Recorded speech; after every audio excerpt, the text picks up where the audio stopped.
Ho ho ho. Hello everyone, welcome back to another Project Feline Devstream. Sorry for the delay, had some technical problems. In fact, I've had lots of technical problems this past week. But we're working more on Gabi's animations today. So I'm just opening her up, and I'm just made myself a little checklist of some of the stuff I want to try focusing on next with the animations. Don't know how many we can get through, but I want to start with the ledge grab today, because we don't actually have any animation at all for the ledge grab yet. So that would be a good... Hold on, I can't... Where my audio's not coming through? Hold on. Can't hear myself. There we go. Now I can hear. So yeah, I want to start getting to work on the ledge grab. The ledge... There's a few different ledge states that we'll need. There's actually a new one here that I didn't have previously. One of these is going to be, we'll call this a ledge grab loop. This is going to be when she's hanging onto a ledge. This one is going to be when she starts, like when she first attaches, and this one's going to be like her pulling up the ledge.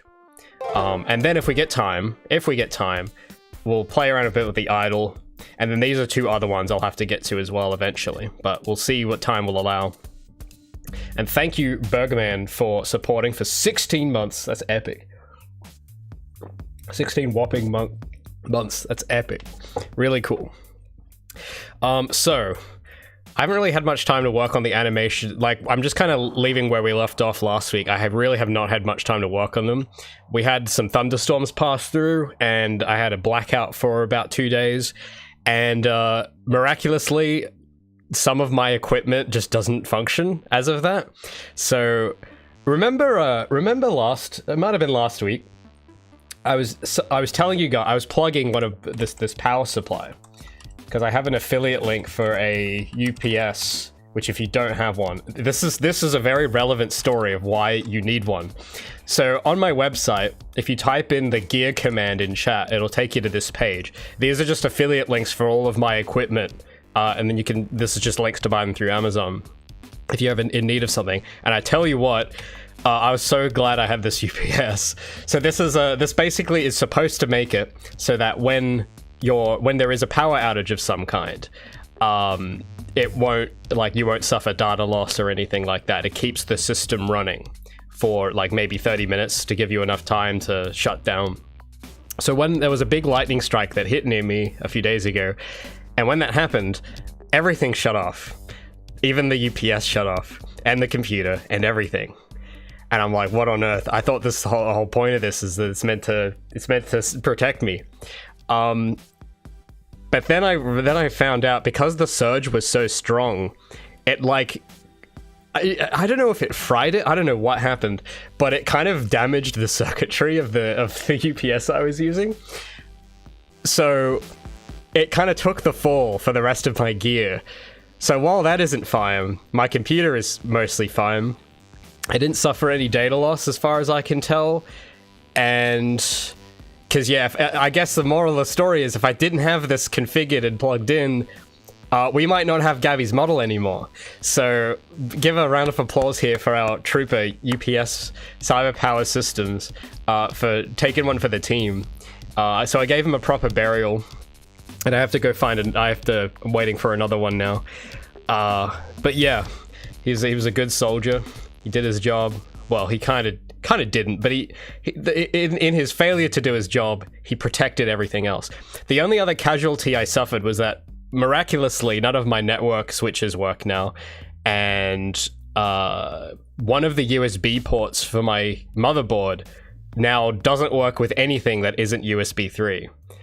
And it's just a weird coincidence that happened at the same time that the lightning hit. So I don't know what happened there, but luckily I have one extra USB port which I can use instead, which I am using. So anyway, so yeah, get a UPS, guys. You need one. Okay, otherwise you don't want to be like, you don't want to be in a situation where you spend like 2-3 months on a model and then it just vanishes. So luckily that didn't happen. But yeah, it was this close though. All right, so let me look at my anime. So we need a new animation clip. Call this ledge grab loop.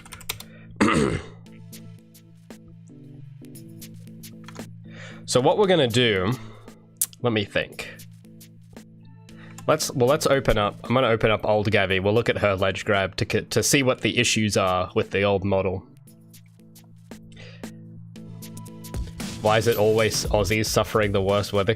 Look, I don't know, man. It's just, I mean, it isn't really as bad as I've heard. Like, we don't get hurricanes and stuff like you Americans in Florida do. I don't know. I just hear a lot of that sort of thing happening in Florida. So I guess it's not. It's more mild generally compared to some parts of the States. But yeah, basically the entire country. Nature is trying so hard to heal that it's succeeding sometimes. You know, the emus won. The lightning's winning. Everything, you know, everything's kind of wants to reclaim from the human settlements. So I don't know. Well, yeah, I'm really hoping that there isn't some other, because yeah, I was like looking down the street and I literally saw like the fuse boxes on the telephone poles just blow out.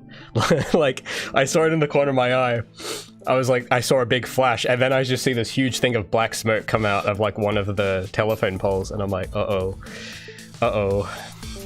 that's not so good. And I think the in the city, the major train network was like completely down. So yeah, things aren't so great. So last, I guess, oh, this is the new model in here. So this is what we sort of had going last week, where we had put her new idle animation in.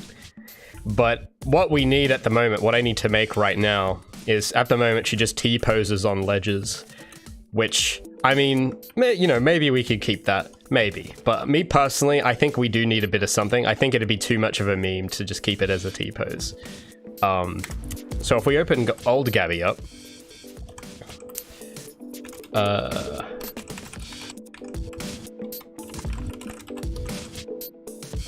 if I'm just going to replace out the model so we can see what our old ledge grab looks like.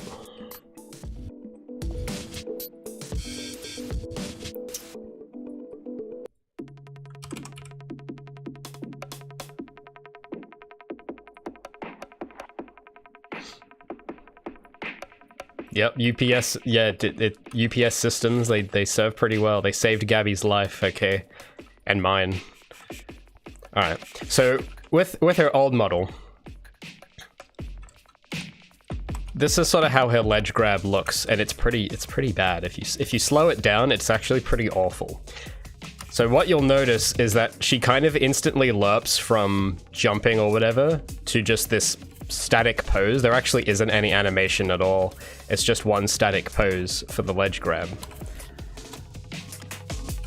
She doesn't move. She's still as a cricket.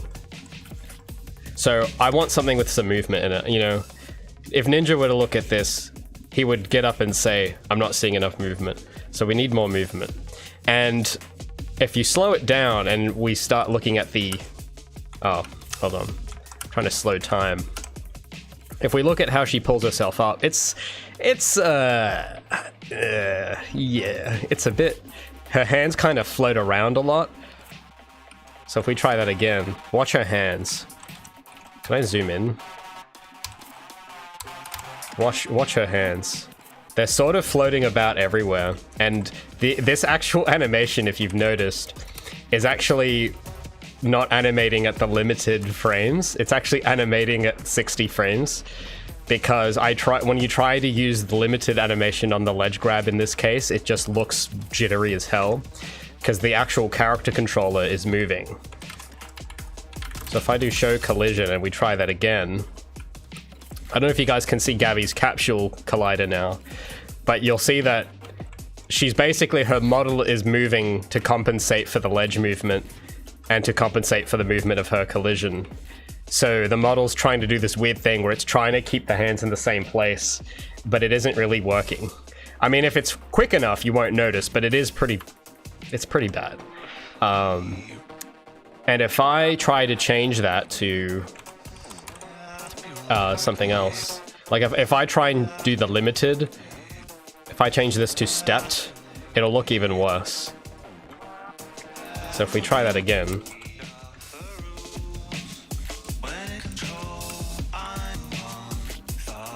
Yeah, watch that. Yeah, it looks very bad. It's even worse. So I need to do something. I need another type of ledge pull that won't glitch out weirdly like this, that will look good. So what I'm thinking is something where she is not keeping her hands on the ledge. Maybe she like flips up instead. Just something where the illusion doesn't break as easy. Because it's really hard to hide the illusion with this. She's just sort of going up and down like that. It's really not good. It's bad news. Okay, so we can't have that. For some reason, my double jump is... Why is my double jump not working? Yeah, see, you can just see... It's just... Yeah. So I'm been trying to think of something better, and I have an idea where to start. But what we'll do first, we'll just start with the idling. We should really call this ledge grab idle. That would be a better name. And just of her hanging onto the ledge. And I'm gonna look up a really great reference for this. Jak and Daxter. They have great animations for ledge grab.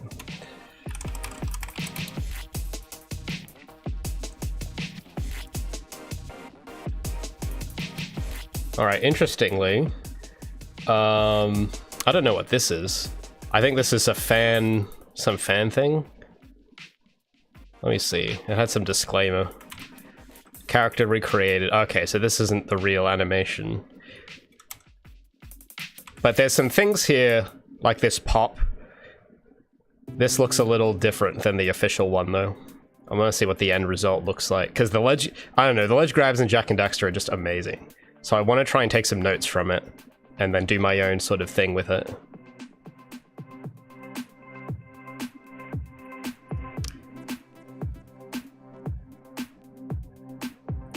I don't know. Am I going to be able to find Jak and Daxter all animations? Is this something? Oh, all idols. Which is not what I want. Again, once again, fighting YouTube search. I guess I'll just search gameplay. Great game, by the way. See if anyone just does the ledge grab in game. Probably the easiest way to find it. But yeah, the animations in this are amazing.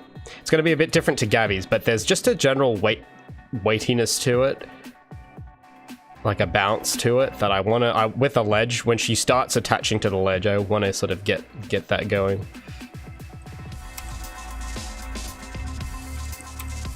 Just want to see if he does the ledge grab at any point. Oh no, he jumps over that ledge. Oh, come on, just do it.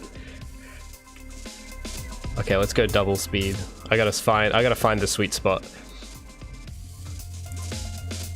Oh, we got one. Guys, I sound like a fisherman. We caught one, boys. We got a ledge grab. Let's have a look. Let's slow that down. Let's slow that down. Okay, he's off camera. God, why does he have to be off camera? Oh, I can't see his body. Oh, you can kind of see it. Oh, okay, that does not last long enough. I would just record my own footage, but unfortunately, like, I can't record. I've got the PS2, I've got the original PS2 copy, and I don't know how to record from that. I think you need some kind of special card, which I don't have. So, I'm just gonna hope that a normal person playing this game will use the ledge grab as much as I did. Cause it's a, you know. Why is every single jump he makes just the right height to skip the ledge grab? I need to see... Come on. We can find one. Please, let's find one that's actually in frame. And not obstructed by something. Just gonna keep scrubbing through. Oh my god, this is 5 hours. Alright, well let's skip maybe ahead. Because I think the introductory area might not... won't test you as much on the ledge grab, maybe. I know that... Surely. Oh, yeah, there we go. We got one. We got a live one. Yeah, I remember this bit. This bit had the ledge grab. Yeah, let's go. Let's look at that. Let's slow that down and analyze. Now, it's a bit tricky with all this particle stuff in the way, but I can still kind of make things out. So he sort of goes down and then swings off to the side, and then he should swing back to the other side. Okay, he doesn't let the full animation play, but I can kind of infer from just that bit. And then it just skips to the pull-up animation. So we're not going to do the pull-up quite like this. Or actually, maybe. This is actually kind of cool. because his hands leave the ledge pretty early, and he stretches up like that. So maybe we could even use, maybe even that. All right, well let's back it up to the start, like there. So I'll keep that open, but I do need a good pose for the ledge grab first. So let's create, and I'm gonna need some kind of guide. So if I add a, just trying to add a mesh. Let me just clear, just make sure I'm starting where I need to be starting.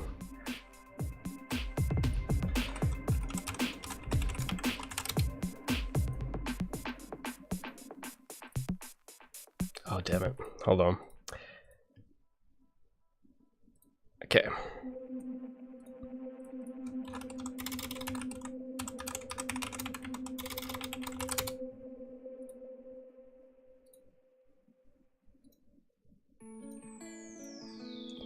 So I need to create a Shift A. That should, yeah, there we go. I'm gonna just create like a box to like test this against. I'm just gonna think how I need some. Okay, I need to check what her diameter is for the collision. So because the collider, the collision on the player is it's meant to be like flush with the wall. So I'm just gonna quickly check what the thing is for the actual radius. I'm pretty sure, I think it's 75 from memory, but I want to be extra triple sure. So I'm just gonna reopen the engine real quick and check, because I'm pretty sure it's 75. I'm like 90% sure. It might be 77.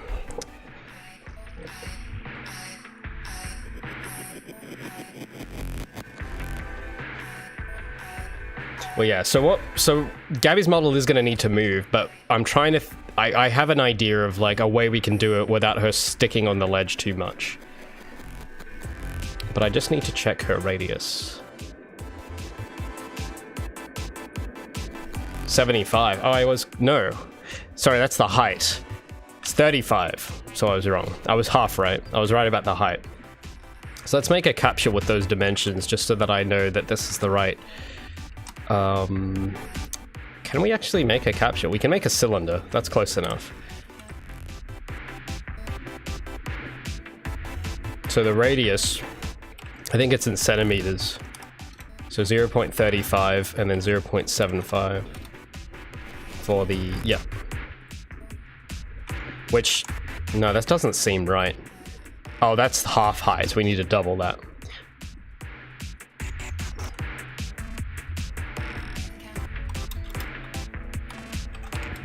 Okay, now we've got it.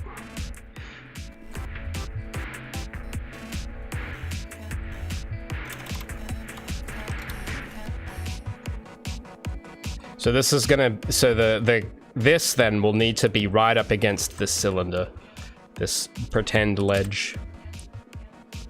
And the height, we'll make it the same.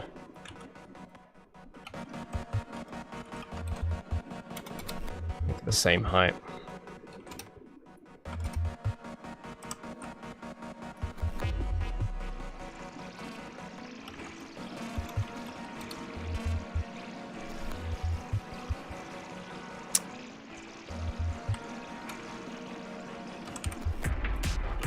Trying to get it to line up.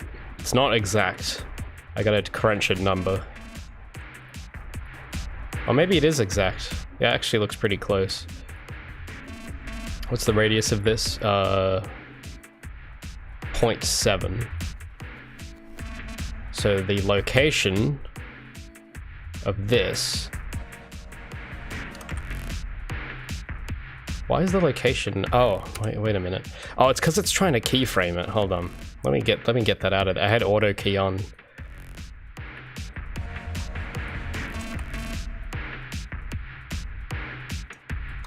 It's tried making animation clips for these, so I don't want that. That's why it was, the position was showing wrong. So I need -1 minus 0.35. Should be, oh, 1 minus 0.5. Oh. Maybe the grid snap was accurate after all. I mean, that looks pretty good. So I can delete that. And I'll try and I'll put this on I gotta move what layer this is on. I gotta minimize all this. So let me move this around to, what layer? Put that here. I just gotta minimize all these. These are like proxy meshes and backups, which I just gotta minimize because it's a little cluttered up, but that's something I'll clean up later once I finish off everything. Now, if I turn this on, there we go. And then I'm gonna like turn off, there's this little icon up in the corner, which basically stops me from clicking it by accident. So that'll be handy. Now, the only thing I'm not entirely sure of is that in the Jak and Daxter animation, he's sort of hanging very, very, very loosely, whereas Gabi's one is not as much. I'll open up old Gabi in Blender to compare, because the way she's grabbing the ledge is a bit different than how Jak would.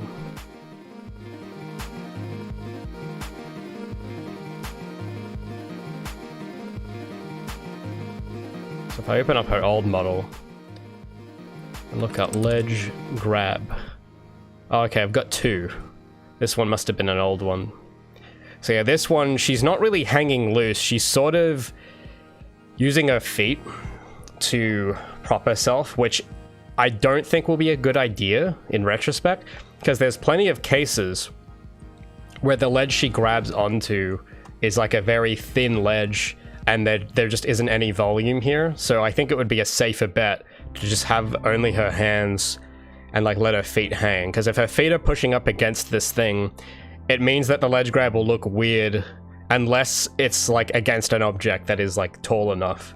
But if it's something like a platform, then that's gonna look all wrong, because her feet will just be pressing up against nothing. So we might not do that. So I'll try, we'll just pose, we'll get some pose going. I'll try and see if I can come up with anything cool. So we'll turn on symmetry for the moment.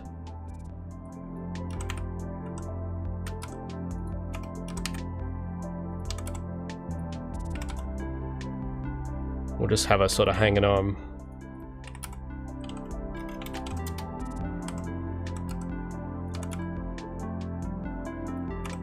Oh, perfect. Because I've got grid snapping on, it kind of lines up pretty well to where her, like, it's the mesh is clipping, but the bones are actually pretty close, so I'll have to move it up a little bit. And I might change the grip. Yeah, I might rotate them this way and have the fingers sort of just going over the ledge.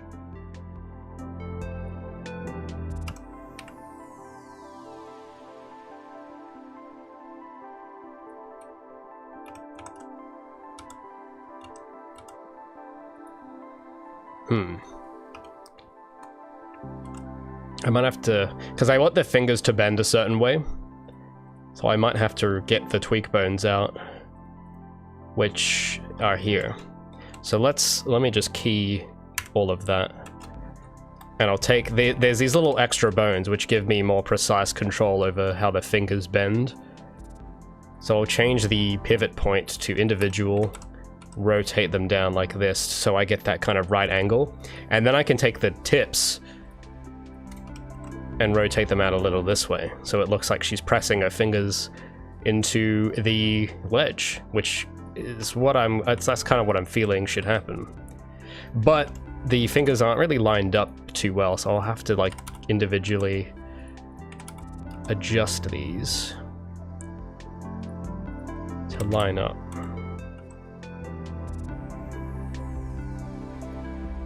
Like that. And then her thumb is clipping in, of course, which you don't want.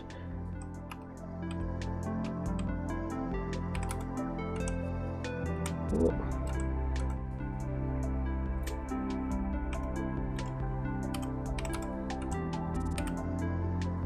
Guess we'll just have them sitting there.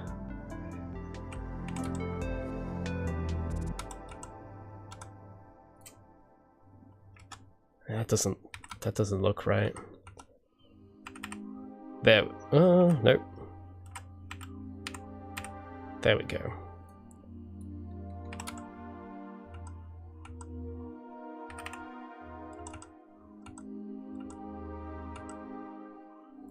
Alright, that's pretty alright.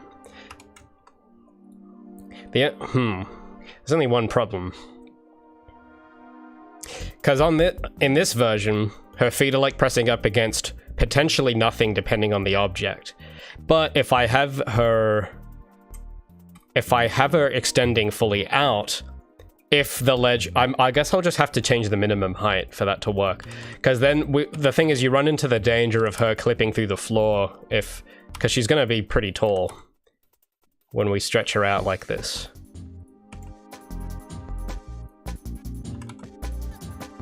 Like, pretty tall. So if she'll be clipping through the ground, so we'll have to... I'm pretty sure there is a setting in the ledge grab where I can change how far off the ground the ledge has to be counted, which I might have to adjust. And now that I think of it, it's probably an okay change, because it's not really, I don't know, it's kind of unreasonable for her to be grabbing a ledge that's like her height, because she can just jump. She can make that jump pretty easy at that point.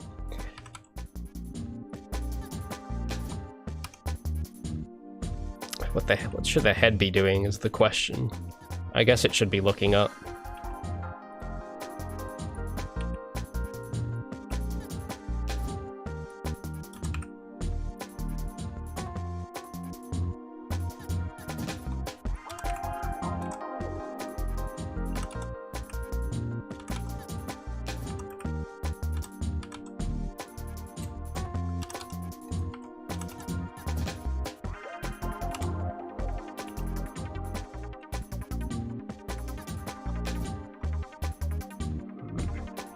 Shoulders will look a bit uncomfortable still. What I'll do, hold on, let me mark this as wireframe so I can see through it, because I can't really see at the moment. If I go to the view, there should be a setting in here. Visibility, viewport, display as wire, there we go. So now I can see.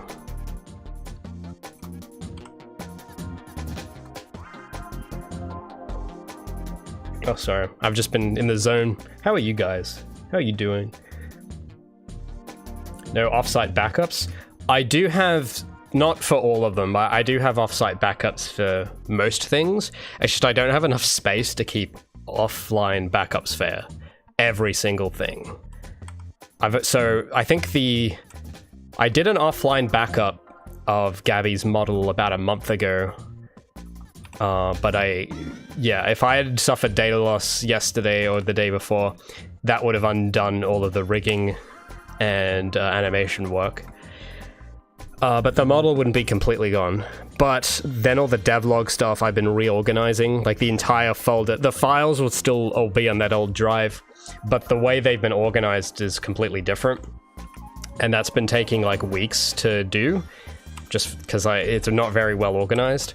So if I did lose something, I lose like weeks of progress on reorganizing that, which would have kind of sucked as well. But I wouldn't have lost the files.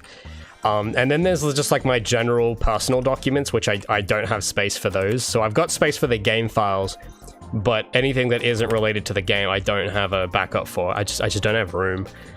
Like storage can get expensive once you're on your 5th or 6th hard drive, you know. The costs add up. So just budgeting wise, I'm thinking, all right, well, I'll just get the essentials, the game files. If I lose like photos from 10 years ago, I mean, oh well, you know, as bad luck then. But maybe one day I can buy more hard drives and just have, I don't know how many more I'd need, maybe like another 2. Because yeah, I've spent most of what I've invested in is just actual online storage. like for inside the computer storage, because I have a lot of big working files. So I haven't put aside as much budget for backups. But I do have the source code that's on the offline backup, and it's also on a source control as well, so that one's a bit more secure. That's kind of the very high priority one.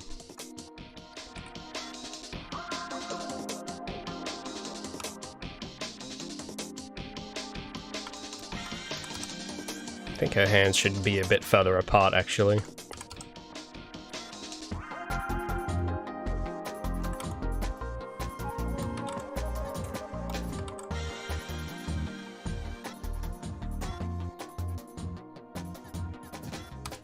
But something about her posture looks a bit strange. When I look at it from the side, I don't know what it is.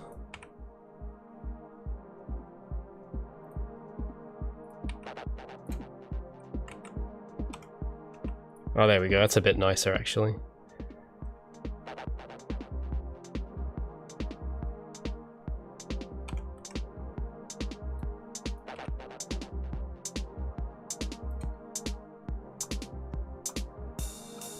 So that's a pose.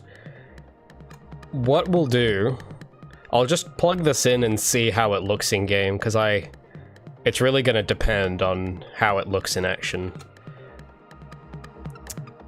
So I'll start porting that over. So let's save.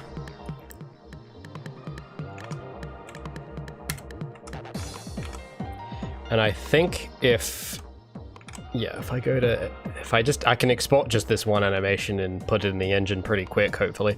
And I'm pretty sure I've got the animation controller set up. I'm pretty sure that's done.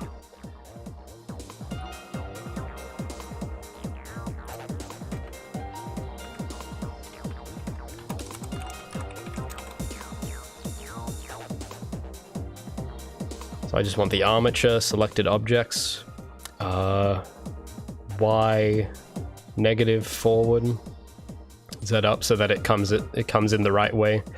What else do I need? Don't need geometry. Don't need LNA strips. Don't need all actions. Deform bones only, no leaf bones. I think we should be good. So I'll keep Unreal open.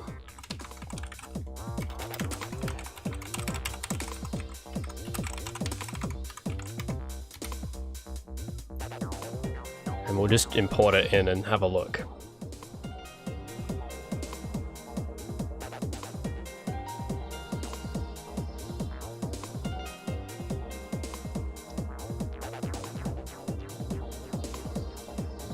I think the music should be fixed, by the way.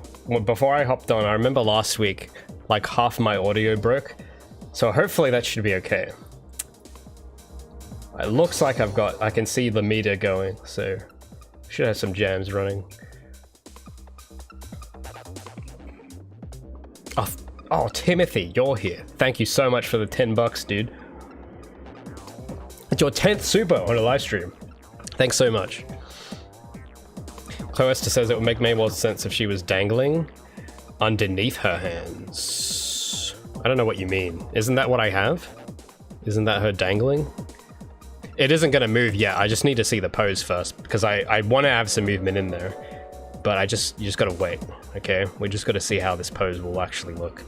So, if I open up characters, where are you? Oh, this is the core folder. I don't want that one. I want this one. So I should be able to just take you, drag and drop you in.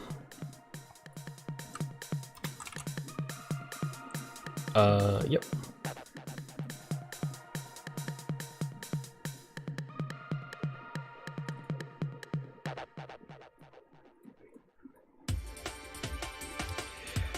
Now, I'm pretty sure I set up an animation thing for it. I could have sworn, maybe not actually. Or no, I gotta check the animation blueprint. It should be in here. Oh, here we go. So I just need the ledge grab idle. I think the only thing I haven't programmed in is some kind of... Oh no, I know how to solve that, actually. I don't have like a transitional animation, but I know how I would do that. So now what should happen is we should get that ledge grab pose when we grab a ledge. There we go. That's actually looking a bit better than the old one. That's pretty... Except for some reason it doesn't let me grab this ledge. I don't know why. Or this one. These two specific walls I'm not... Oh, now it's working. But why can't I grab that ledge? This entire... Then the dialogue keeps triggering. Maybe the dialogue box is interfering with it.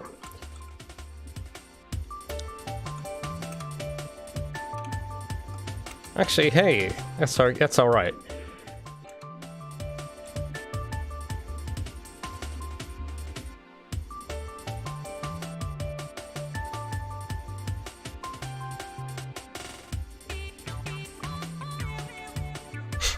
I just love this.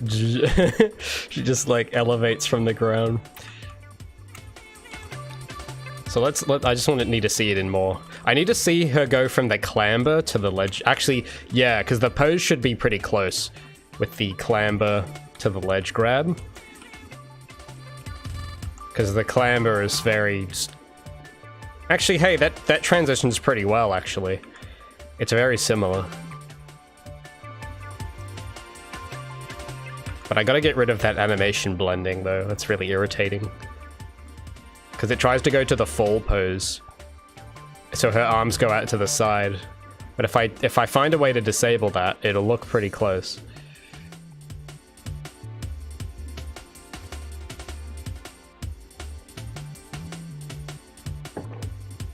Current pose makes it look like she needs an ungodly amount of finger, arm, core, and strength. Well, yeah, you think she doesn't have that? Of course she has that.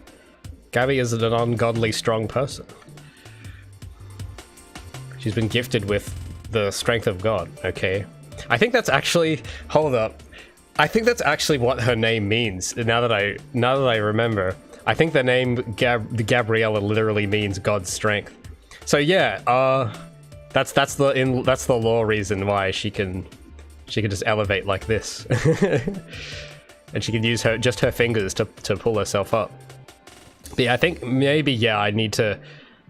I don't know. I mean, I don't do ledge grabs in real life that much. I mean, that looks like she's grabbing it alright, so...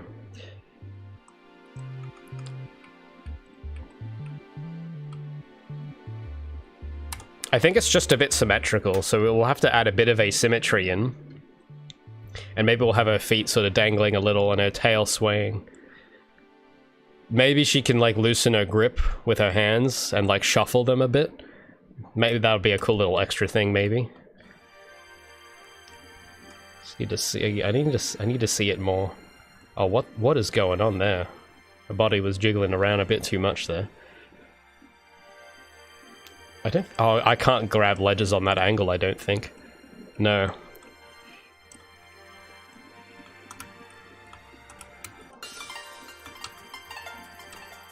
But it looks like she won't clip into the floor, I don't think. I was a bit worried about that. But I think... Let's... Yeah, she'll just... Oh, yeah, so this is like the shortest possible surface she can ledge grab on, and she's still above the floor, so that's good.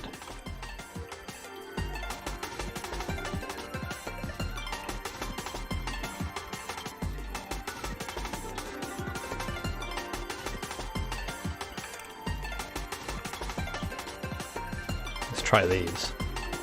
I think she's oh yeah, a vault. I totally forgot she needs a vault animation too. That'll be a bit trickier, that one.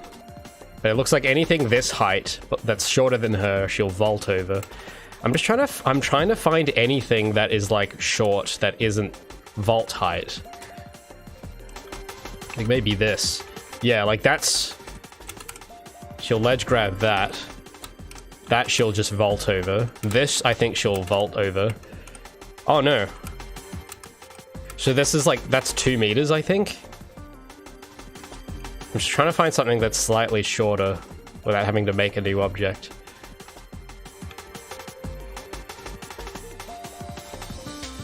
Okay, I'll make something that's exactly 0.8 meters tall and see what happens. Or like that tall. See what she does. Just so that I know. To this. Okay, she's gonna vault over. Oh no, it's the next one. This one. Okay, she vaults over that. Okay, so she'll be okay. She won't clip through the ground. So yeah, her vault height's pretty high actually. So if it's that height, if you get high enough, she'll just vault over it, and it's just gonna play the ledge grab animation for the moment. But yeah, then if it's 2 meters, that's the minimum. Okay, it's good to know because I forget. I don't know what I set it to. But I don't like how the camera sort of works here. But that's programming stuff. I'll fix that later.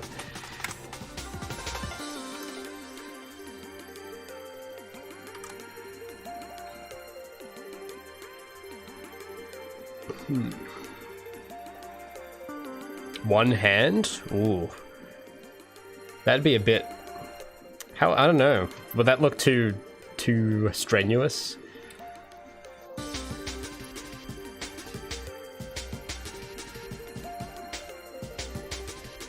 That way she's pressed up on the wall, but isn't she? She's like, her belly's pretty close to it. You don't want it to scrape though, and you don't want her knees to get destroyed. But yeah, her bone for the belly is literally right up against this thing. So I'd say you don't want her slamming. You don't want her body like making contact. I don't think you want it making contact with the ledge. It'd hurt, like, you know. And then if you need to pull up, she'd be scraping her entire body on it, which look uncomfortable to me, I reckon. As for the, I'm just seeing about the grip. I mean, I guess to me that looks alright. It's just, I think the fingers might need to, they're a little too spread out.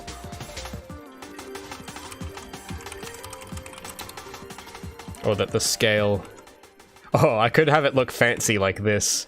I could do that, but I won't.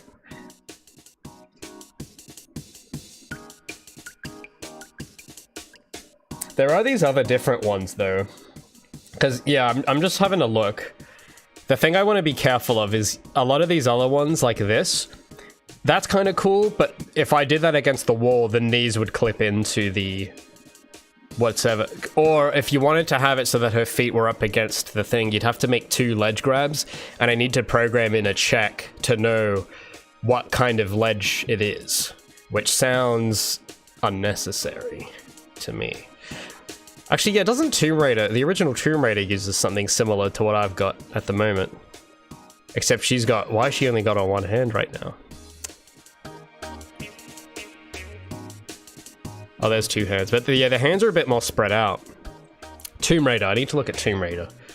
Just to see. But yeah, I don't want something like this, because there's too much programming you have to do to account for the feet. Like, yeah, basically this only works if, actually, can I actually find an example in my levels? Because all the ledges I've shown, it doesn't really demonstrate what I'm talking about. Because you could press her feet up against all of this and it would look okay. But when you've got, oh, can I get to, well, hey, even this one right here. Like here, if you press up her feet against the wall in this state, it's gonna look weird, like she's pressing her feet up against an invisible box, which you don't want. And the only way to have both, like she changes between this depending, or you know, the other one depending on what is there, you'll need to make 2 animations and do more programming, which is just more work. And it's like, maybe if we just have the one, it's less work. Yeah, like this one. This little ledge here, you can see that I can just let her body sort of freely dangle, and I only need 1 animation. And it works here too. I keep forgetting that, because I programmed this a while ago, and I kind of forgot how well I did it. Because even here it works in this little gap. But if you try it in this really thin gap, it won't work. So you need, there's like a minimum clear space here for her fingers to fit in. I totally forgot I did that.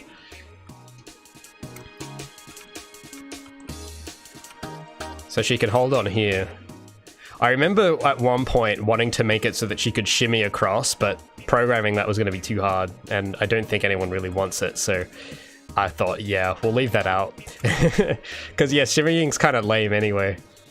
And I think, will it work here? No, it won't work on an angle, but it'll work on some of these.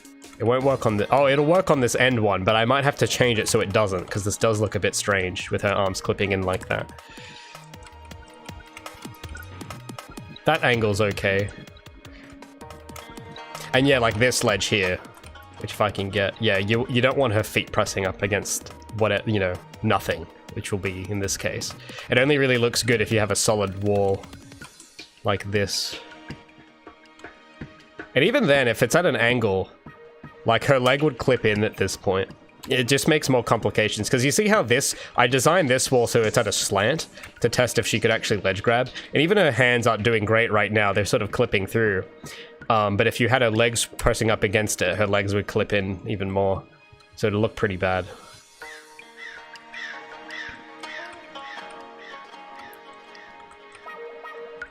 Just want to see if I can grab... If I can just grab this... Can I? No, it won't work on that angle. Alright, I think I'm happy with that. So let's get some movement. So we need her to kind of idle while sitting there. Shimmying is the main reason why you would do... I don't know. I've seen shimmy animations like this as well, where the feet are just dangling. I think Ratchet and Clank's ledge grab looks similar to this with the pose. And you can shimmy, but you just kind of move your hands. The feet are just sort of dangling the whole time. I think Assassin's Creed, I don't know, they have more of an advanced animation system, so they might have something with the legs going on. But yeah, in my case, the less I do with the legs, the better. It's less complicated. Because the work just will compound if you try and get that detail. Which isn't really it's not a necessary detail, I would say. So, let me think. How do I want her to sit idle? She should, well, first of all, she needs to breathe. So I wonder if I can copy the bone animation from the idle.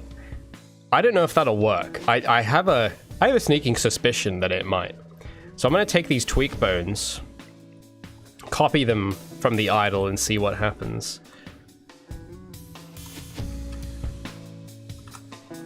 Because I want her to breathe. If I go to idle... idle...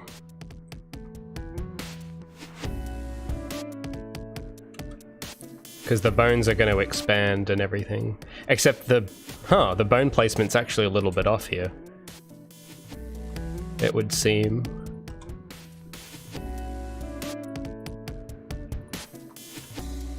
Or is it?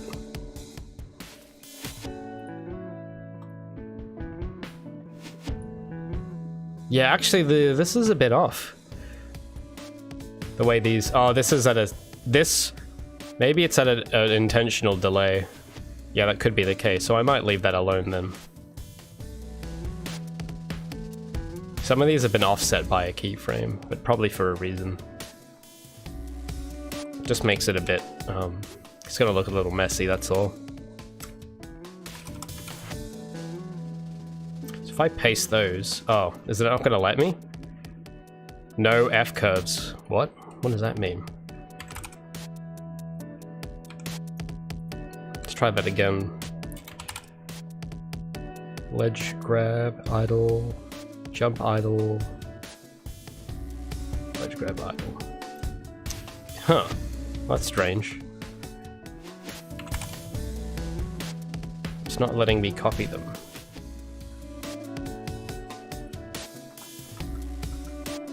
Maybe I can only do one keyframe at a time.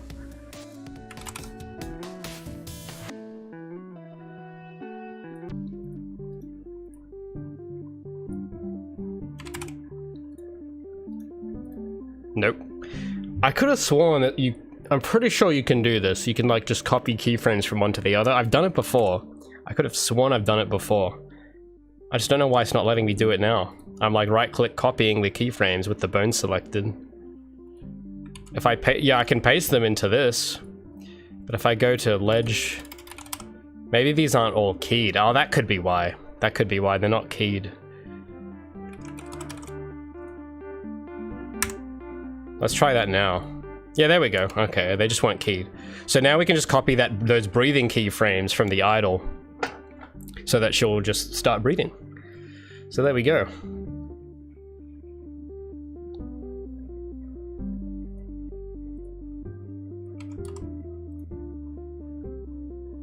I want to offset this a little. This top one.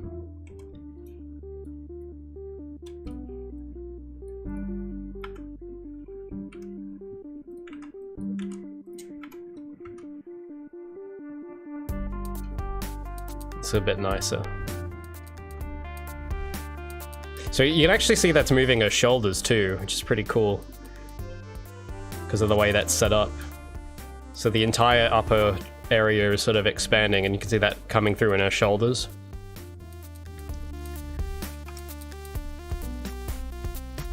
Although now that I think of it, yeah, so I'll leave those and I'll hide these again, because that's sort of a straight ahead type thing. And the rest of this I just want to do blocking poses for without interpolation on. So I'll leave those alone. And then we will, the tail needs to have some sway. And the legs too. So I'll change this to constant. We'll go to maybe like 15 frames. And what can I do with the tail? I want it to sort of sway side to side.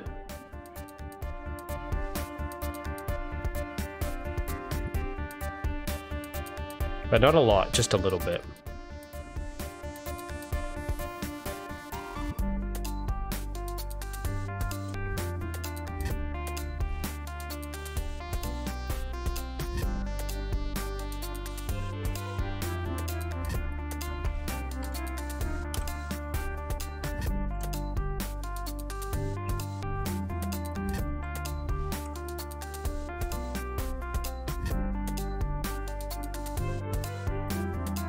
Try and paste flipped, and then copy that. I want to try and do sort of what I did with the idle, except this is for whatever. Oh no, I know why. Hold on, that's gonna look a bit strange. Oh, why is that still? Why is that still not going? Oh, there we go.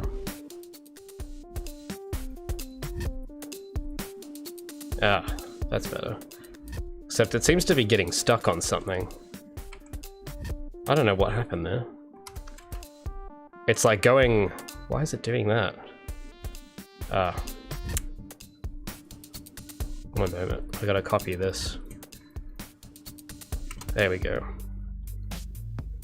Now let's get rid of that interpolation. And then I should be able to... If this is anything similar to the idle, I want to be able to like delay the bottom half of this tail a bit.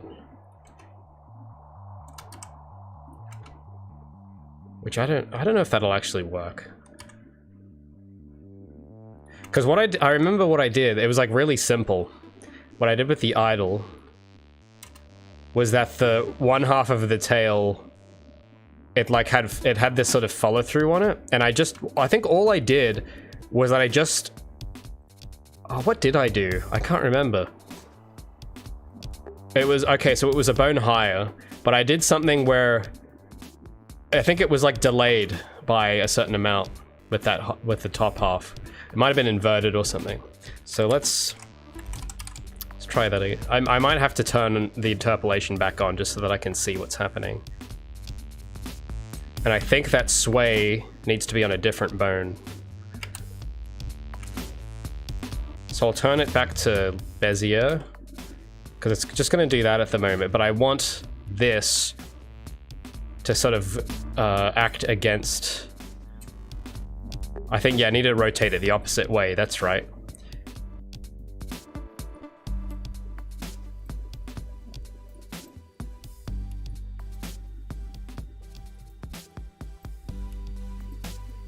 Something like this.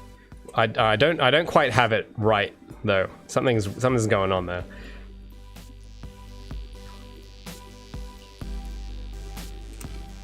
Oh, it's wiggling way. Okay, that isn't. No, that's not what I wanted. Not like that. Oh, it's what is going on? It's like resetting itself halfway through. Yeah, it's like swap. What? What's going on? Why is it just swapping?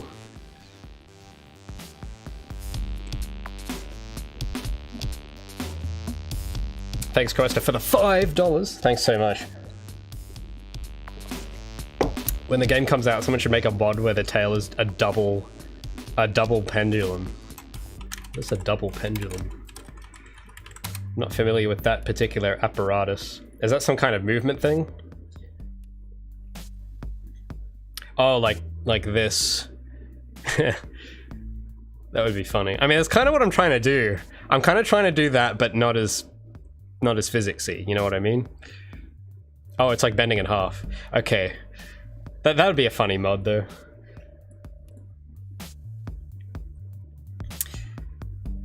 Sorry, I've just been in the zone. I have not been checking chat. I apologize.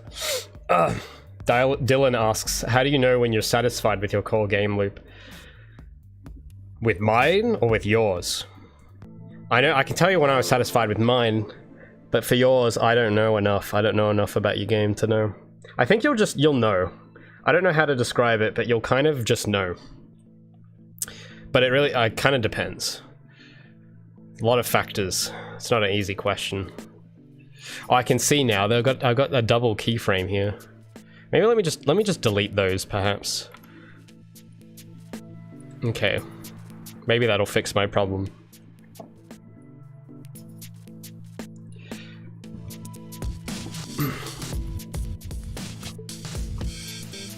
Should make an additive breathing animation applied on top in engine. I don't know how to do that, and it might cause problems. That wouldn't be a feasible thing because the breathing animation, how do I explain it? Because anime is not at a fixed frame rate. So for that, if you know what that means, you'll know what I'm gonna say next. So most of these animations, like the idols, are kind of at the same frame rate. They're animated at the same on-twos type thing. But different ones are not going to be the case. So there's going to be some animations where the frame rate is a bit more syncopated, I think that's the word, where like you might have two frames that are a bit closer together on ones for just like one little piece. And if you try and add this sort of breathing on top of that, it's just going to look bad. So probably not. I'm probably just going to key in the breathing manually. And I won't really need it for most things anyway. Like, they only really need to be there for idols. I think for anything else, you're not really going to notice if the breathing's there or not.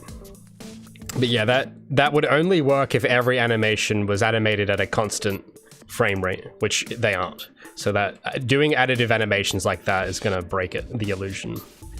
So yeah, it's tricky. You kind of have to sort of be switched on to those sorts of things.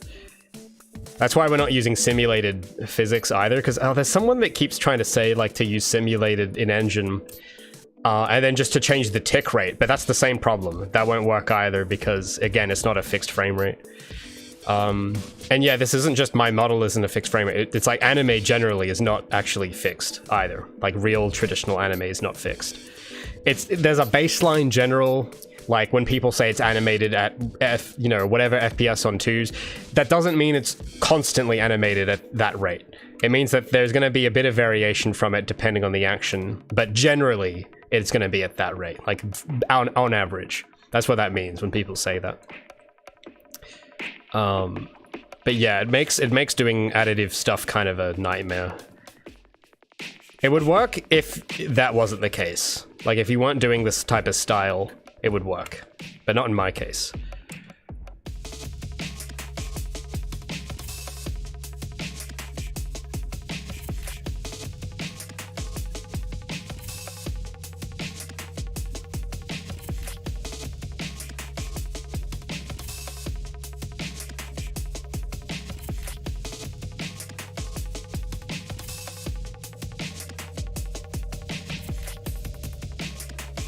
So I think that's the part of the tail I want to move. Except for whatever reason. Oh, it's because it's on... Hold on. Need to change it to Bezier. And I think I need to get rid of that middle keyframe.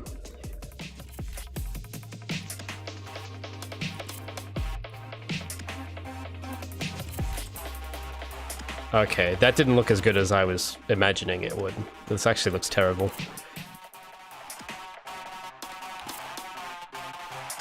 No, no. It looked so good on the idle. I wonder what happened. Maybe I need to copy them from the idle, but this is not really what I had in mind.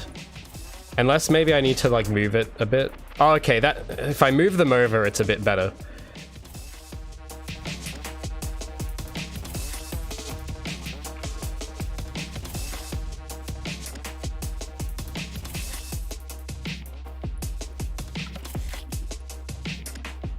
But yeah, hold on. I don't think I can get that to sync up.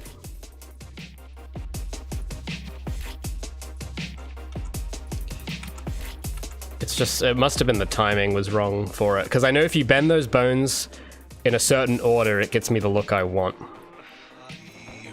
So if I paste that flipped here, is that, no, it's not gonna work. Maybe I need to copy this and paste that.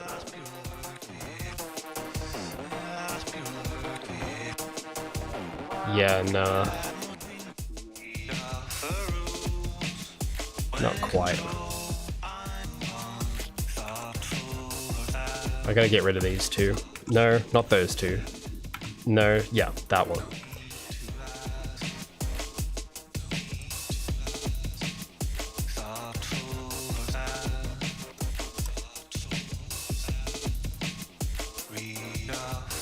So if I copy paste that at the end and then offset this. Okay, that's a bit better. Okay, now it's getting there. But it's still not quite. I guess maybe if I just leave it there.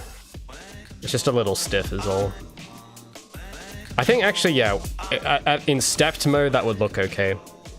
I just wonder if I should move it from the side from here, because it's sort of a maybe here. It needs that tip downwards. It needs to do something. It looks weird when it's just like this. It needs to do something like that. Oh, sorry, I didn't see this message. Thanks so much, Gaming Oxy, for subscribing with Prime, with the energy drink Prime, indeed. Sorry, I totally did not see that. No more Discord pings? Oh, that's what I forgot to do. Hold up. I didn't tell, yeah, hold on. Thanks for reminding me. Give me a sec. I didn't give a Discord announcement. I totally forgot. Sorry, I was just rushing around a lot this morning, guys. Let me post. Speaking of the Discord, I know the minute I mention it, everyone's gonna start asking if it's gonna come back. Soon, okay, I'm just a bit busy. But I'm working on it. Let me just post a message to everyone that I'm live. I totally forgot.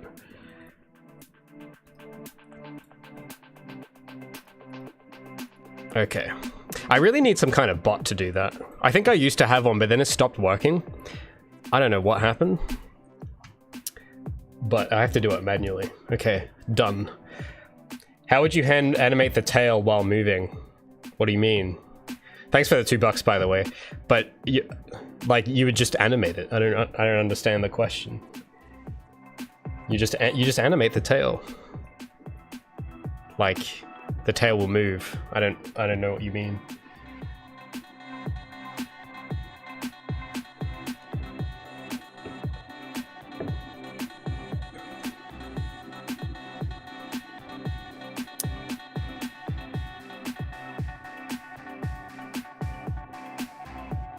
What if you change the key type to automatic?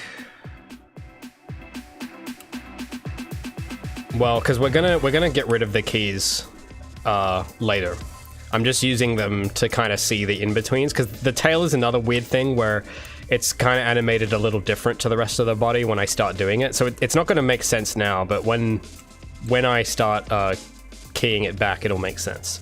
Like when I export it out, it'll make sense. I think it was the same with the idle. It's a bit of a because there's two types of like techniques with animation. There's like pose to pose and straight ahead. With things like the tail and breathing, I do those a different way than I do the rest of the body. And I tend to, you'll see those in mainly idles. In the other ones I do, like running, you won't really get that as much. But I'm just trying to make this... No, I'm not liking that. I'm gonna get rid of that.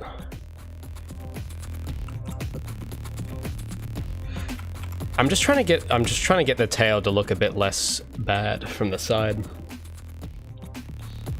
Costa says, I mean, it would move in the wind. I assume that would be a lot different animations for any given direction the player. I don't think I'm not gonna have wind. That's like kind of too above what I can do. I'm just gonna kind of move the tail with the animation like I've been doing. But there's not going to be any wind or anything like that. Like, I don't have any systems to do that sort of thing. So I don't know, I just kind of animate it the way it would look good in the animation. And yeah, that's sort of it really. I'm not going to have any like physics or anything. I'm not really into the whole... I think that it's going to throw off the look if I try and make it look like with physics and stuff. Slingshot says you can cap the animation frame rate for a specific skeleton. Well, yeah, see, that's what I mean. Like, you can cap it, but that's not what you want in my case. Normally, if you want to do it just the Spider-Verse way, where it's at a fixed frame rate, then sure. But I'm not talking about that. I'm talking about the fact that you won't see it yet. But as we start adding more detail, like if you give it a bit more, it'll start making sense. When we start getting some more detail in like the run, that's probably going to have some things where some of the frames will be a bit more spaced out than the others, meaning it isn't at a fixed tick rate or frame rate in that case. So setting the tick rate in Unreal is kind of going to ruin the hand stepping that you would do in Blender, because the rates wouldn't line up unless every single animation was at a fixed frame rate, which is not... I'm trying to explain. It's hard to see here because I'm not up to that bit yet. But as I keep saying, you know, if you give it time, it'll make sense. That's kind of been the meme with all of this progress. After a while, like when we get to that, it'll make sense, and then you'll get it. I just can't really explain it. I've tried to do my best job at explaining it, but I guess it's not really sinking in. But yeah, if you look up how I guess traditional animation is sort of the best example I can give. If you actually look up how traditional animation is done, it is not at a fixed frame rate. That's what I mean. So tick rate is not gonna, unless you have some kind of script that dynamically changes it per animation to line exactly up with each animation, which sounds like a nightmare. Like at that rate, you might as well not bother with trying to change the tick rate and just sort of do it manually. Now, again, it doesn't look like that will apply here yet, because I'm not, you know, we're just starting this one, but it'll, like, just trust me, I know. Like, I've tried it, and I know it won't work. Because it's just the way, I don't know. I can't really explain it more than that. You kind of just have to see it. Hello, Innovative Saint. That is one innovative name. Thanks. Oh, thanks, man. Started watching back in spring. Epic. That's great. Glad that you're hooked on it. Ned Jeb says you're pushing frames closer to each other for impact. Well, yeah, see, that's what I mean, but we haven't gotten to that yet. We'll get to that at some point. At the moment, what I'm doing now isn't necessitated for this specific thing with the tail yet. But for things later on, yeah, we'll have something. Like, I can imagine it with the jumping and landing. Like when she jumps off the ground, when she lands, that's kind of the area where we would start doing that. And then, yeah, trying to like sync that up with a fixed tick rate. I can just see it now. It's just going to be a big pain. I can just see it. Because you're basically, you have the actor at one rate and the actual mesh at a different one. And it's going to skip frames. That's what's going to happen. So you don't, unless you just want to do the quick and easy way, then that's fine, but that's not what I'm doing. But yeah, again, it's just a bit hard to explain if you don't know how like traditional cell stuff is done. It's really hard to explain it. But yeah, because I've been seeing this for like the last few weeks, people saying to just change the tick rate, but it's not that simple. Okay, you can't just flip a switch and have it work. It's not how any of this goes usually. I'm just trying to think. I don't know if it's this one. No, it's this one. I just want to kind of loosen it on some of these frames and sort of have it go. Yeah, hold on. Let me cook. I just want to like push that back on like frame 24 and frame 7.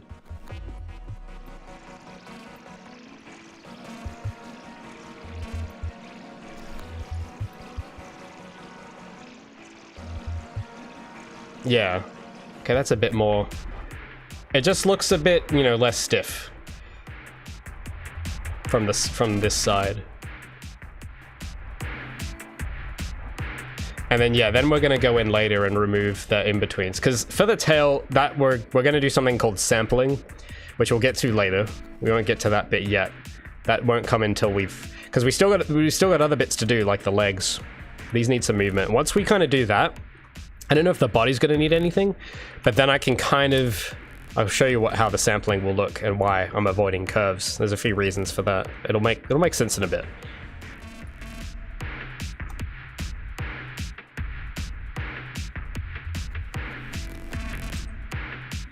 Jake says, you could make physics only update when the actual keyframes of the model change. That might work, but manually animating physics can also just look better. Well, see, yeah, I know. That's what I want.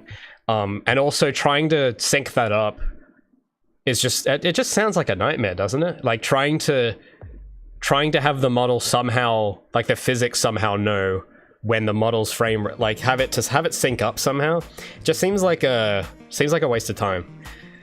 It seems better, like, because I've done lots of research on how Guilty Gear do it, and they, remember, and the reason I'm using them as reference, because they have the best looking anime models in the industry. So I do what they do, and they don't do simulated physics, they don't do this tick rate stuff, they hand do it, they hand key it, because that's the way you do it, that's just the right way. So that's what I'm doing. And there is something about it. I think I might have talked about this a little bit before. But the thing that is important about, I think part of the reason why their models and that framework looks the best is because it's the most difficult. And it makes, and I think in art, in any kind of art form, be it music, animation, or whatever, the difficulty and effort kind of comes through in the end result. And if you try and fake it, people can tell. And yeah, there are shortcuts and stuff, but the general amount of work, like that's one of the reasons why lots of anime still look great, is because they actually require a lot of effort. And when you see studios try to shortcut it by doing some like 3D workflow that only half mimics it, like the first movie that comes to mind is Appleseed, but that's a very old movie, so I don't know if anyone will know that one. But you know, if you guys know any of these shows, I don't know the name of what they'd be. I just know Appleseed, but I know that there's probably them out there that just do it all in CG. They like these anime shows that try to do it all in CG, and actually no, there was a Studio Ghibli movie that tried doing CG, wasn't there? And it looked really awful and soulless. Well, that's why. It's because there's like a certain degree to which the effort of like their old workflow, of the traditional workflow, kind of makes that magical. And if it was easy to do, it wouldn't really look the same. You know what I mean? I don't know if that makes any sense, but that's just what I found anyway. It's like when something's hard and takes work, it ages better, and it holds up better. That's sort of the thing I notice.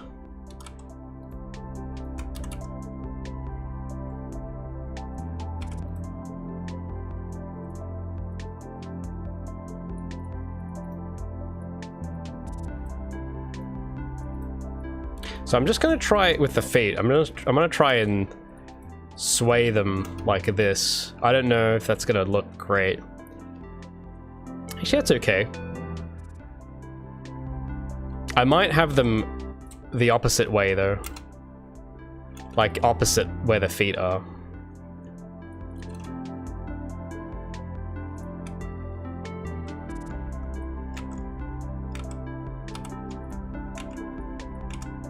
Like this. So that the tail is sort of like a counterweight to the feet. That looks a bit nicer. But one of these, they do move a little too closely together. So I need one of them to... One of them has to sort of be at a... And it needs to come out more. Like here.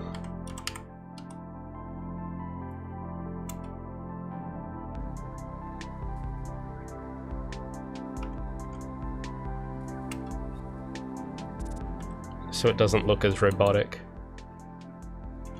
Okay, no, that was a bit too much. Bit too much there.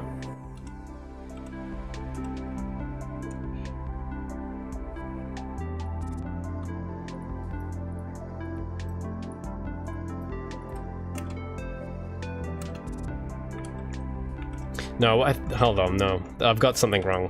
What I need, because I want... how do I describe it? I want because the feet, I want them to kind of go apart for a bit and then come back together. Kind of like a pendulum, like what Coesta mentioned earlier. I'm out of water. Oh no.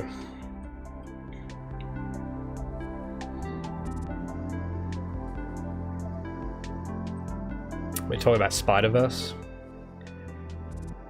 Coesta says, uncompromising, not only the vision, but... Well, I don't think it's stubbornness, it's just doing the thing properly.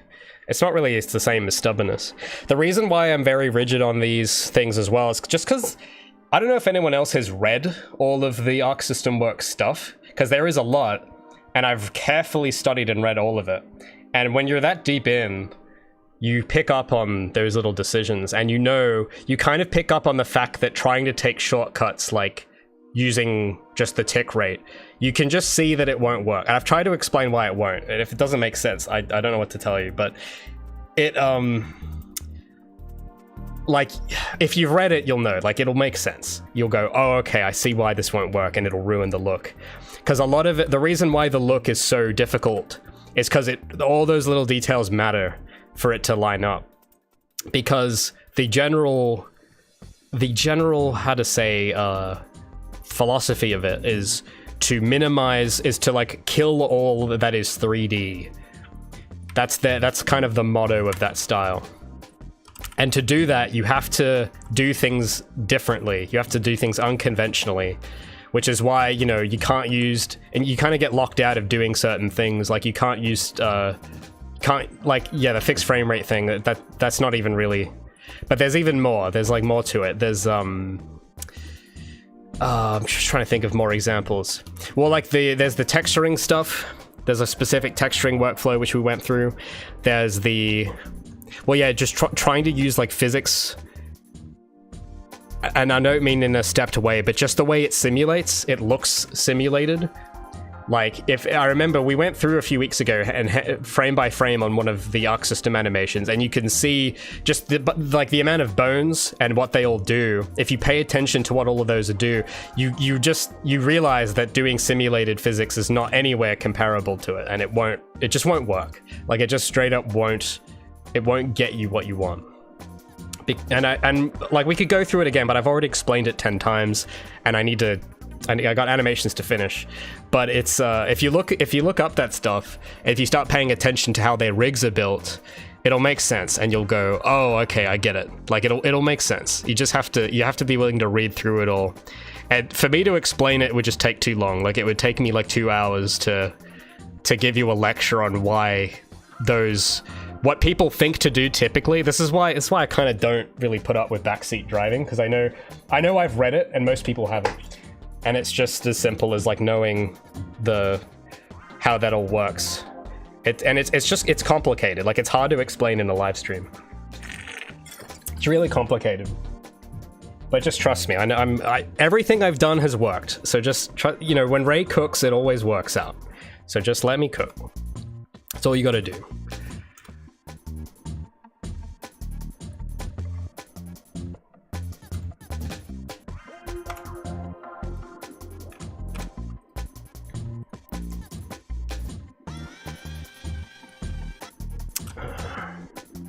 I'm just trying to see if I can get that mirrored on this foot, this keyframes. Okay, that's not quite what no. I'm gonna have to do that manually then. I kind of want the pose mirrored, but not quite at the same time. Or, no. Maybe I could, hold on. Maybe I can solve this. Because I'm trying to get the feet to be symmetrical, but kind of not at the same time.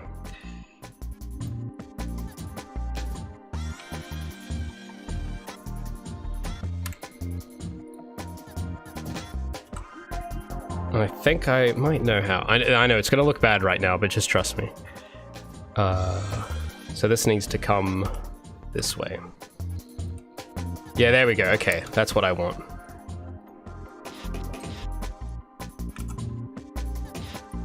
There we go. So now their feet are kind of... They're not staying in relation to each other. They're not staying in the same fixed spot. They're dangling a little. In fact, now that I look at this more closely, I could probably... Let me just see.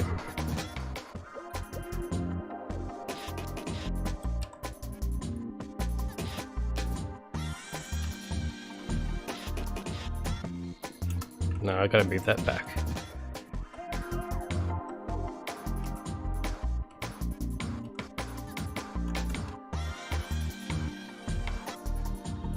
Okay, I think that's okay.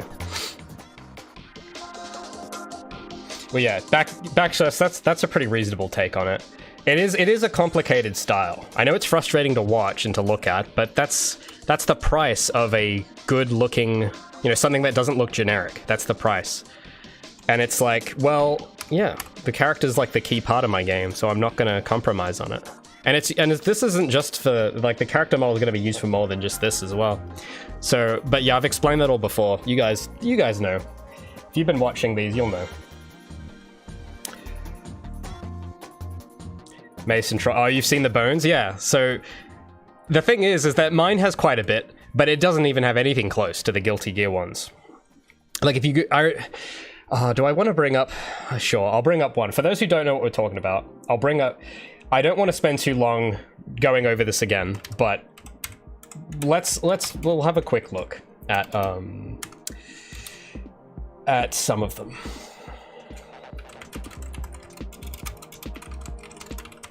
It really, when characters start having things like capes, that's where it becomes a complete nightmare for the Guilty Gear characters. So that's why I'm even kind of doing it a bit easier than what they did, just by virtue of having tight clothing. It actually, like, for me, it's actually a lot easier than it is for the Guilty Gear people. I'm just trying to find an example of the character animations for Guilty Gear. I'm trying to find a specific character, but I can't seem to find it. Guilty Gear Xrd sign animations. I guess this will do. This isn't the gameplay, this is some intro. So this isn't quite exactly, but it does show some of what I mean. So you see here, if you go analyze it frame by frame. So I've looked at these models, and in this strand of hair, there's like 4 bones, and in every other strand of hair, there's 4. So I think 4 times, or 3, I think there's, yeah, 4. So 1, 2, 3, 4, 5, 6, 7, 8. Times 4 is how much? 30 something. This is just the hair. 32 bones in there. Well, that's actually not even all of it. There's actually a bit more. Then there's the front. So that might be an extra, at least maybe 8 bones. Oh, no, I didn't do that right. But 32 plus 8, 40 bones in the hair. Not the face, not the arms and legs and the hat. The hat actually has 8 or 9 bones in it. The hair has 40. And the reason that's all done is so you can get stuff like this going on. So if you actually watch how the hair moves in this, now this is a very close-up detailed, actually even on this character, the hair's a bit better here. This is a very detailed example. We're not going to go this far with it, but you see the way the hair moves, the movement, this is not physics. This isn't chucking it in Unreal and chucking a physics thing on it. This is hand-keyed. Because the idea is when you're playing this game, it should look like you're watching a traditionally animated animation. That's kind of the whole purpose. That's why they actually do a lot more tricks. I really want to figure out the backgrounds, because they do this really cool trick where they have this lens flare up in the corner at this specific moment. And the way that they composite the backgrounds is, well, that's a different, we won't go there. That's a bit of a different story. But if we slow this down, it isn't just stepping them. Like, I'm sorry if I sound a bit frustrated, because I do get really annoyed when people think it's just stepping them, because it's a lot more than that. That's why, that's why there's only one game that looks like this and the rest don't, is because these dudes put in the effort. So if you actually slow this down, this is a bit of an awkward example. This has these funny smear frames on it as well. But look at her cape thing, or whatever the skirt. So that's also rigged up with probably about 50 bones or more, maybe 60 bones in that orange skirt that comes flapping down like that, which is again all hand keyed. Because in a real anime studio, when you're actually animating that stuff, you know, the traditional drawers are not going to have a physics simulation to use. So it has to look intentional, because when you draw it, it's intentional. You have to actually intentionally draw each in-between. And if you if you want to remake that with a 3D model and have it look convincing enough to pass as a cell animated thing, you have to do it the way they do it, which is hand keying, because these 2D artists don't have the shortcuts like, tick rate or whatever. And that's why this looks great. And the people that don't pay attention to that, they get it wrong. And it looks kind of like, it looks okay, but it's like, oh, it's just a little, something's a bit off about it, right? But these people, they put in the, I mean, that's way more than my stuff even going on. But if we look at, see the hair flapping about? Like, that's all been, the back of that ponytail thing is all rigged up with, I want to say at least 20 bones as well. And it moves a certain way that physics can't move it. Like, the way it moves, it's done by hand. Like, the way it moves by hand is not, a computer cannot simulate that. It cannot do the exact same way an artist would choose to do it. And that's really what it's about. It's about what the artist chooses, what the artist intends. That's the magic that makes this work. And for those that have watched the GDC talk, you'll know what I'm talking about. That's the entire theme of the talk, is just the, meaning it. It's the idea of intending something to look a certain way. And sure, that takes a lot of effort, but it pays off, because, I mean, look at this is gorgeous. Like, why wouldn't, like, if you care so much about something and you want it to look the best it can, like, this is what you have to do. Because, I've tried doing these other ways. I've tried doing V-Roid. I remember everyone kept telling me to try V-Roid. I tried that out, looked garbage. I tried, just chucking in Mixamo stock animations and changing the tick rate. Looks garbage. Like, it looks like, someone's trying, but not really. But this is like when someone tries and intends stuff and chooses and means things. There's a certain attitude about it that you can't fake, which is why this, that's why these guys were invited to do a GDC talk, and the hundreds of people that attempted this and failed weren't. It's because they didn't get, it's that's what I was saying earlier. It's just the amount of effort. So if we go back even here, this little animation. Hold on, where you see? Just pay attention to how it moves. Most people don't notice this stuff, but there's a lot going on here. Look at how the way the hair bends like that, and then it kind of goes out this way, and the hair's actually scaling slightly too. the bits of it that are scaling, and you look at the bit of the hat, there's actually bones in that hat that are moving each keyframe, that are slightly moving around to get that look of someone having drawn over it again, over an onion skin or something. Because when you draw over something like 5 times, it's not going to look the exact same each time. So a lot of these little bones they have in the rig are for that exact purpose. They're kind of superfluous bones, but they move them around ever so slightly between these keyframes. Like that little skull, pay attention to the skull. See how the skull is slightly scaling? It scales and deforms ever so slightly in between each keyframe. The proportions change ever so slightly. So it looks like someone's drawn over it again. But they haven't, obviously. It's a trick. But that's what's so cool about it. And if you try and... Like, you can't do that with physics. Like, you can't... Anyone that tells me you can do it is lying. You can't do it. I know, because I've tried it and it just doesn't... It's not the same. And to do it automatically kind of defeats the point. Because the whole point is, yeah, it's the intent, artist intent. That's the whole philosophy. And if you violate that, you are in trouble.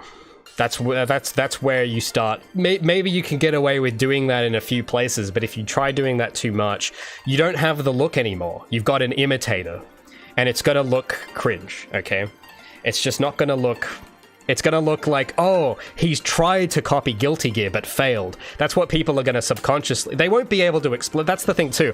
A lot of the stuff I'm talking about, most players, gamers, artists, whatever, when they look at it first glance, they can actually see it going on, but they won't be able to explain it to you unless they really read about it and look at it and really pay attention. And it's one of those things where it's like, if you don't pay attention... You'll still notice it, but you won't be able to explain why you notice it. It isn't until you really look at it, then you can start going, oh, you know, I know why now. It's this thing and that. And you can even see, as we've been going between new Gabi and old Gabi's animations, you can see that, because I think everyone kept saying the problem was the limited FPS style. Everyone said, oh, it looks, well, I'm trying to remember the word. It looks laggy. That's what people were saying. And at first they thought it was the game lagging, even though it's totally not what it is. And then it was, oh, it looks laggy with the limited FPS. Make it 60 FPS and it'll look better. Except they're wrong, because I tried doing that at 60 FPS. It still looks bad. Old Gabi here. It still looks bad at 60 FPS, because it actually isn't the frame rate. But you see, you know, most gamers that look at it first glance, they scroll through it on their Twitter timeline. They're not going to be able to point out the exact problem with it, because, you know, it's not really their job to anyway. But it's like, they'll know that it's off, but they won't be able to explain why. They'll know, and they'll say it sucks. That's kind of how it comes out usually. For a random passerby, the way that comes out is, this looks bad.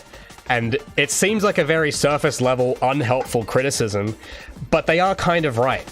It's just they're not right for the right reason, but they're right for the wrong reason. But it doesn't mean they're wrong. So that's why the quality leap between the old model and the new one is so massive. It's because even I didn't know all these little details yet. Even I didn't pick up on them. It wasn't until I did it the second time where it all started to click into place and I started studying it more. And that's why this one looks miles ahead of the other, even though the technique hasn't changed. Like, it's still going to be at 30 FPS on 2s, but I guarantee you when this is finished, people aren't going to be complaining about it looking laggy, even though it's the same technique, because it's more than just that. It's everything. It's the whole... It's all connected. So I know this sounds very like preachy and like spiritual, but it's true. Like, once you actually try doing it, I can't really... I don't know how to explain this to someone who hasn't tried it, but if you do try it, you'll know what I mean. It'll make sense. But then from the player's point of view, see, what you want is the players to not notice. That's kind of the idea. You kind of want them to be tricked by the illusion that's going on. Oh, did I lose? Okay, I lost that tab. You don't want them to notice. You want them to not notice. Good design is invisible. What you don't... If they start noticing, that's when you're in trouble. You don't want them to notice. So, that's the kind of tricky thing, is that it's kind of on purpose. It's meant to be unnoticeable. But if you actually start looking at it, there actually is a lot there to notice. There's so much. but it's meant to be hidden.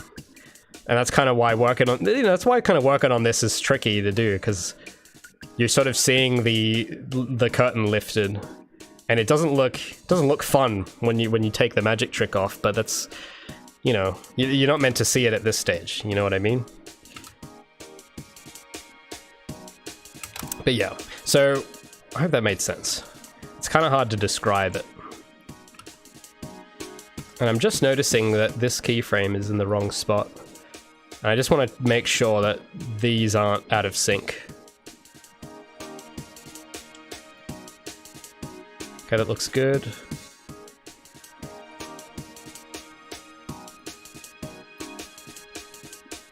Just checking, because I reckon I'm kind of happy with this this idle for the ledge grab. I just need to just check to make sure there's nothing.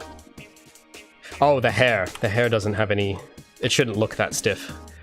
Let's save and start doing that. Hello. Oh no, we got a tongue twisted username. Cell Shell Seashore. Aha, I got that name right. Hello.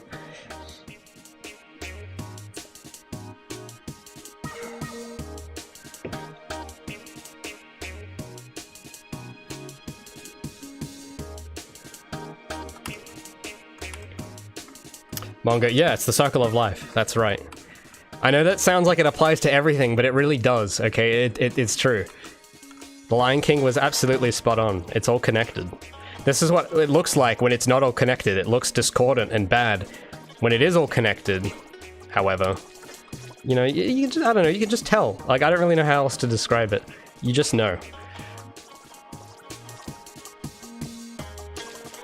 Where did I put the hair controllers? Ah. So I want the hair to kind of swoop down a bit and not clip through her neck. So again, yeah, this is probably something else you couldn't really do with simulated physics. The way I've rigged this hair lets me do stuff like this. I mean, I don't know, maybe you can, but it needs to be like a certain... It has to be a certain way. It has to bend, the hair has to bend a certain way, like this.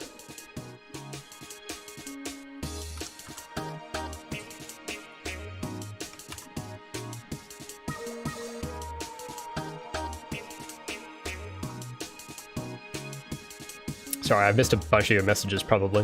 Are you going to do anything like the insane model distortions? Maybe not that insane, but I will have some. So when we finish doing like key poses and I'm happy with rough, like in the rough, because this is like a first pass. You got to remember, this is just like pass 1. When we get to like pass 2, and I'm kind of satisfied with the general overview look of everything, which you gotta kind of get there first. There's no point in going in and doing all the detail if you don't like how it looks, even in its primitive form. But once we get to that stage, I'll start going in and adding little bits, because the rig is capable. Like Gabi's rig here is capable of some of those things, like having like that bone movement I was talking about. If you look at like this dude's idol, you can actually see it gets even more extreme in the later games. But even the belt buckles have bones in them that scale. And like the biceps scale and the shoulders scale, and Gabi's model is capable of doing all that. But there isn't really a point in doing it right away. That's sort of what you do at the end. So we'll get to that, but it's not right now. It is not now, but at some point later.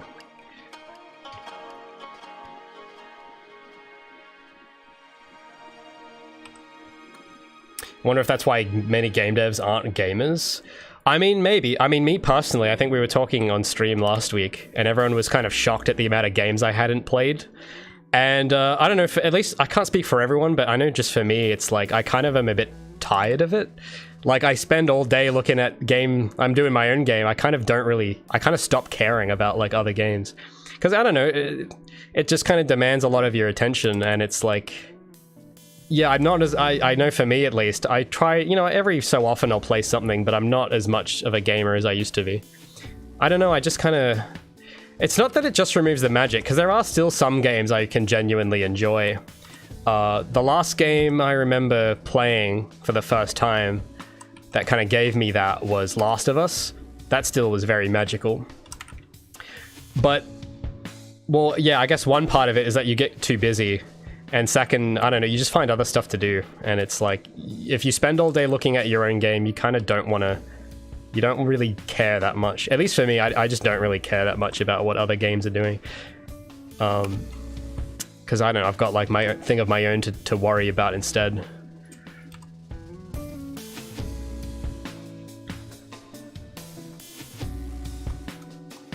Oh yeah, well that's what JK said just there. Yeah, JK's spot on.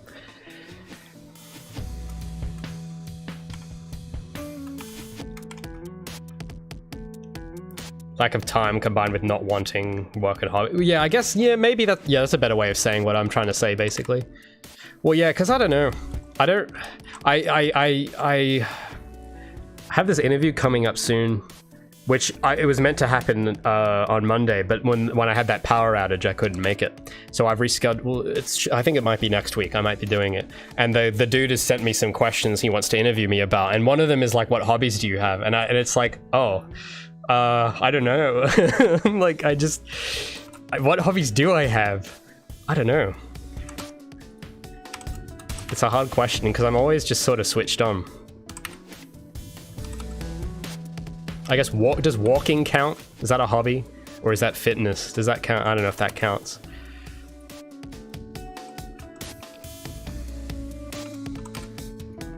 I think in terms of like games though, probably the only thing I still play regularly is Skyrim. And the only reason that is, because I've had the same character for like 10 years or something like that. So I'm kind of doing a lot of the easy stuff. So every couple of weeks or so, if I have like a free like afternoon or something and I just need to like not think, I'll do just, because they added all this new stuff to Skyrim maybe a year ago.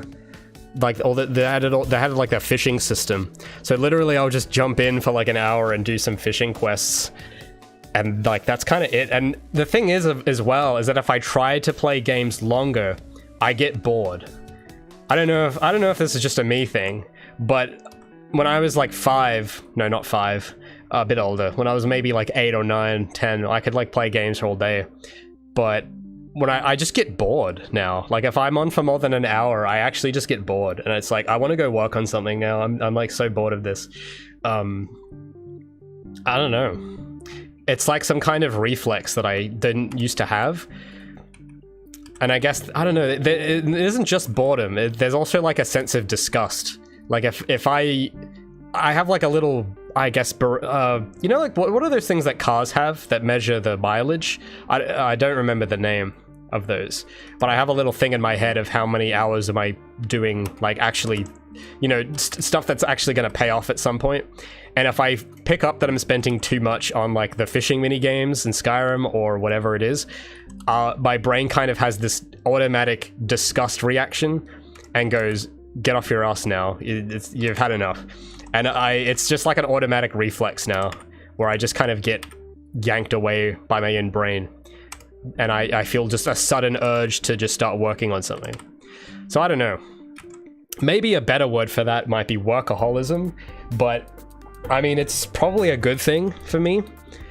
The opposite problem would be a lot worse. But yeah.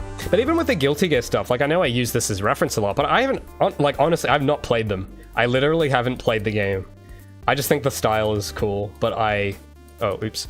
But yeah, I literally haven't played it. And I don't really want to. Like, I don't even care to. It's not even my kind of game. It's a fighting game. I don't do fighting games. So you know, I don't really even, like, I just don't even care. I just think the art style is cool. And I don't know. I don't know, does that sound crazy? Am I, like, it probably sounds nuts. But, yeah.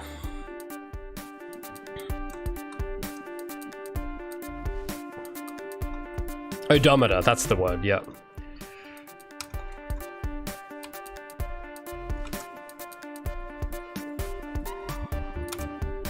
That's the word. I don't know, does anyone else have a leisure odometer, where if it gets too high, you just sort of have this like knee-jerk reaction and you just want to work? I don't know. I have it.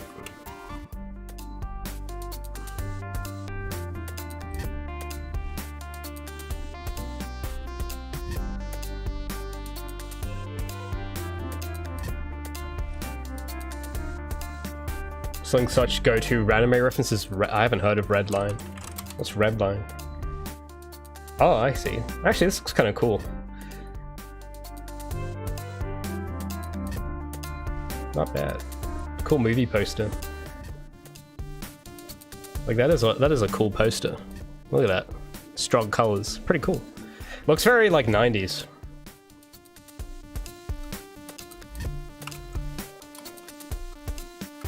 You have to intentionally stop yourself. Ooh, that's interesting.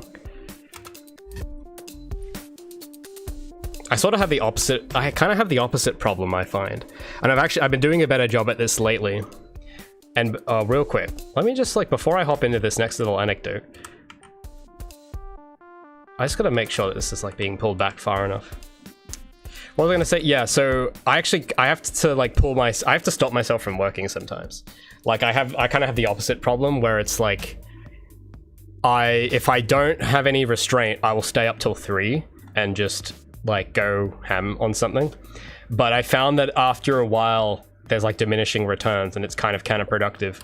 So I'm actually doing a bit better at it, where I'm like forcing myself to stop working at 9 PM instead of 3 AM, which is actually kind of, I'm actually finding I'm getting more done, weirdly enough.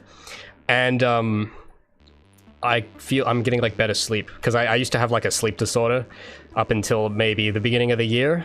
And that was kind of, that's the thing, I didn't even realize how bad it was. I just thought it was normal to be able to stay up that late.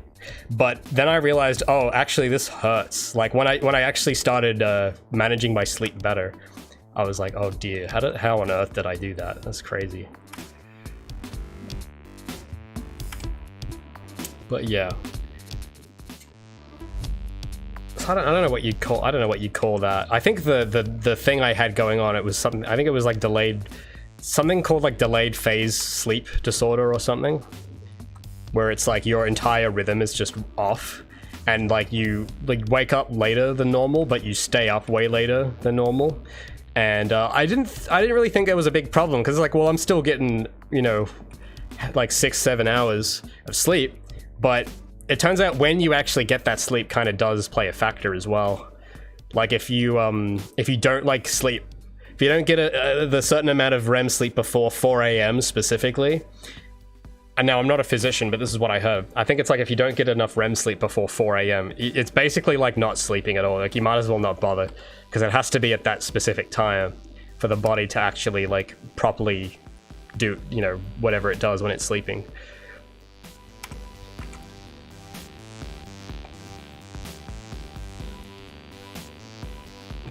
What I might try and do, because now I've got the hair pose, I'm going to try and give a bit of movement to the hair.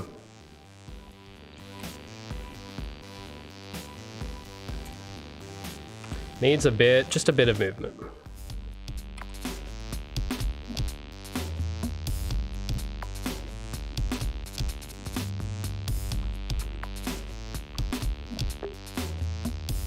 How does that work with time zones?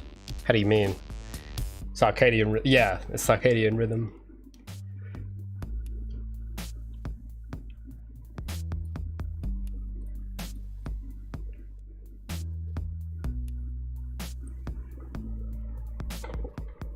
So as you, yeah, well, yeah, it's sunlight type thing. You know what I mean. Again, I'm not a whatever profession that is, but I don't know. I find having listened to that advice, I just feel better.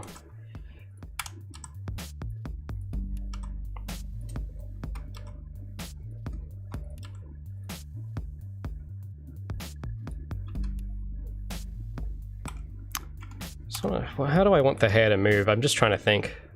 It needs a bit of side-to-side movement.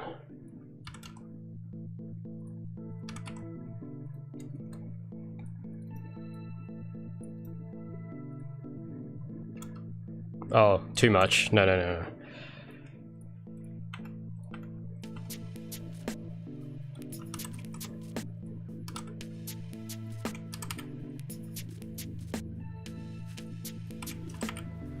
I didn't have it centered, that's the problem. I want there to be a bit of sideways sway.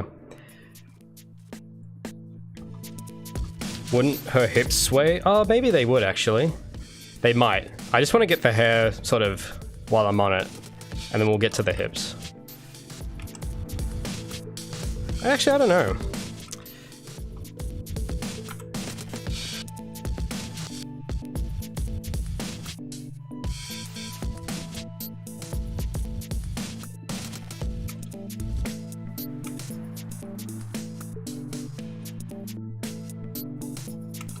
Why is it? Hold on, it's acting up. Okay, now it's centered. It wasn't centered before. It's because I wanted to have a bit of this going on, where it sort of sways a bit, just to kind of like with the rest of the body. If that makes sense.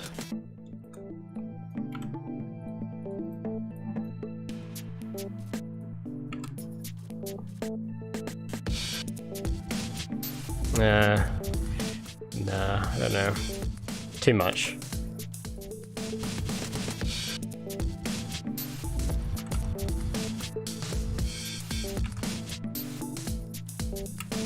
That's a bit better. And then these bits at the side.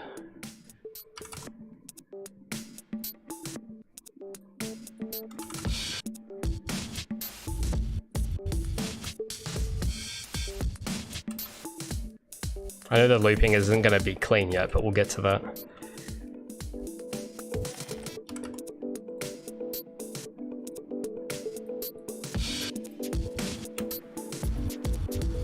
Yeah, just want the hair to kind of sit and sway a little bit. Do I wake up earlier now? Yes, I do, and it's actually feels great. And the reason it all came to me when I had a friend of mine that started doing the same thing. He started waking up at like 6 or something, and he usually woke up at 8, I think. And he told me that there was like a certain joy to like, because he would wake up really early and walk to this coffee shop near him, and he would just go there to get a coffee and sit down. And he said there was a certain excitement to like, wow, the day hasn't even started yet and it's already great type thing, you know? Like he'd go for a walk and everything and be out, and it's like, I still have the whole day ahead of me still. And that kind of enthusiasm, I don't know, something about that just kind of clicked. Because I've had people before tell me like, oh, you gotta fix your sleep, irresponsible. And that doesn't really work on me. But when I hear this sort of like, I don't know, just from that perspective, when I heard him say it, I was like, oh, actually that does sound pretty cool. Man, I should do that. And I thought, well, you know, let's just try it out anyway, because I'm always tired. So might as well just try it. And then, yeah, I wake up a lot earlier now, and it's like, oh, this actually pog. Yeah, it's actually pretty good. Because that's the kind of dangerous thing. If you're an indie solo dev, you kind of can make up your own schedule, but you also have to make your own schedule. So it's like a responsibility. And if you do it wrong, no one cares. It'll just affect you. So no one really has an interest to come in and like go, you gotta fix stuff. And I kind of wouldn't want that anyway. That'd get annoying. But you know, it's just that thing of like, you know, the fact that I was able to just sort of fix that on my own was pretty, like, I was pretty happy about it. And yeah, I feel like I actually have a semblance of a life a little bit now, which is cool. So having actual time to, I don't know, I'm trying to think of a way to describe it. Having like any amount of downtime, even if it's just an hour, it's like actually better than having none. Because that's kind of what I would do before I kind of took it seriously. I would kind of like not do anything before bed. I would just get off the computer and go straight to bed. So, and it was really hard to sleep, especially if you're just doing programming, because usually, yeah, because the thing is, for me, I don't like not finishing something. So it's really hard to pull me away from whatever. If I'm in the middle of doing something, I don't leave until it's done. And I don't, you know, sometimes it's taken like days of not sleeping, sometimes not, but I really hate leaving something hanging. And, you know, I don't know why. I just don't like being interrupted, I guess. So it was really hard to just go to sleep because it's like, this isn't done yet, I need to fix this. And it's usually when I'm in the middle of some programming problem, like, I'm trying to think of yeah, when the mission system was acting all weird. That was like frustrating because it's like, well, I can't sleep because I know that this is not working yet and I need it to work now. And, but yeah, I don't know, when I stopped, like, when I had a set time, like, I would cut off, and it wasn't in like a strict type way. It was more like a Ray, you're going to be miserable. Like, you could keep working now, but you'll be miserable if you do. So just think about that. And when I started kind of treating myself like that, I'm like, okay, yeah, you're right, brain. I'll do the right thing. And I don't know, just kind of, things are just kind of feeling, you know, things are just kind of better. Sozy, you're too funny. A life? You know better than that. You can't have a life. Yeah, I know. I mean, I still kind of don't, but it's a bit better. So I actually, yeah, I did a shocking thing and actually watched a movie yesterday. So that was fun to actually get to do that.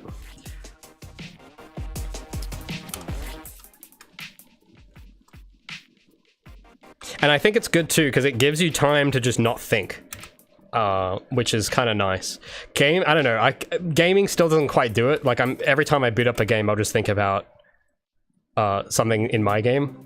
But then if I'm doing something something else, like reading something or watching like an old movie from like the 60s or something, that is like so far removed from what I'm focusing on that I literally get engrossed in it fully, and it's like an actual time where I can just not you know, switch off, you know.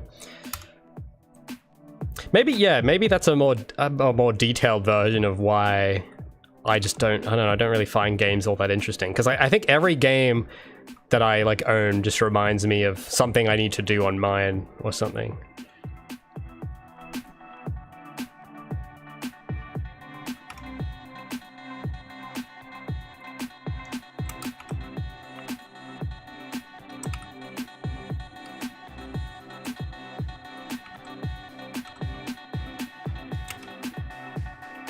Alright, that hair's looking okay.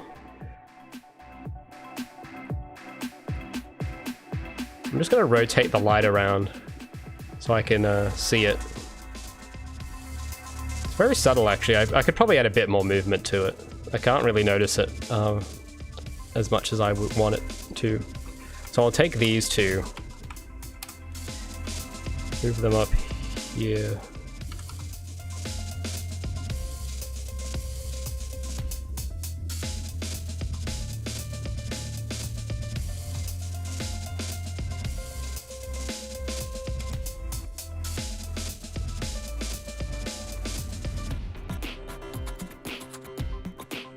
With stepped movement, that'd be a bit more obvious. But I reckon, no, we need a bit more. There needs to be just a bit more. We got a bit of shimmering, but I need just a little more movement.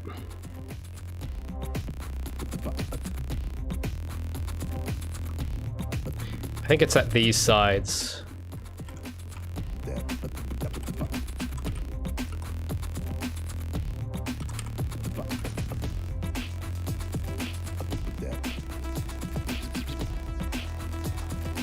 And then these need to compensate a little like this. That's what needs to happen. Okay, that's a bit better. Seeing a bit more movement now. I still think it's just these little corners. I want those to move a bit more, but they don't really. Maybe it's the further up, these ones. I want these to move a bit more. Okay, not those ones. Ah, here we go. I want those more movement. Oops.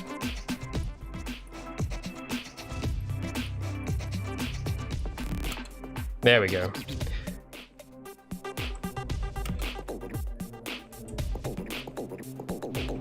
We'll leave it at that for the hair movement, and we'll look at the hips just to see if there's anything that needs to happen.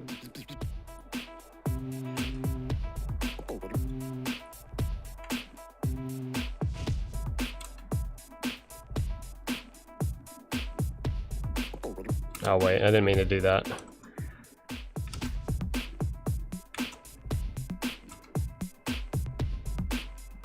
It's just that middle. I need to deselect the front. I just need the sides. I need those because they don't mirror exactly.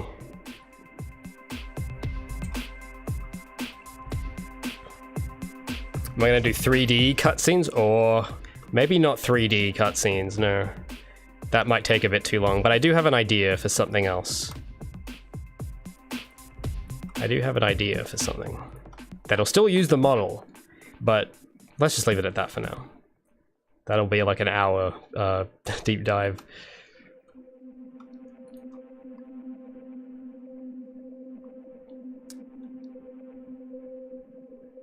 Okay, I'll copy that, paste flipped.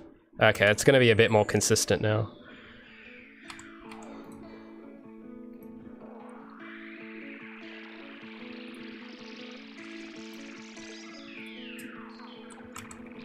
Okay, let's have a look. Maybe her hips could move a little. Yeah, maybe a bit of swivel, bit of rotation. Let me find her torso. There we go.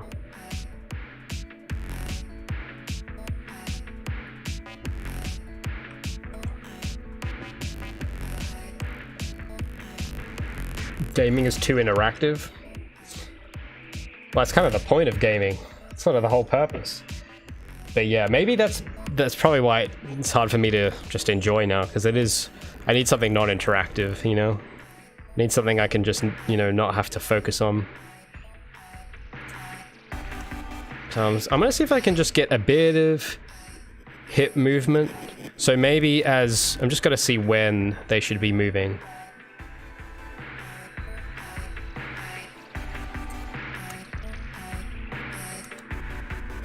I think here they should be rotating like towards where the leg is moving.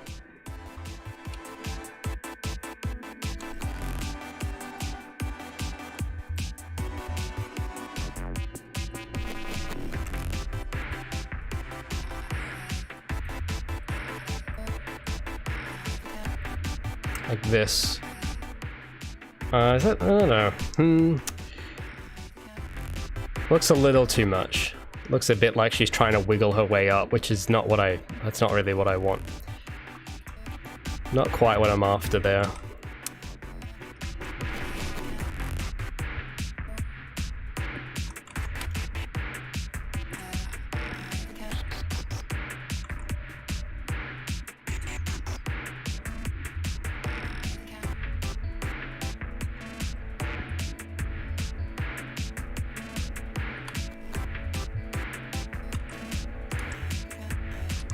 Maybe if I can like step it a bit less, like if it's just more subtle, I think maybe I'll get what I want. Like that. That's just one grid snap away. Nah, I'm not liking that. Not liking it. I don't want her to look like she's trying to shuffle up. Maybe a different axis. Maybe this way, but I'm not 100% on that either.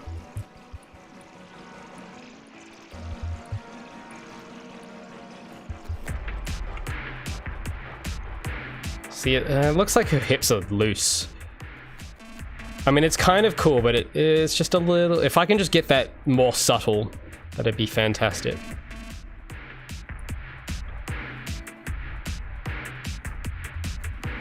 Which I can't, it doesn't seem to wanna... Okay, give me a moment.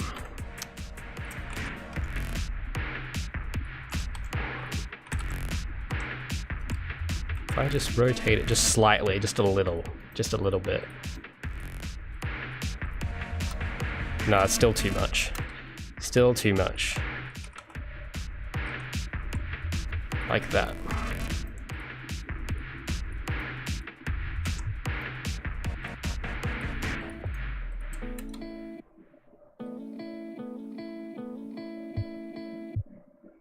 That's better. Looks like her body's a little looser. Yeah, actually I like that. It looks more dangly.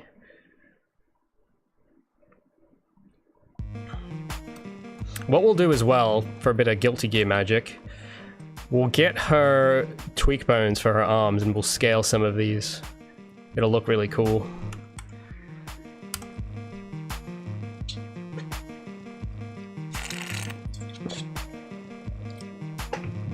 Slingshot asks, I'm interested in how you're going to tackle playing the camera.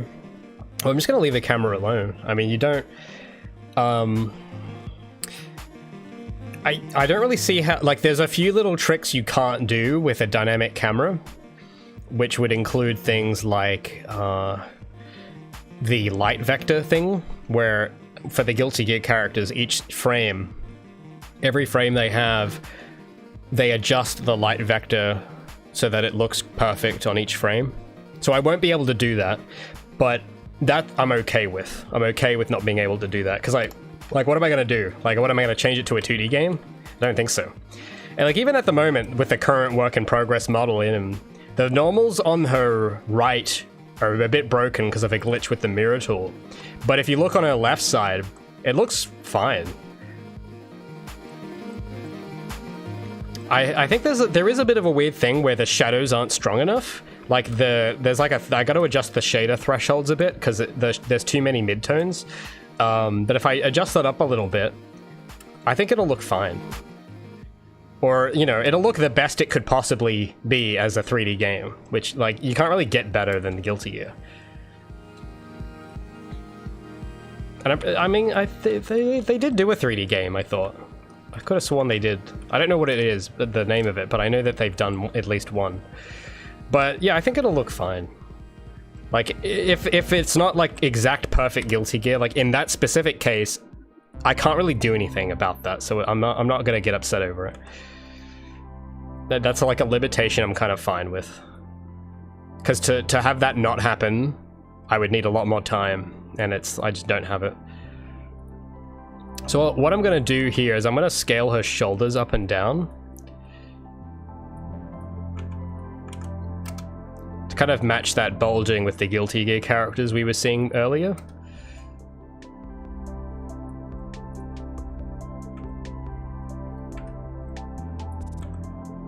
So I'll just like scale her arms a little to look like she's really using those arms, like that blood's pumping through them.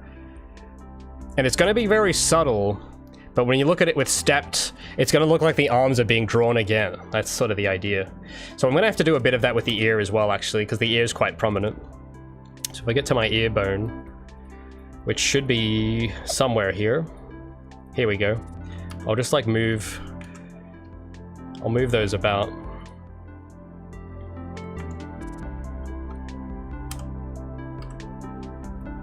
Actually, what I'll do, I'll like move this bone up so it's like moving a little bit, because everything has to move a little.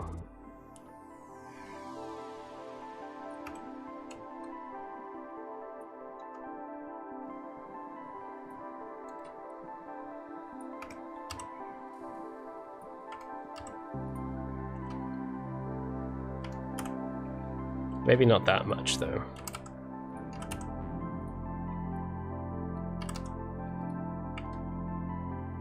Okay, it's maybe a little too much there.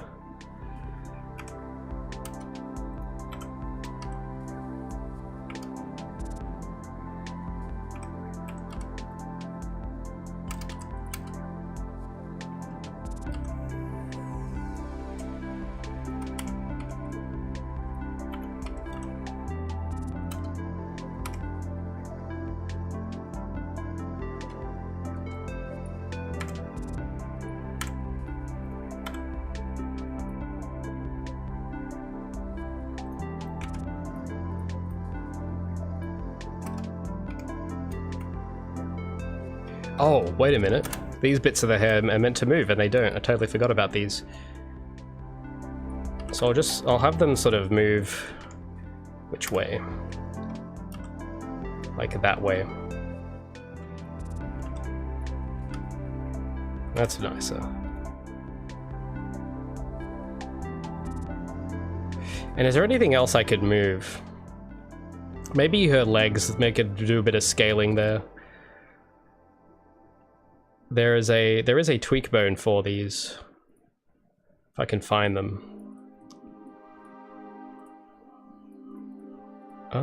Where are you? They're on one of these layers. Aha, here we go.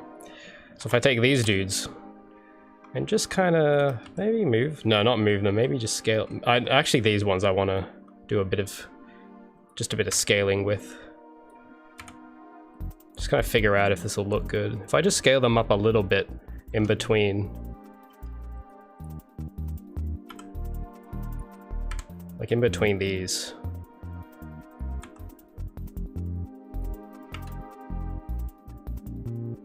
Yeah, you can see it looks a little, maybe I can tone that down a little.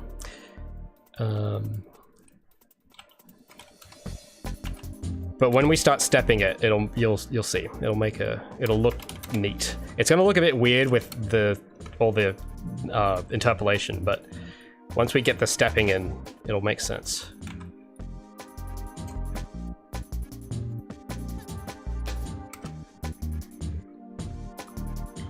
And the feet should probably rotate a little because they look a little too, you know. So I'll clear out the rotation keyframe so I don't ruin everything else I've got.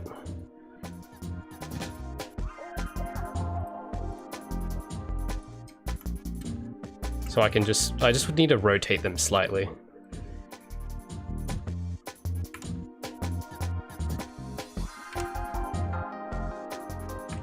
But without mirror.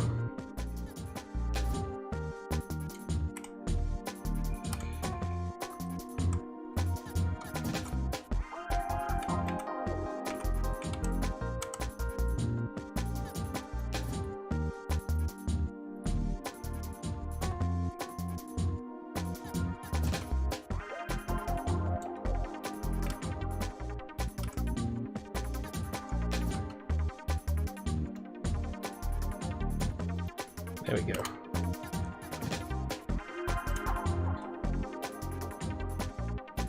Maybe I could even scale these just to make it look a bit less, well, you know, a bit less uniform. So I might try that.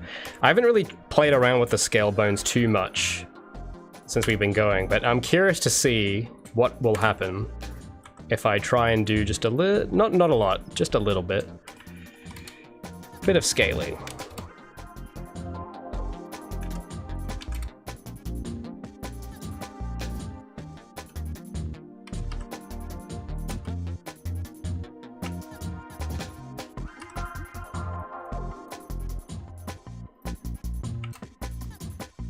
It's very subtle, but I think when we get all the shading and stuff on, and the stepping, it'll make sense probably.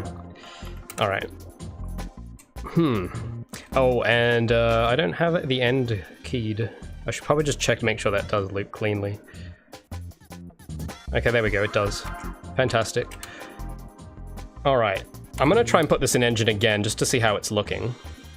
It's not gonna have the stepping yet. I just want to see the movement generally, and then we'll go in and start stepping it up. Just let me make sure that everything is in fact keyed.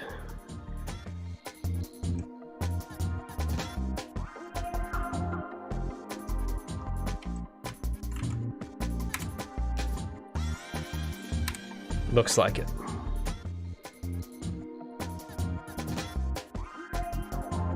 Okay. Oh, I just want to turn off. I just want to turn off those layers. There we go. Great.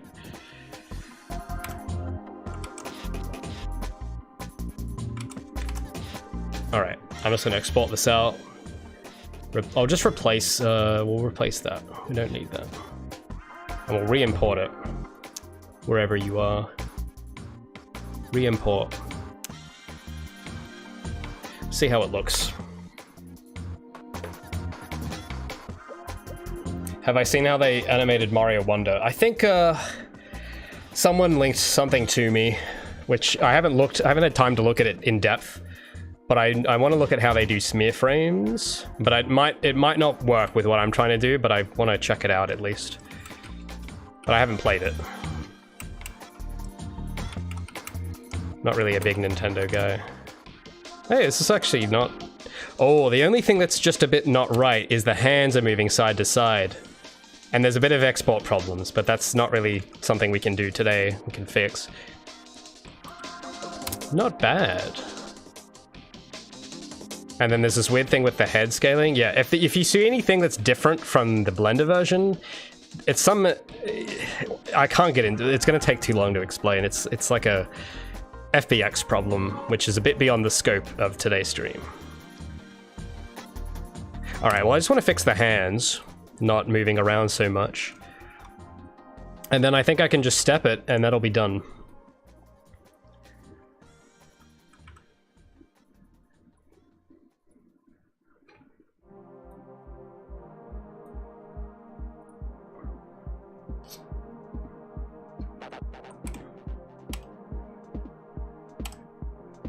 Iguana says the absolute worst thing you can do before sleep is to put down a complex programming problem without solving it. Yeah, I know. It's yeah, it's literally me. Actually, wait a second. Hold up. The hands do stay still in Blender. So okay, that's just an FBX problem. So I cannot fix that today. Because there's a bit of a deeper problem with that I've had for a while. And I'm gonna leave that to future Raymond. That's a future Raymond problem. But the hands look fine in Blender, like it looks fine here. They don't shift around. Because yeah, apparently Rigify and FBX they don't like each other that much. So I've had this problem since forever. And I need to do more research into figuring out a way to solve it. But that's gonna look really boring. So we're just gonna continue. We're gonna do some animation stepping now. So this is the ledge grab idle. I'm just gonna just check if there's any frames that are going beyond where they should. Okay, there's 2 frames here that are poking out, so I'll get rid of those. Or maybe I'll leave them. Yeah, I might just leave them. It's usually not terrible to leave them there. But I'll make a copy of this to sample.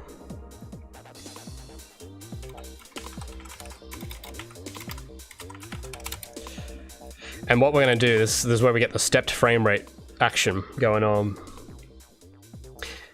is we go interpolation. Oh no, sorry. There should be a button in here, sample keyframes. So we're going to sample keyframes, which will give us it'll just key everything. And then we can just go in and change the interpolation mode to constant and then remove every other frame. So this is, again, this kind of thing. If you're doing this to every animation, it's the same as setting the tick rate, but we will have other animations later that will not have a fixed rate like this. So this particular one is fixed, but not all of them will. In fact, I don't even know if this one should be fixed. Actually, you know, maybe it should. Maybe it should. Because you can do cool little tricks where if you space the frames out in different ways, you can get cool timing and a bounciness going on. But I don't think that's what we want. Or maybe, let's try it. Maybe we'll see how it looks. If I space some of these out, let me try that again. Because at the moment it's just going to be constant, but if I wanted to just give it a shot, if I go back to ledge grab idle, I'll get rid of this and try it over again.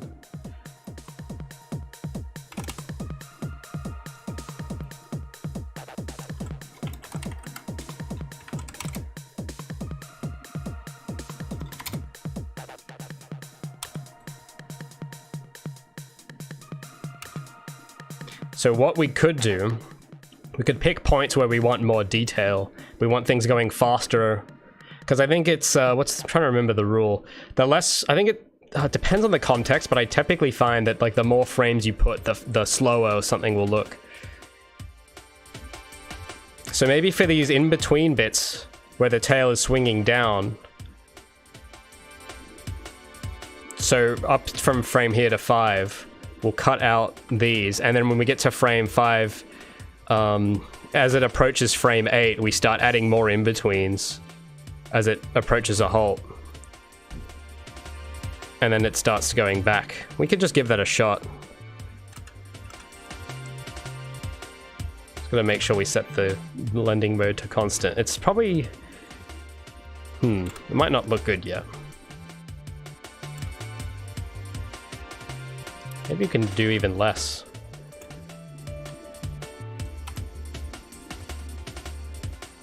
Just to see how it looks. So you like the density of the frames changes like depending on the speed. So as this tail starts to decelerate, we'll add in more frames.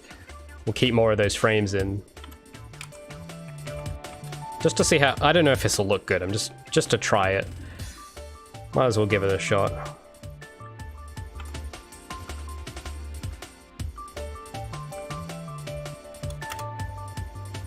So you can see here, it's not perfect, but you see like the more frames I take out, the speed, the rhythm is different.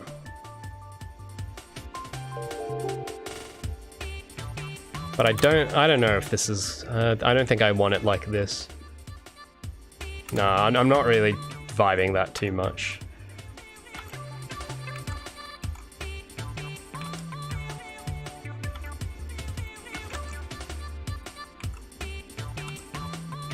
Maybe if I try taking these out.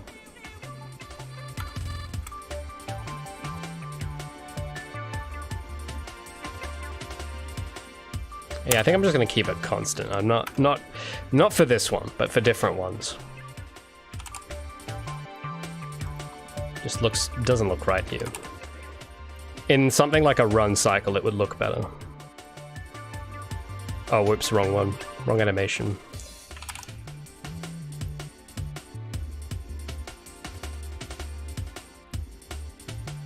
Oh, what have I done? Why is there two idols? I think I've copied the wrong idol.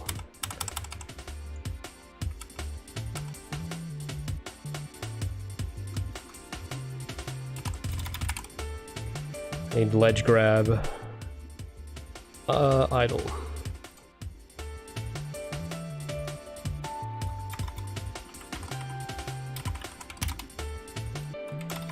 There we go.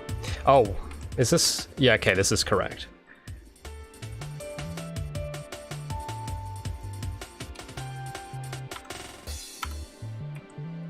So then, yeah, in this case, we'll just do it even. I think for an idle, it's probably for the best.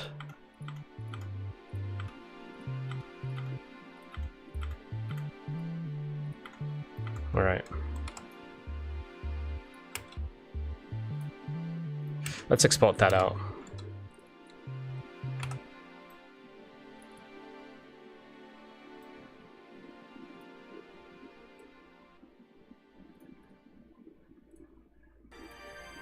So if we re-import this, there's still going to be some FVX issues, but it should be like the stepping should be nice and stepped. Oh. There we go. Nice and stepped. Pretty cool. So, I'm trying to remember what else was on the list. There's more.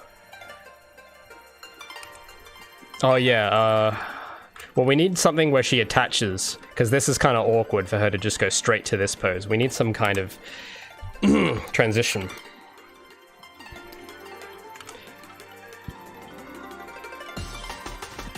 Have we seen her run through Skyport? No, Gabi? Oh, I think we did last week, I think. Let me just, oh, I didn't mean to check that out. Oops. I can remove that later. Well, yeah, we'll see how, we'll have a look at it in Skyport. Just to show you something cool.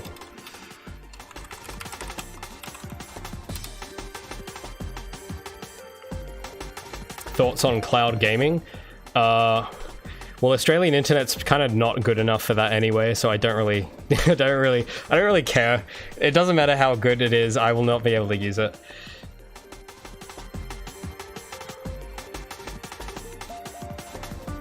And yeah, we'll do a pull-up as animation too, but I want to do like an attach animation first. So that's how it looks in Skyport. It's going to look a bit weird because, okay, a bit of a long story, but I've been trying to work out a better outline.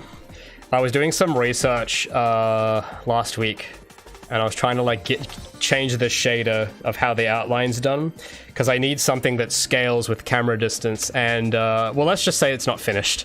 So there's not going to be an outline on her yet, so it's not going to look amazing. It's going to look a bit strange without the outline. But that's a future Ray will take care of it. But yeah, I'm liking this.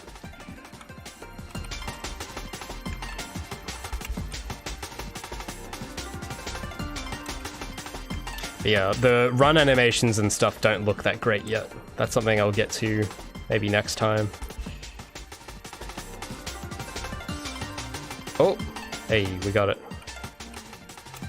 I still love just the fact that there's no pull up yet is just so funny. Yeah, I want her to do some kind of flip. That'd be cool.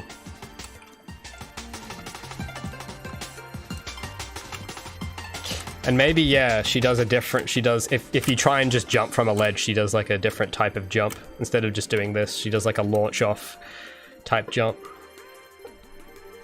That might be cool too, actually. That actually would look really good. So let me add that to the list of ledge jump. I actually don't have a specialized animation for that. So I'll add iteration 1, that's done.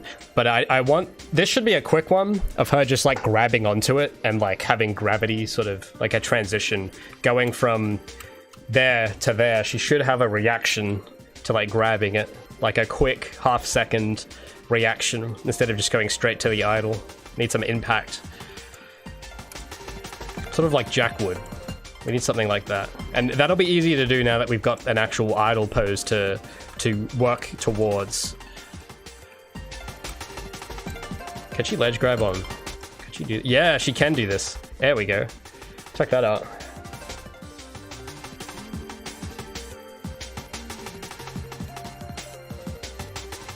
Sakamori says loading screen reminds me of Sonic 06. Does it? I mean, like, let me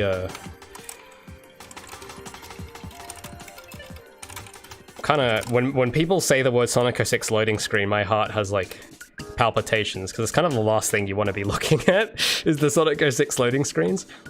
I mean, I don't know. I guess that's cool. I don't really see it, but that's cool.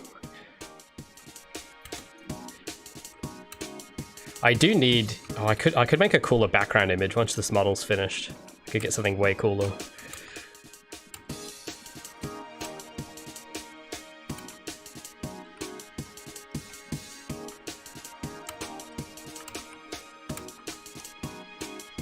Alright, yeah, so I need some kind of transition when she, like, attaches to a ledge.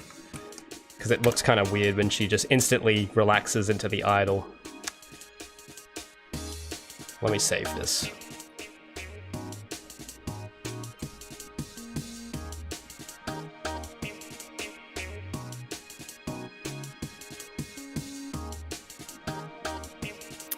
Why does she look like she's running at 20?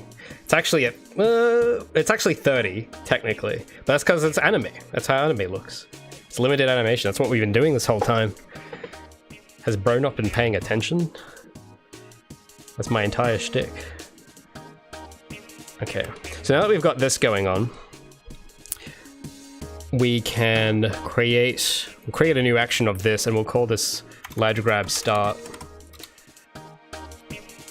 And it'll blend in, this is the end destination. So I don't know how many frames this should be. Maybe 8 frames. I'm gonna go with 8 for the moment.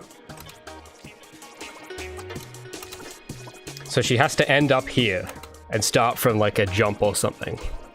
So I'll go find the jump pose. Oh no, do I have a fall? I do have a fall. Oh. Huh. Why? What is this? Okay, I don't know where this came from. This, maybe I didn't finish that one. I could have sworn I had a jump descent. Oh, it's this one, that's right. What's jump ascent? Oh, it's this one.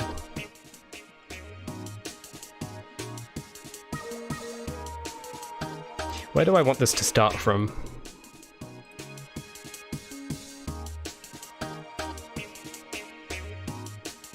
I think we'll start from this pose.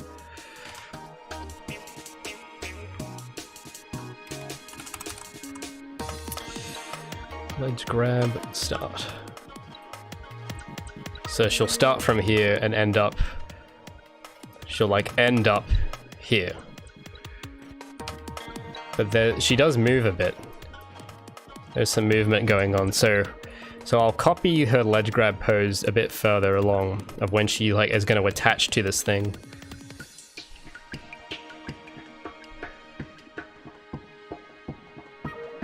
Maybe I can cut out that, but I'll leave it there as just a eyeball reference.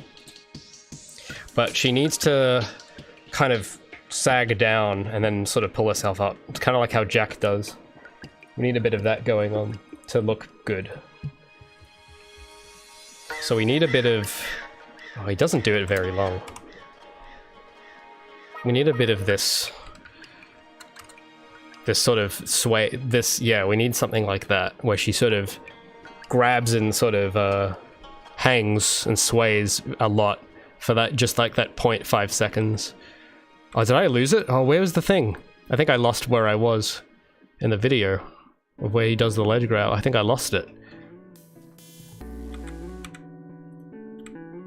No, it's where'd it go? I had the clip right there. Oh, it's near here. It's got to be near here. Yeah, it's near. It was near here, I think. Yeah.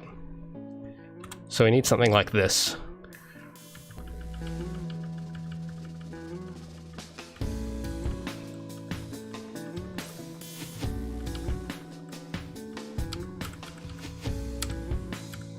I'm just gonna go frame by frame.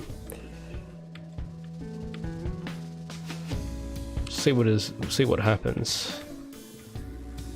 So his hands start further out and then they come in. It's interesting, they like slide along. And then he sort of swings off to the side. And then, I see.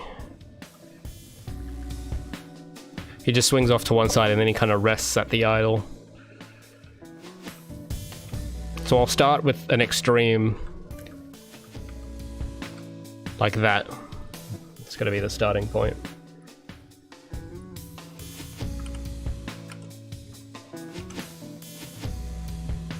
Have I heard about the unofficial PC port? No, it's the first time hearing of it.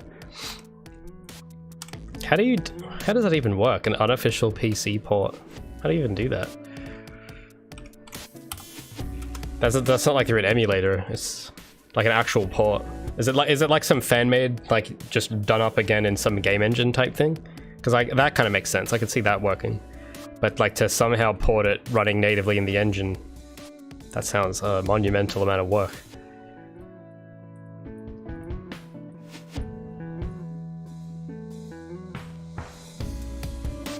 Okay, so we'll start.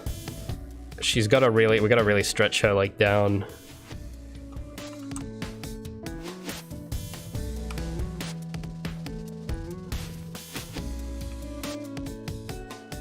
So we're gonna stretch her body out a bit.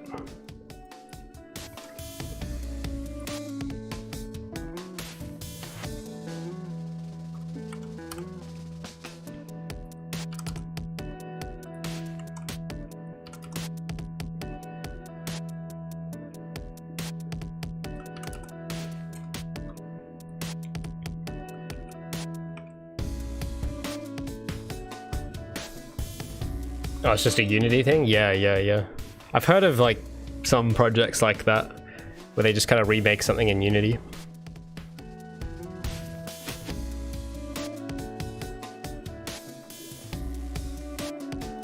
Have I heard of P06? I don't think so.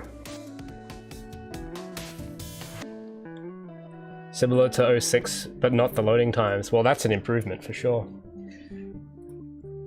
Oh, sorry. I didn't see your message there, Sakurai. 06 says, yeah, I think people kind of, because I played the original. I don't know. I haven't played this fan thing, but the original, I think it gets too much like hate. It's not that bad. Like I've seen worse than Sonic 06. I've seen much worse. Or if you want to see if you want to see bad games, go to a university and you will see stuff much worse than Sonic 06. And yeah, I've been around that, and I'm like, okay, you know what? The 06 guys didn't. They did okay. I do know the development history of that was crazy. It's part of what kind of inspired me to be an indie and not work at a company, was because of the insane corporate politics, because that was basically what happened with so the reason Sonic 06 came out the way it did is corporate meddling and politics. That's essentially what happened, because a lot of I remember just for fun one time I wrote like a 7-page thing on what happened to that, because it fascinates me, because literally everything that could have gone everything that could have not worked out didn't work out, and most of it was just some higher up dude. Well, there was multiple factors. One of the factors was that the director left halfway in. Another factor was that the deadline was way too soon, and they were stretched too thin on porting, because they wanted it to come to Wii, which was a stupid idea, but the higher up guys were like, no guys, it has to be on Wii, because we got to sell something on Wii. And then the dev team says, guys, we can't, it's not going to run on Wii, okay, it's just not going to happen. And the dev and the guys at the top said, well, hey, here's an idea, we're going to split you guys in half now, and half of you are going to go make a Wii game, which will definitely make a lot of money, and the other half, we're just going to abandon you on 06. And good luck. By the way, the deadline hasn't changed. So yeah, good luck with that. And well, what do you think happened? It went wrong, obviously. And the thing that is kind of sad is that I see so many people like blame the developers, like, oh, Sonic team, that's so cringe. How could you do that? And it's like, it's probably like, they're the grunt workers, okay? They don't get to make those choices. They don't set the budgets and the schedules. They don't do that stuff. That's why I never want to work at a company, because it just seems like a disaster waiting to happen, like Sonic 06. So it's like, for me, the lesson I came away from that whole scenario, because I see a lot of I've seen this like meme go around, and I've had people say this to me as well, of like, oh, Sega should hire you. And I'm thinking, no, they really shouldn't, because the minute if you put me in Sonic Team or something, that's when it's over. Like, that's when all of the factors that led to 06 are now at play. If you eliminate that stuff and be a solo dev, that will never happen. Like, those variables don't exist. You don't have some stakeholder giving you the worst deadlines possible, and if you do everything yourself, you can't split your team in half. So those variables that led to that happening, it's a different game at that point, and that's kind of where I'm more comfortable. But it's inevitable. That's the thing that's kind of funny, is that it was, if I really want to know more, because I've only learned what's available, but I really want to learn more about what actually was going on there, because from the information I do have, it sounds like it was inevitable. Like, there was no other way that game there was no way that was going to come out polished. There's no outcome where that comes out polished. The only outcome where it does is if the guys at the top grow brain cells and realize you can't rush a reboot, a franchise defining title. Because the thing is that it would have worked if they didn't hype it as this big, this is the reboot of the entire franchise. If they didn't take that angle with it and they just relaxed, it wouldn't have been as hated. It still would have been what it was. And it wasn't that bad. That's the thing. It's only because of the expectation. I think that's why I enjoyed it, because I didn't follow the marketing of it. I literally had never heard of Sonic before playing that game. So I was immune from the advertising, and I didn't know what to expect. And that's why I enjoyed that game. I thought it was like, this is actually good, because I didn't have any expectations for it. It was just like I didn't know what Sonic was about. I hadn't played like what the other ones people like. I didn't play the originals. But that's a bit of a different thing. But in terms of like the situation, man, it sounds, I do not want to ever be in that situation, ever. Just sounds like actual hell.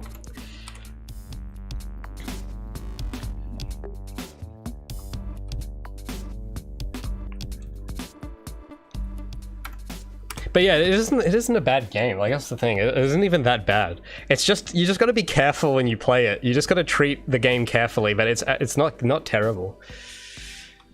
If you know how to play it, it's like pretty good. It just has a kind of a high barrier of entry, because you have to be willing to look past things. And if you're 8, then you can do that. But if you're 20, probably not. It's probably not going to happen. So I feel kind of special that I got my own I got a very sheltered experience with that game, not having been not having known anything about it prior. I probably that's the best possible outcome for the dev team, is to hope it falls into the hands of someone that has no context on what's happening. So in that regard, it wasn't really a bad game. It was just, you know, it's just that's what happens at companies. Like, that's just what happens. So, yep. And yeah, and like having the team split in half and the director in charge, Mr. Naka himself, just going AWOL halfway in, that's yeah, it's not gonna, things are not gonna go well. It's not gonna, I mean, I don't know. I'm curious why he did that. That's the one thing I'd really want to know, is what motivated that. What was going on with Mr. Naka? He probably had some reason he wanted to get out of there, and I want to know what it is. What was he cooking? What was he doing?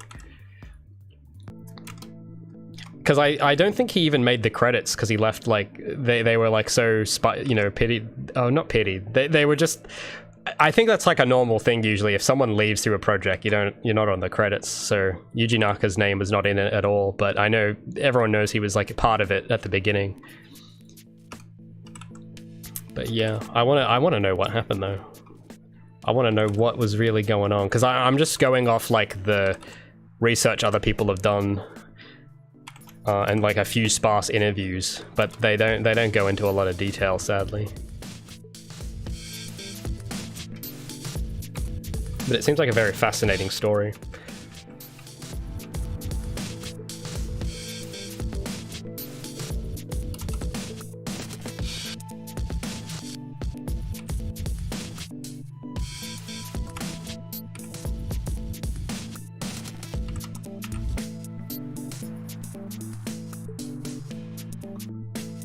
He wanted to work at Square? But why did he want to work at Square? Like, I want to know the details. I mean, yeah, he probably wanted to work there. I'm curious why he wanted to go to Square. Maybe, because I know he was the same dude that did Balan Wonderworld, wasn't he? Maybe he was just kind of tired and really wanted to make Balan Wonderworld, and that started there, maybe. And he was like, you know what? I'm gonna go pitch Balan Wonderworld to Square Enix, and maybe he did, and they said no, and then he waited 10 years, and then they finally said yes. Maybe that's what happened. I don't know. I'm just speculating. The crazy part is that the Wii Sonic games are worse. Oh yeah, yeah. That's the thing too, because they split the team in half to make secret rings, of all things, and it's just like, oh god.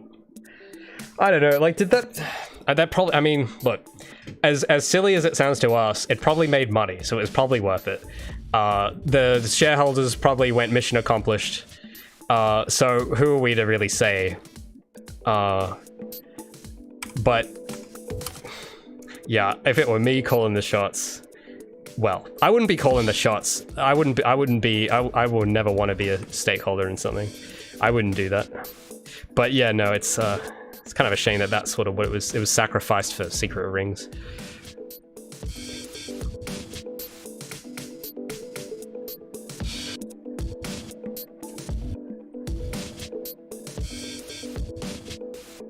Okay, so this animation's also a bit of a straight ahead type one, and I'm noticing that her body really needs to move.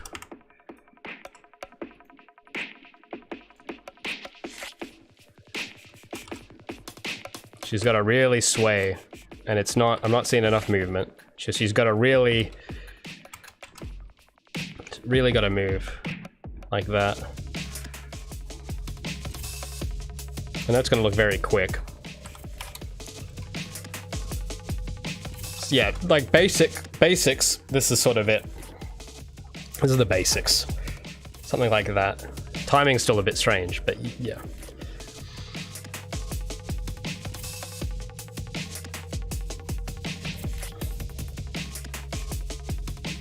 Jayham wants to low-key play secret rings. Well, if you tell us that, it's not really low-key anymore now, is it? That's more like a high-key you want to play secret rings. Sakurai says, Sega always stretches the dev teams out too thin. I mean, well, yeah, like, you guys got to remember this. They're not making they're not doing this out of passion. They're a business, so it's, you know, that's kind of like par for the course for the company. Like I remember there was some video I was watching about Sega, like as a company, because, you know, here's what I remember. There was another thing happening while 06 was all going on. There was another thing going on top of all of that. So on top of Yuji Naka actually no, this might be why Naka left. This might have factored into why he left, because there was 2 Sonic teams. There wasn't just there was a Japan Sonic team and America Sonic team. And there was a lot of corporate restructuring going on, because I think Sega had been acquired by Sammy, and they were merging into Sega Sammy or something. And if the company now, I remember there was some guy that went through all these documents on like their revenue and stuff, and they don't really make most of their money from Sonic. They make most of it from these gambling machines in Japan. I don't know, they have a name for them. They're like everywhere, and I don't know what they're called, but that's kind of where most of the income is coming from. So the fact that they own Sonic is just kind of like a bonus. Like, oh cool, we also own a mascot. Isn't that cool? So they basically, they just have to make it worth keeping Sonic. That's kind of like, this the vibe I got from reading the documents, was like their thing is, well, we've got this IP we can exploit, and we basically just have to kind of keep on top of it. But it doesn't, you know, it's business, okay? That's what it is. So considering that's the pool from which Sonic was born, it is kind of a miracle that we've gotten some of the games we've even had, like some of the better ones, like Unleash.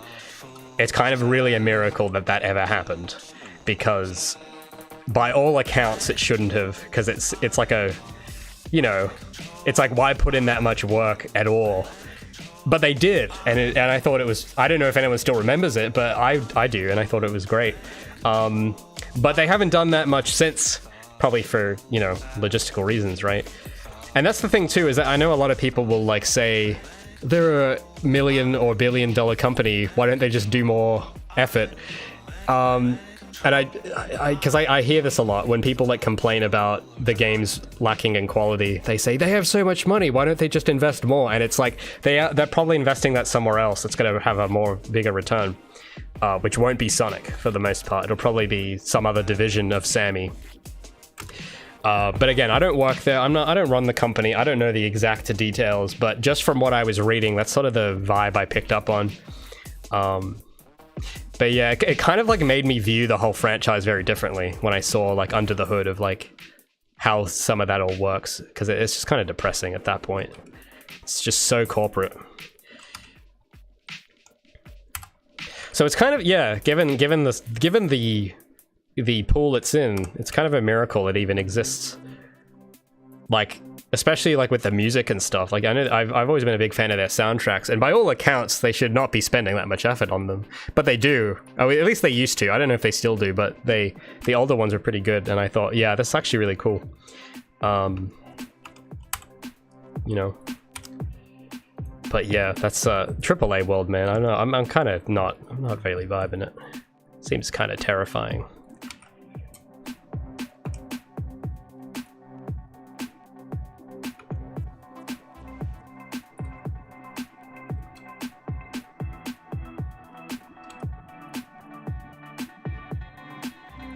And yeah, this needs to, her tail is like, it's gonna stick out more here.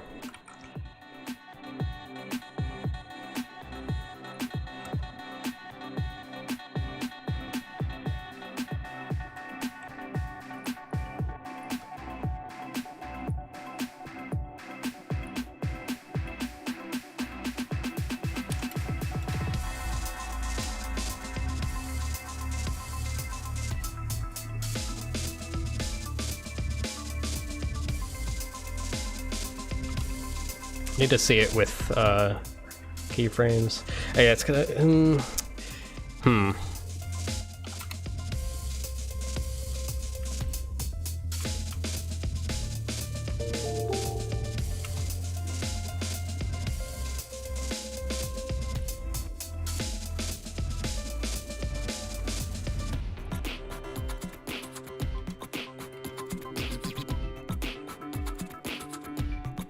I'm just trying to get the general timing down, how it should look.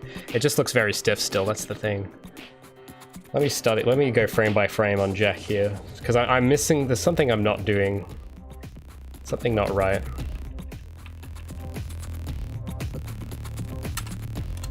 There should be a way, I have an extension that is meant to let me loop these. I want to see if I can enable it. And find the time code. I just need to see, I need to see it play over and over.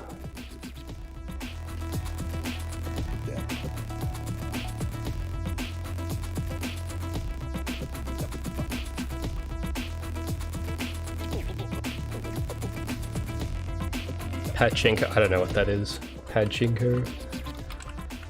Oh, the machines, yeah. Yeah, well, it's some TV show apparently, but I think that sounds like the right name. But yeah, because there was some, it was like some leaked PowerPoint, like of Sega's corporate communications or something, and they had like the graph of like revenue, and like Sonic was like a tiny little thing, and everything else like from the rest of their business, from like the gambling machines, was like 60% or more of it, or something like that. And man, the way they describe it too is very icky. Like they had something where it was like, and then in this division we have lovable children's franchise, but it's in the most like heartless way possible, and I'm just thinking like, god damn.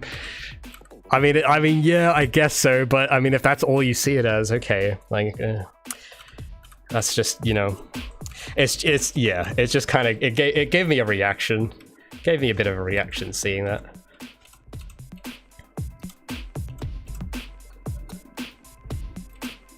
But yeah, 06 is, I think that particular game, to me, that was sort of like the beginning of the end, it feels like.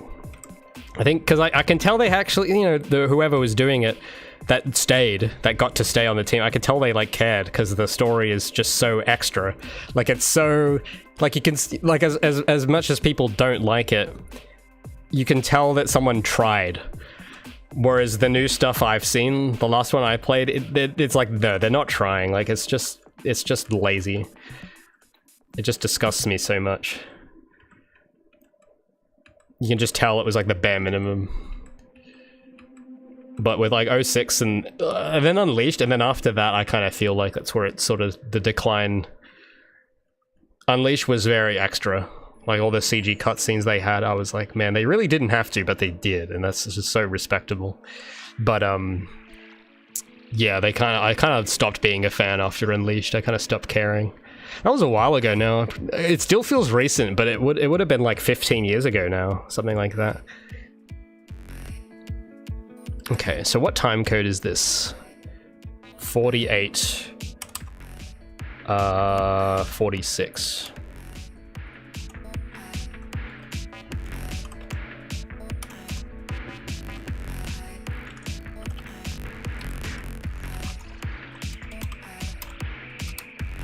Try and loop. Will it let me do it? No, it won't. Wait, no, I must have just typed it in wrong.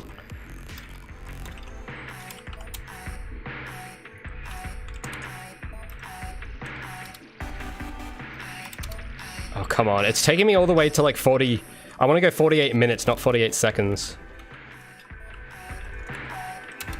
Oh, come on. 48 seconds. No, 48 minutes. Okay, there we go. Now it's gonna loop this for me. Some extension I got that lets me loop. So let's maybe 46.5 or 46.30. Skip ahead a bit. Maybe .40. And then 46.9.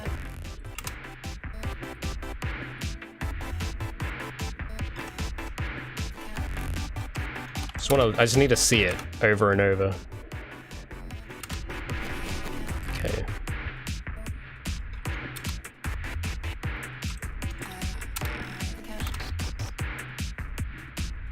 Okay, just want one frame, because the camera starts moving at the end. I just want to loop it cleanly so the camera stays in place. So do 94. There we go. Maybe 95. There we go. Okay, it's freezing a bit there. I don't know why it's freezing. Go 98. Okay, now I can see it loop. Okay, now it's not freezing as much. Okay.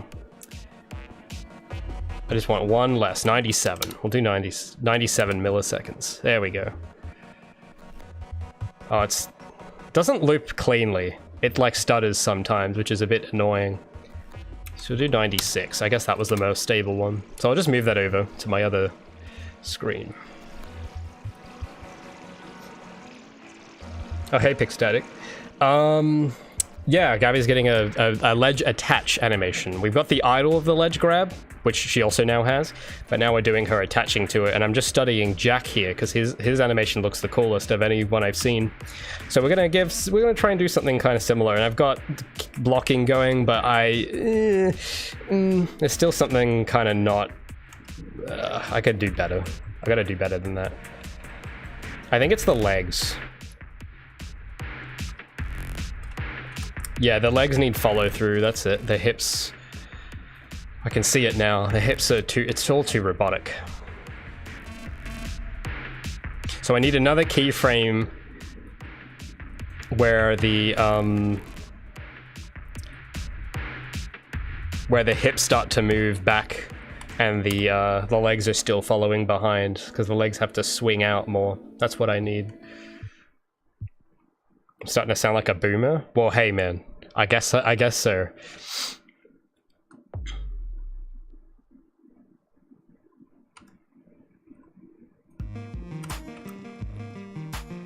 Jake says AAA companies are like indie ones without heart.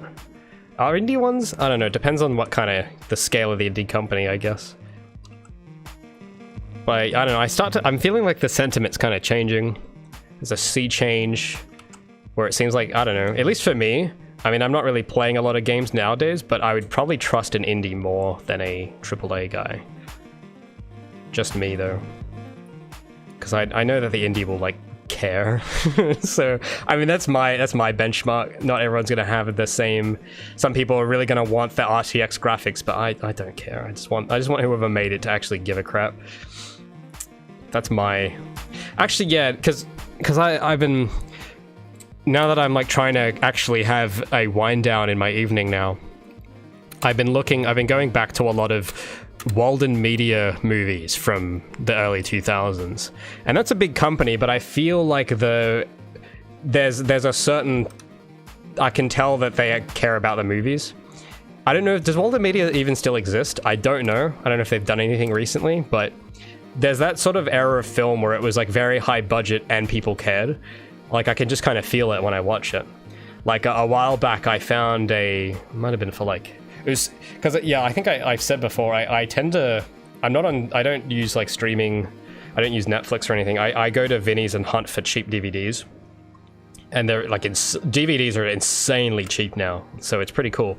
And I found this one, the Spiderwick Chronicles, which I think I had seen in cinemas when I was like really young. And the guy in it who stars is the same dude from that meme that was popular last year. I'm a Surgeon. It's the same dude, Freddie Highmore, except he's like 10 years old in this movie. And I don't know, because I think the thing in common with these, because I think Walden Media did, or maybe it was New Line. It might have been New Line, actually. Maybe I get them mixed up, because I know they've done a few films together. I think it might have been New Line Cinema. Or Walden, or both. Maybe both of them do what I'm describing.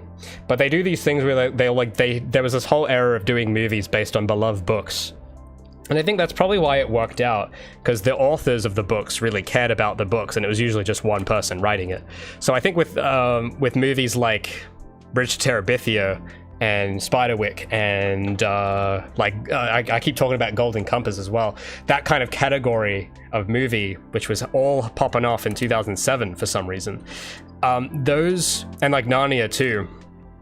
I think there was Narnia Walden, or Narnia might have been New Line, I think. But you could tell that they're being very kind of like respectful of the, because it's the idea is coming from one dude that like really wanted to tell a story and wrote a book because he didn't have the money to do a movie, and then the company comes along and says, hey, could you give us film right and we'll adapt this.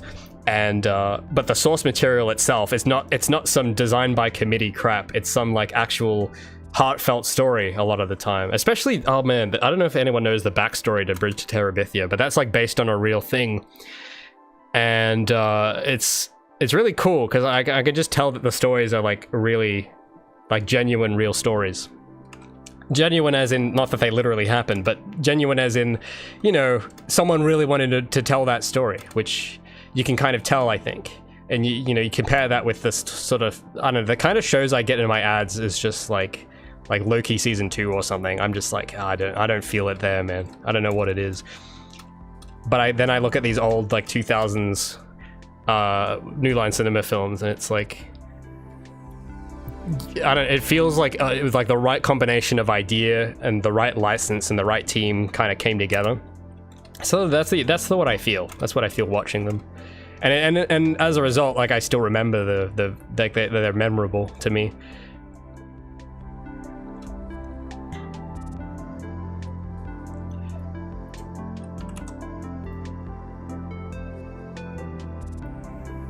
Okay, this is looking better now, but we need, there needs to be some transition. So I need to speed this up a little bit. There needs to be another frame transitioning between when she starts the idle ledge grab. Or not. Maybe we don't need one. No, we need, maybe we need one. Something in between. Something here.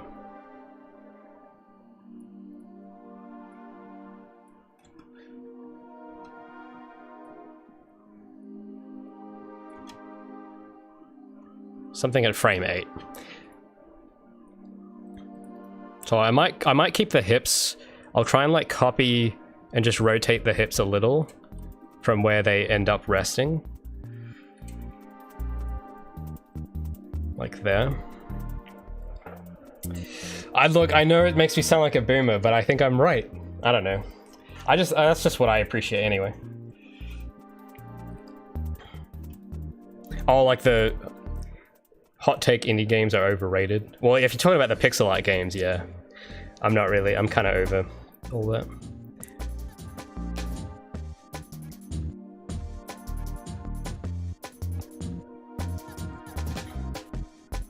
Lord Ranchos says you think you read it but you don't remember. Well, you should reread it. It's actually really good. It's actually a really good story, if I do say.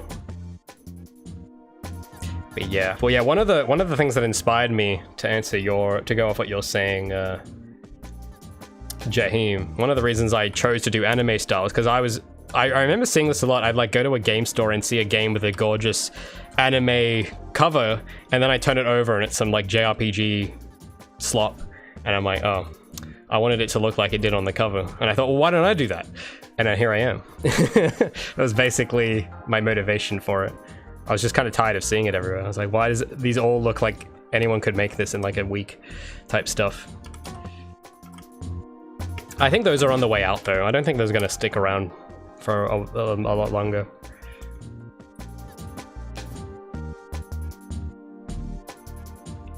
Or maybe they will. Maybe I don't know. I think, yeah, you know what? They probably will stick around because they're easy. It's like the barrier of entry, like everyone's first thing is, it's easy to just pick a pixel art thing. So I think as long as they're easier to do than anything else, it's going to stay, it's probably going to stick around.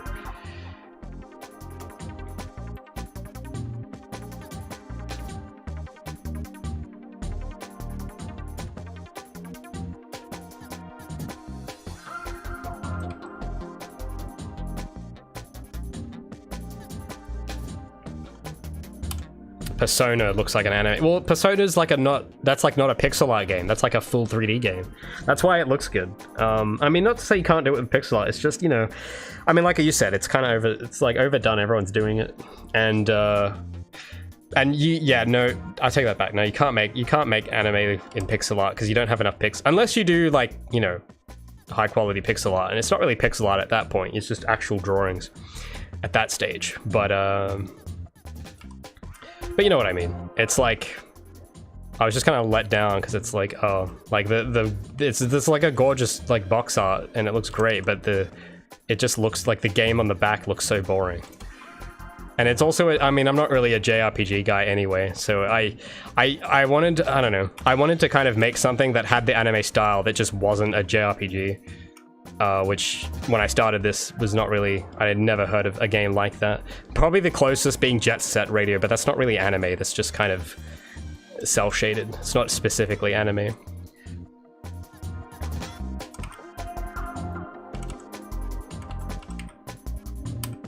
But, you know, something that actually looked like, you know, you go and you look at like Pokemon. Man, I don't know, do they have 3D Pokemon games? I don't know, do they look, I don't know, I'm not a big Pokemon fan, but I would hope that they would at least have something like that, right?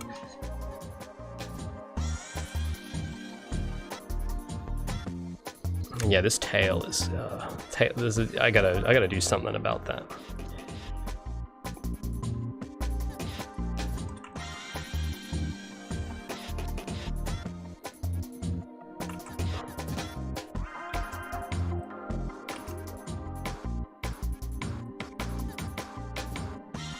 Xenoblade 3? Let me search that up. I think, is that the game where they have that dude? The, Rhine? Is that Xenoblade? Because that's probably the only thing I know this from. Oh, dude, yeah, the box art looks awesome on this, but does the actual game look like this? Because this is sick. Oh, it looks like it does. That's awesome. I mean, that's still not exactly anime, but it's like Final Fantasy anime. You know, like the Final Fantasy style, which like, I don't know how to describe it. You know what I mean. But this isn't like, there's no line work, there's no hard shadows, but it's like a cool, different, alternative, like CG anime style. And this actually looks kind of nice. Good art, that's what good art direction looks like. Good colors. But yeah, this box art looks pretty cool. Wait, is there two different ones? Oh, there's the definitive edition, which has just a sword. That's kind of cool.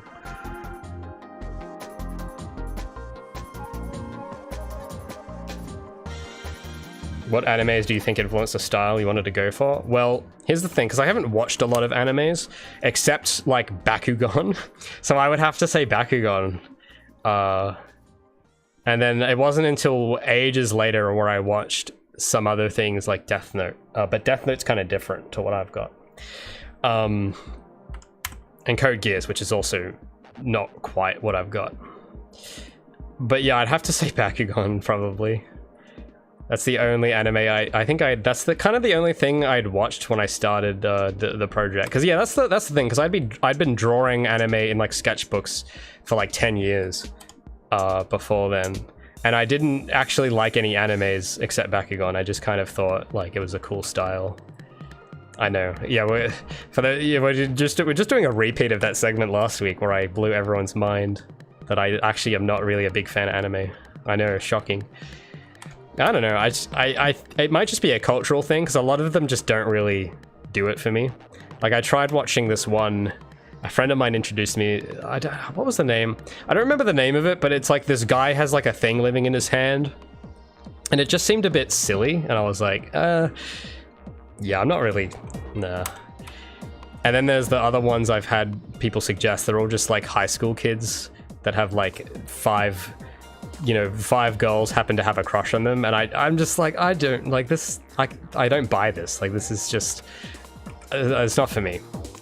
So I don't know, I haven't really found any animes like a lot, like I really enjoyed Death Note, but apart from that, I really would love if there was a show that exists that had like kind of my taste but in that style, but I haven't seen it, I haven't found it,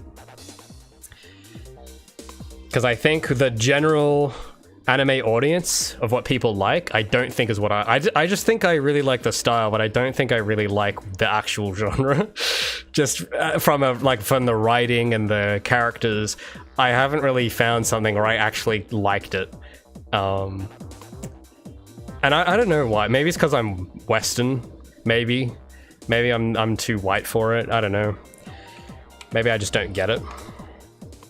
It's probably what it is. If I had to guess. But it's just not really for me. But the style is freaking cool. I just like the style. That's literally it. I just think it's freaking, it looks cool. And it's, well, you know, a lot of effort. And it's like, I respect that. I haven't found one that I actually kind of enjoy watching as a show, like for the story and everything. Have I watched Dragon Ball? No, I haven't watched that. I've played one of the Dragon Ball games, but I haven't watched the show.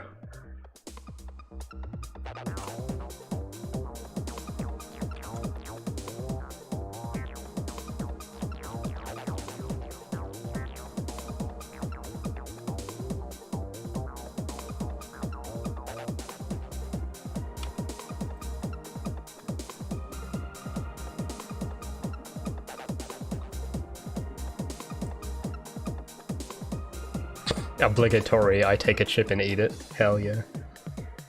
Sakurai says Bridge to Terabithia was the first movie that made me cry as a child. Oh man, me too. It still makes me cry now, as a matter of fact.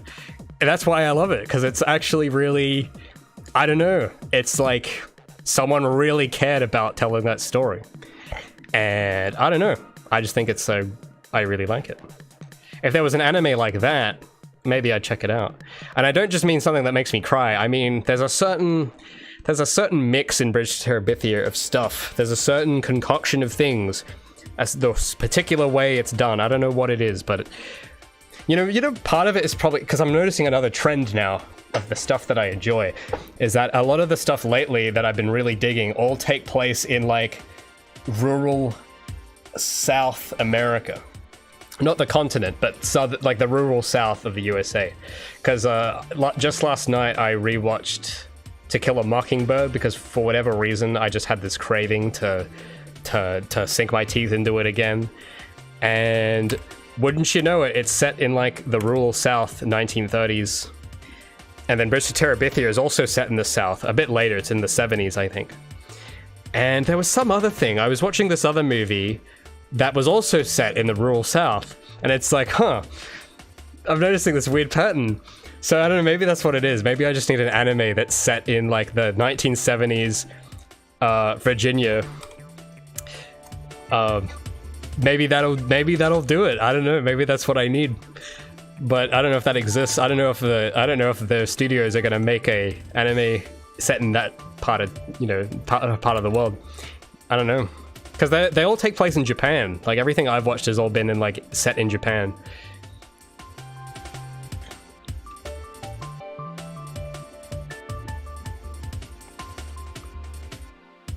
Oh, and FMA. Yeah, I have watched that one. I totally forgot. I did watch FMA, but it was some like remake. It wasn't the original one. It was some like remake version. And that was, I don't remember a lot about it, but I remember enjoying it. I remember it was like interesting, and the world was kind of cool, and I liked Edward. I liked him, but I can't really. I'm struggling to name more of like anime characters I've actually not hated. Well, yeah, like Light and L. The dynamic between them is so cool, and then like, you know, Edward Elric. He's pretty cool, and that's all that kind of comes to mind. Even like Bakugan, as much as I love the look of it, I haven't watched it in so long, and I honestly don't know if I'd even like the characters now. I think maybe I would. Maybe I would. I remember the main character was like a very competitive dude, so I'd probably like him, but I haven't watched it in like more than 10 years. I remember I tried to rewatch Sonic X, because I remember watching that as a child at some point. And I tried watching it again like a year ago, and I just, I can't. I actually can't watch it. I don't know what it is, but it just, it wasn't as good as I remembered. I don't know. This sounds like a hot take probably, but I was like, oh, actually, this is kind of boring. Like, like I don't know. I'm not really vibing it anymore. So I don't know. Maybe it was always like that, and I just didn't notice. But I don't know. I can't really stand it anymore.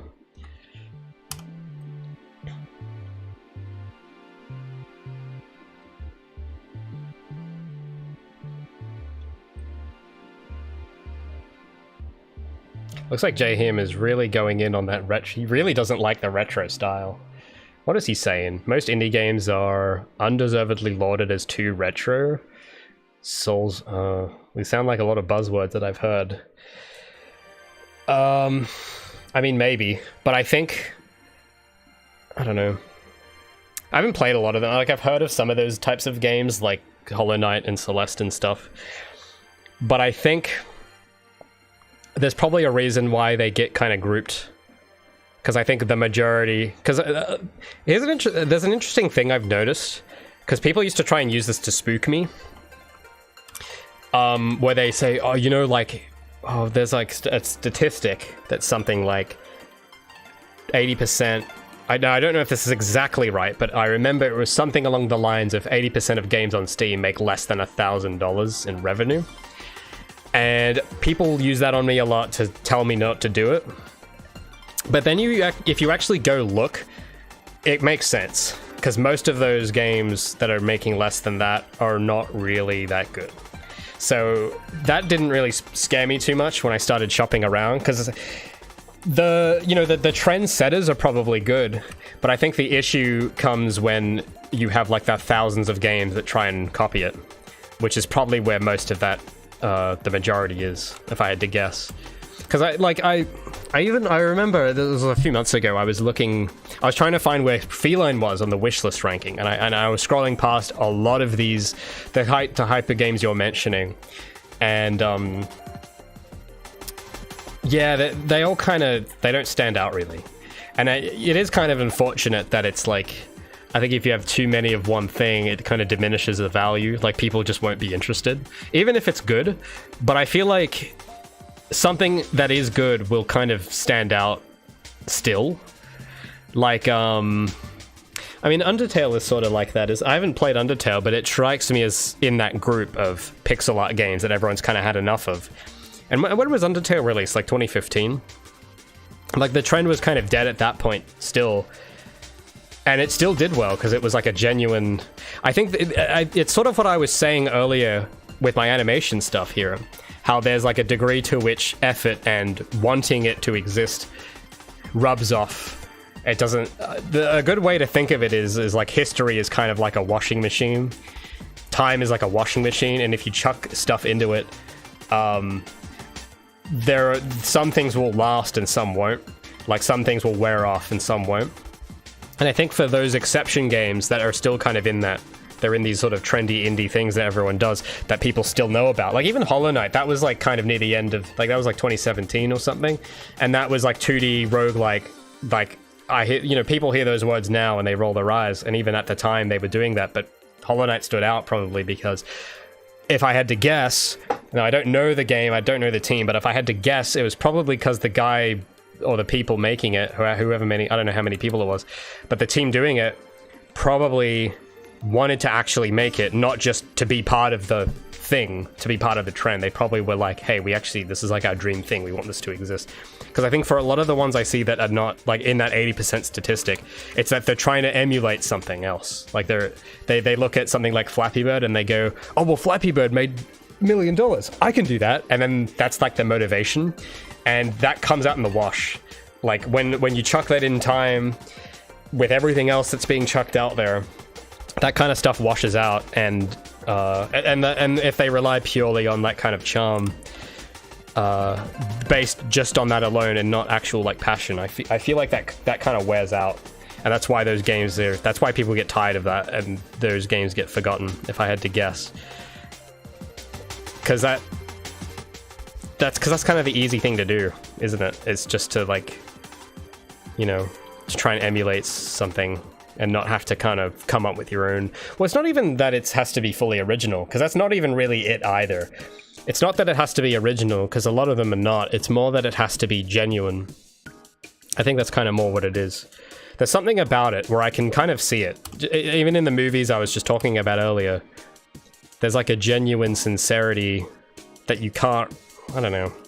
It's in there somewhere, and you can kind of see it. And I think that is what makes it not, you know, fade. But how to exactly describe it, I can't show you exactly what it'll look like, but it's just a thing you feel. It's very hard. I don't know. It's just something I've picked up on, but it's hard to explain out loud. But if you put me in front of something, I could probably like feel what was going through the person's head making it. Like the attitude kind of comes out in it, I feel like. And it usually is in like very small things you wouldn't think to pay attention to. Alright. I've been looking at this on loot for a bit. What do we reckon of this? My eyes are getting a bit tired. What do we reckon of this sort of... You know what, maybe I'll need to put it in game to test it, because it's hard to really tell without context. The thing is, I don't know if I have an animation state for this animation. Yeah, iguana, that's exactly right. Yeah, you can't fake authentic... Yeah, it's authentic passion. That's a good word. Those are good words for it. I like that. I think that's what it is. It's exactly that. That's why, like, I've never seen someone... maybe it exists, but personally, I haven't... What's one of the games you mentioned? These sort of pixel art type games? Well, I'm trying to think of a specific... Like, someone trying to do a clone of Hollow Knight. I have not seen a single time where that's worked, where their motivation was just trying to one-up Hollow Knight. Just because the Hollow Knight people are famous, and if we do that, we'll be famous. Like, I've never... Maybe that exists somewhere, but I haven't seen it. And if no one's seen it, it's probably one of those games that just came out and no one heard about. Which means it means it'll exist. It doesn't mean it was never made. It probably means it does exist out there, but it was so painfully average that no one paid attention to it. Which is why we haven't heard of it. That could be it. Or maybe one of you right now can name one and contradict me completely, which would be awesome. I'd love to see an example where that's worked.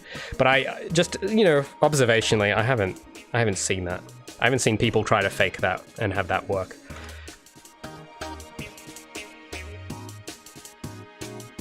Anyway, speaking of animations on topic, what do we reckon?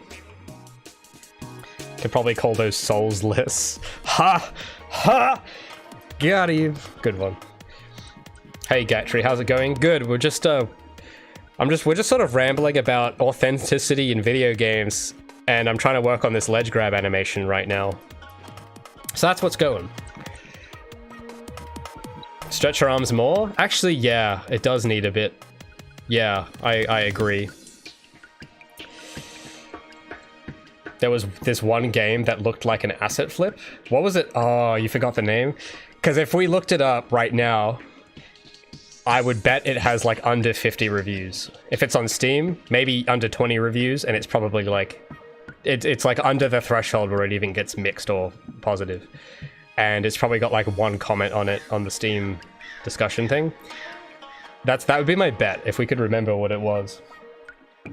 And if I'm wrong, then that'd be awesome. I'd love to be wrong. But when I was setting up my Steam page, I went and looked at a bunch of other Steam pages for like ideas, and I would see that kind of thing a lot, where it was just this sort of graveyard, basically.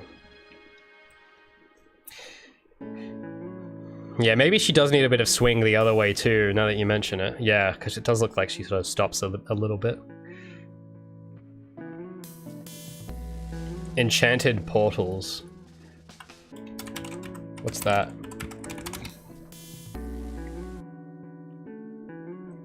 I have not heard of this one, but the review score looks pretty bad.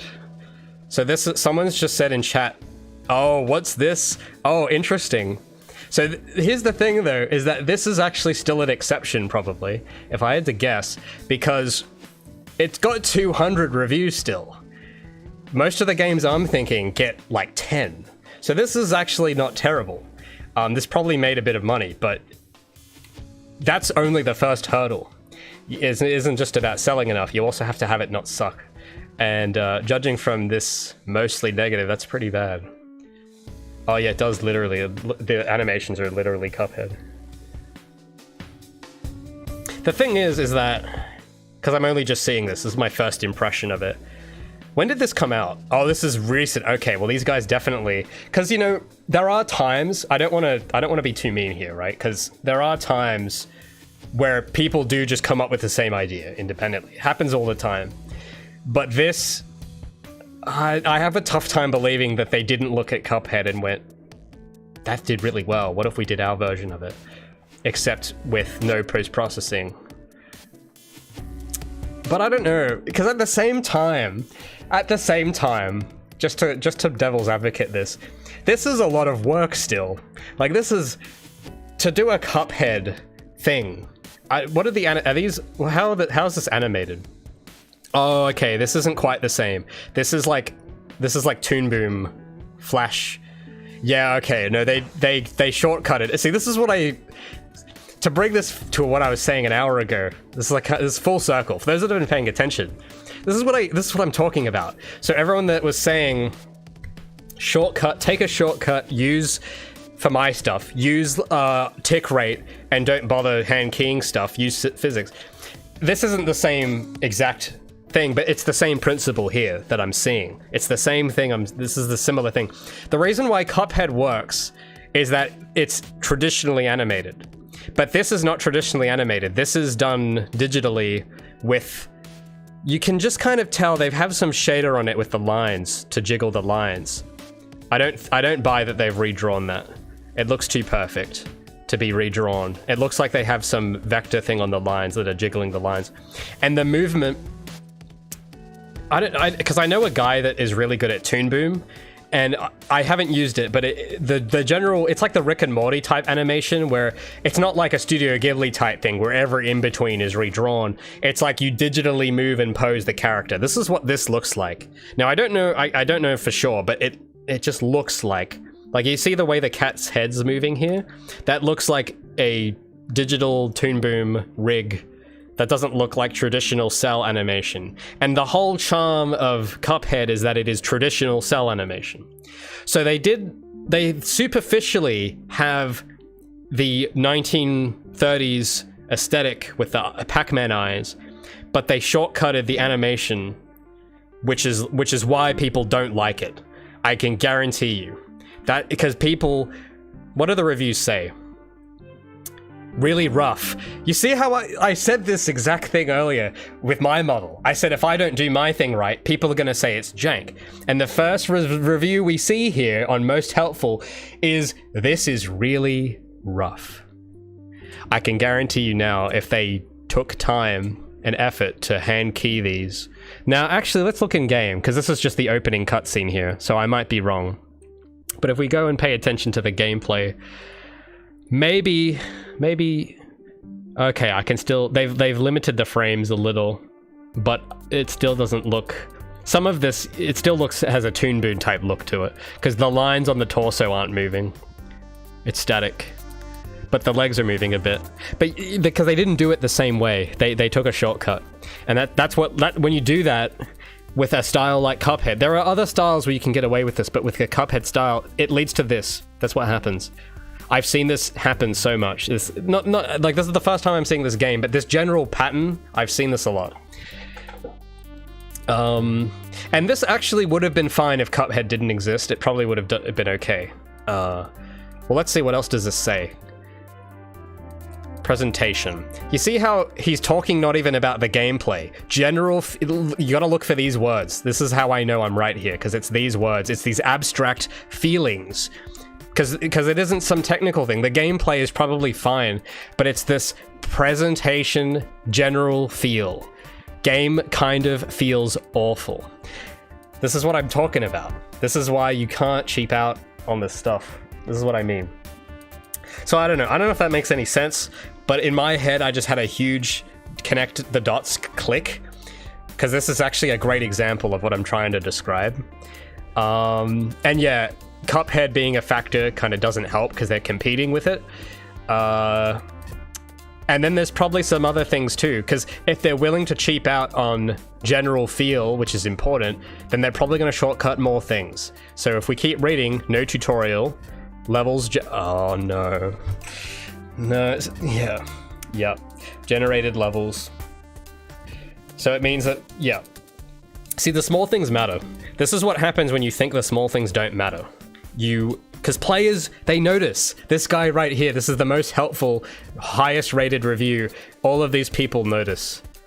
But the thing is that they're not going to describe it in detail because they're a gamer, they don't know. But if we were to look at this and play it, we could probably come up with a 2-3 page report on what's going on here. But that's not the player's job. The player, all they see is that it feels kind of bad, it feels kind of bad, rough. What were the words? Really rough. What else word did he use? Kind of feels awful. That's what that sounds like. That's what a gamer will say, because they're not gonna do a 2-page essay on a game review, and they're not gonna pay attention to it that closely if they didn't like it. But this is where they're kind of wrong, but they are right at the same time. Like, they don't actually explain why it's awful and anything. That's what the developer has to figure out. That's what, like, if it were me doing this, if I released this and I saw these reviews, I wouldn't expect them to tell me exactly this frame of this is off and this whatever. I'm not going to expect them to know that. That's my job to figure that out. But it is my job to take in the fact that this guy didn't vibe with it, and there's something he's right about. That's sort of the way I think of like feedback. Then there's stuff like this, which is kind of more in that camp of technically not wrong but not right. Like, just saying so bad. He might be right, but he's not very descriptive, so it's not very helpful, but it kind of still is a little helpful at the same time. But anyway, yeah, that's we could look at stuff like this for ages, but this is what I mean. I don't know, does that make sense? I don't know. That's what lack of authentic passion, I think, it looks like.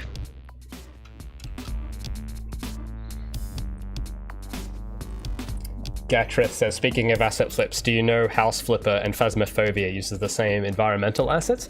Well, I don't know those games, but I would not, that's not really, asset flipping is not inherently bad. Like, that's like, I would expect them to. There's probably other games that use similar, I use some assets in mine that probably are getting used in other games. It's more about how it's used than what is used in that case. So yeah, that wouldn't surprise me at all, because those are probably indies, I'm guessing. Phasmophobia. I've heard of the name of this one, but I don't know what it is. Kinetic Games. How many people are in Kinetic Games? I don't know. I'm trying to Google it, but I can't find anything. But if it's a small team, yeah, like, they probably are going to use stuff. But if they direct it well and it's used with purpose and it isn't just lazy, like if they actually go and put a spin on it, then that's sort of different. It doesn't mean that asset flipping is bad. It just, I think when people say asset flips, they're actually not referring to the assets, because the assets are actually good. The problem that they're actually describing is art direction, which is a different problem, but it's something that a asset flip game will get wrong.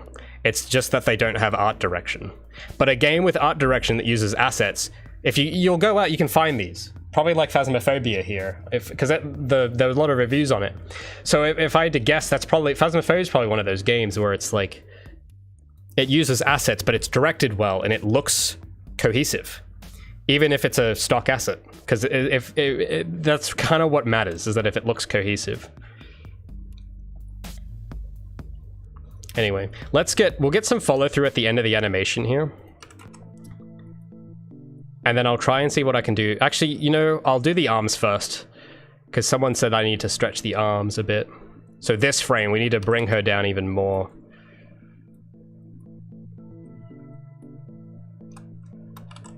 Like that. Oh, yeah, that's much better. Thanks, Sozu, for that suggestion. Look at that pup.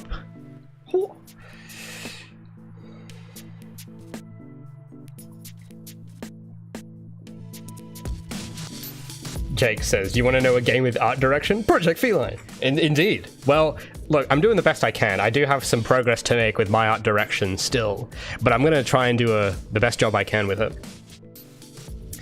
But that's a nice thing to say. Appreciate it. Which you can, by the way, wishlist on Steam right now, by the way. I think we're in the top 1,000 for most wishlisted. So if we can get into the top 500, that'd be poggers. Very poggers. So I think if you type in wishlist in chat, for some reason on YouTube, if I type it in, it won't work. But if you type it in, it'll work. It should give you a link. Oh, no, it does work now. Okay, lovely. But go check that out. If it's not on your wish list, then you need to get out of here and go and add it to the wish list right now. And the more wish lists we have, the more chance we have of us not ending up like one of those games, which would be really cool. I'd be really happy.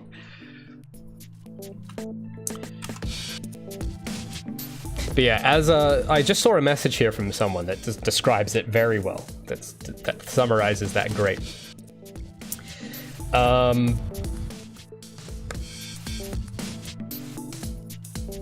Oh, where was it? It was a great line. I'm trying to find it. All of you just started talking at once and now I've lost it. It was something about passion. Oh yeah, Iguana said the point is the authentic qualifier isn't unreasonable. Well yeah, because I've had people tell me that passion doesn't matter and I think they're rubbish. I think it does. Gatra says, oh, you didn't know I was the dude behind Project Feline. Oh, cool. Well, hey, yes, I am that guy. I am the dude. Hold on. I'm gonna blow your mind right now, Gatrio. You wanna have your mind blown? Look at the bottom. I'm trying to think what side it is for you. The bottom right corner of my screen, of my display. I want you to tell me what's there. It was staring you in the face the whole time. I got you. I pranked you. It is indeed me. Well, I'm glad you've seen the videos. Speaking of which, yeah, I've still been working on reorganizing all my footage. It's just taken, because of the power outage, I've had a bit of a setback, but I'm still working on it. I also found more folders that I didn't know were there that I have to organize, but it's nearing the end. So then I'll be able to finally go back to editing and writing and stuff, which will be fun. I'm just not a bit, there's something about the tail I'm just not entirely sure about here. I think we need to bring her tail out this way. Like there. Or here.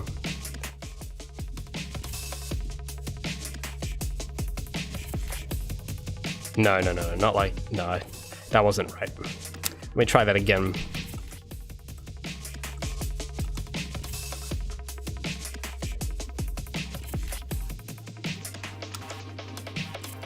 Actually, what was the name of the Cuphead game? I'm gonna go back and I just want to see if they had a publisher. That's another thing I'm curious about. Do they have a... No, they're self-published. Okay. Self-published. But still, 200 reviews is actually not terrible. If we punch this into VG Insights, we'll see how estimated how much it would have made. It's always curious to see that.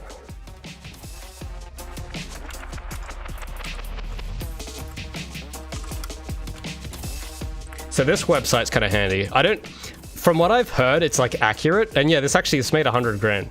So that's interesting. This is actually still like good. Like for, even though the reviews were terrible, imagine if this was like genuine, how much better it would have done. But it's like, you know, from what I've heard, because I know a guy who released a game and the figures he gave me was similar to the figures on this website. So I kind of trust this. But for every one of these enchanted portals, there are hundreds of ones that didn't get 200 reviews that no one heard about. So that's, even with this, it's actually, they didn't do everything terribly, because we know about it and people heard of it at least. Like, that's the first barrier, is apathy. So they at least got enough, they got 200 people to care enough to leave a negative review, which... From the people I know, at least, that's, like, better than the people I know personally. Like, that's still, like, a better outcome. Because it can be a lot worse than that. Like, that's kind of the point I'm trying to make here, is that it could actually get worse. The worst thing than having 200 negative reviews is having one review. Just of anything. Like, just having nothing. Like, no interest. That's, like, the worst. So, you know, as much as, like, we kind of tore that page to shreds, it's actually not the worst. Like, it actually did okay. Just depends on how much it cost. That's the only thing. If it cost 200,000, then, well, maybe it wasn't so great then. Maybe I want to stretch it even more, actually. I reckon we could stretch this more.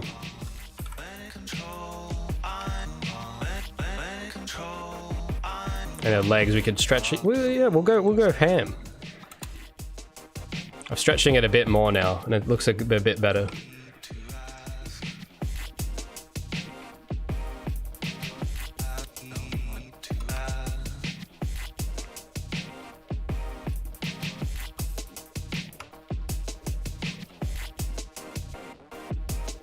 I think her body should move back and forward a bit though, because it does look, it needs to kind of slam and then swing back. It needs to kind of do like here it needs to be further forward. Yeah, the more, I'm starting to find more things of it now. And then the legs maybe we have them go back a little. And then the torso, we straighten it a bit. We like really elongate it. And then here, maybe we move these back a little.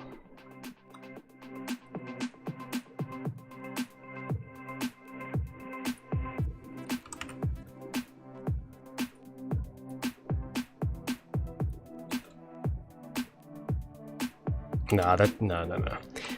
Went a bit too overboard there.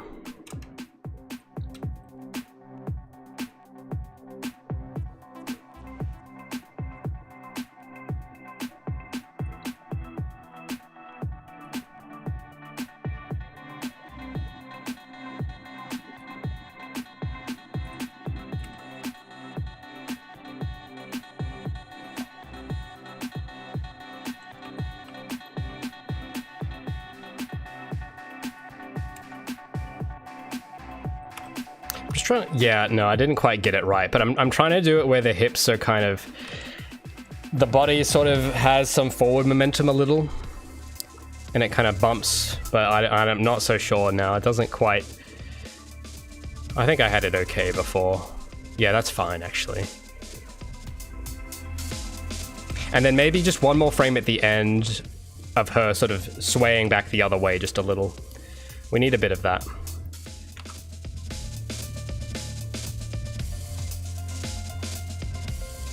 And let me just make sure that the keyframe of the ledge grab is where it ends. Just gonna make sure of that. Yeah, okay, that's the same keyframe. So I don't know, maybe this frame might not be necessary, but let's just try it and see. Maybe.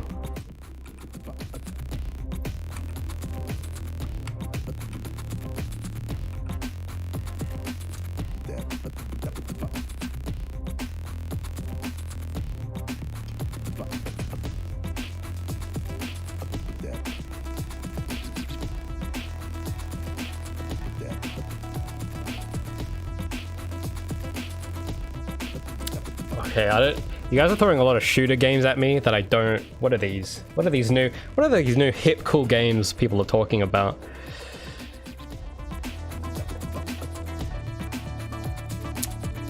Valorant finals. What is this stuff, guys? You're getting ahead of me here. My old decrepit brain cannot keep up with these trendy new hits.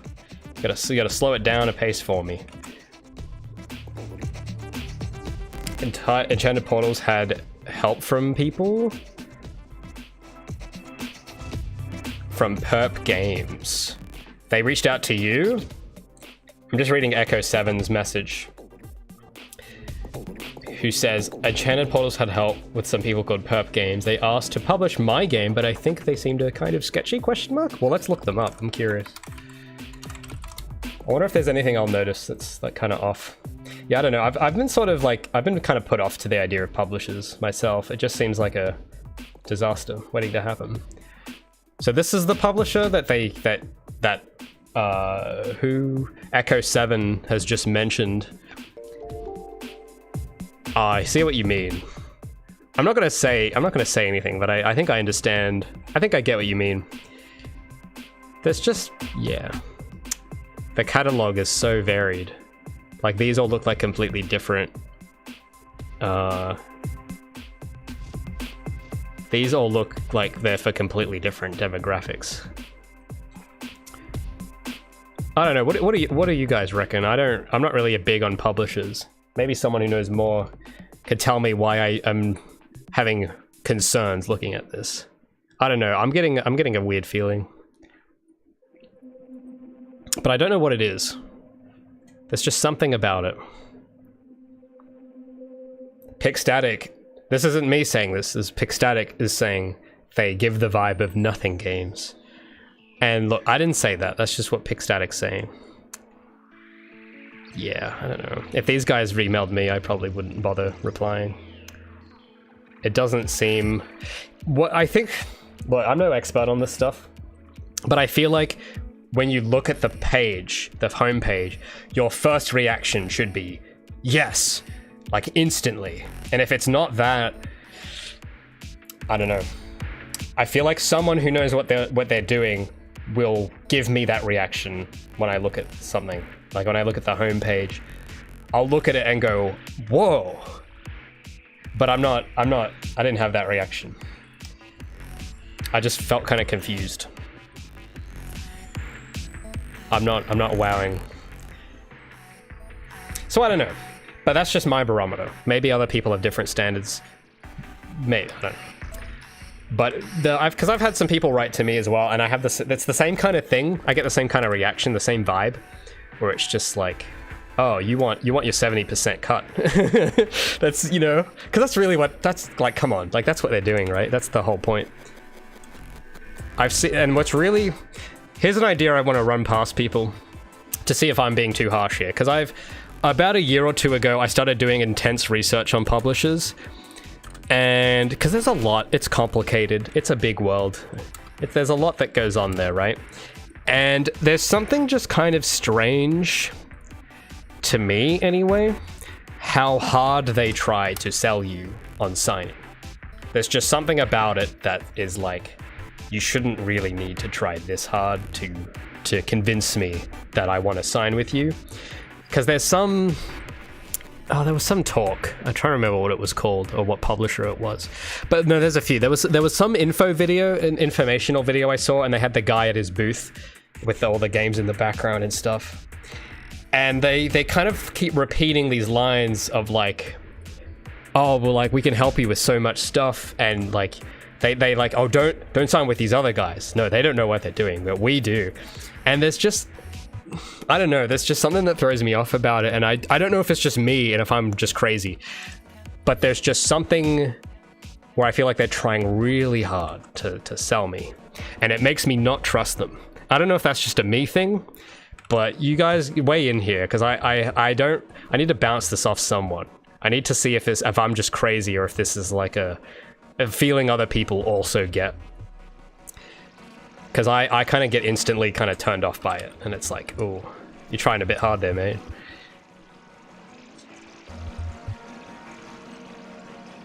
Pixstatic says he doesn't trust Devolver. Well, interestingly, actually, it might have been, there was some talk I was watching, it might have been Devolver, actually. And the talk title was You Don't Need a Publisher. Except the actual talk is not about that at all. It's just pitching them of why they should be your publisher. I think it's some GDC thing, and it's like, you don't need a publisher, and they actually don't explain any of that. Like, they don't actually tell you why you don't need one. The entire thing is just a pitch for them, and they do a lot of swear words in it as well to make them relatable. And I couldn't watch till the end. I just had to stop, because I'm like I had kind of that reaction to it, because the comments, you go look at the comments, and all the comments I was reading were like, man, I want to really sign with Devolver, because they're just so down to earth and genuine.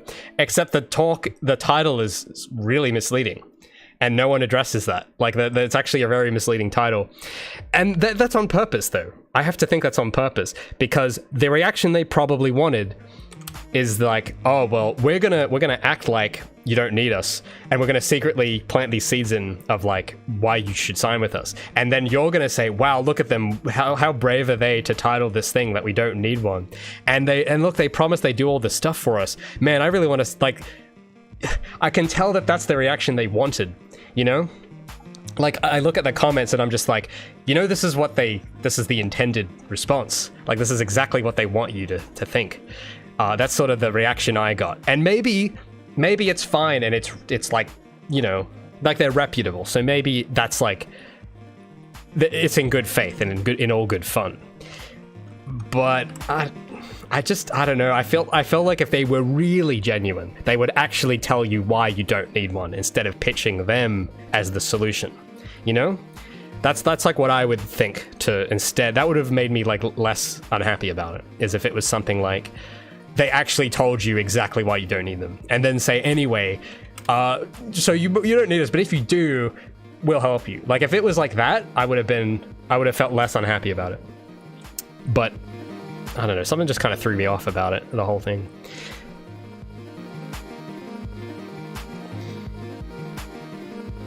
Echo says it was Devolver. Yeah, it might have been. I don't remember if it was the. I'm pretty sure it was some. It was on some GDC. I think that's where it was on. Digit says your feelings are completely justified. Okay, so I'm not crazy. Yes. But that's literally any. Well, yeah, that's the thing. Because my dad, it's the same. He's worked with book publishers, and he has lots of like obscure stories that sound easily avoidable like that. Which I don't know if I'm allowed to say them though. I really want to, yeah, because he had some company publish his physics books, and he was telling me some stories about them a while back. But those aren't my stories. I won't tell them. I'm probably not allowed to, but it's interesting. Let's just say.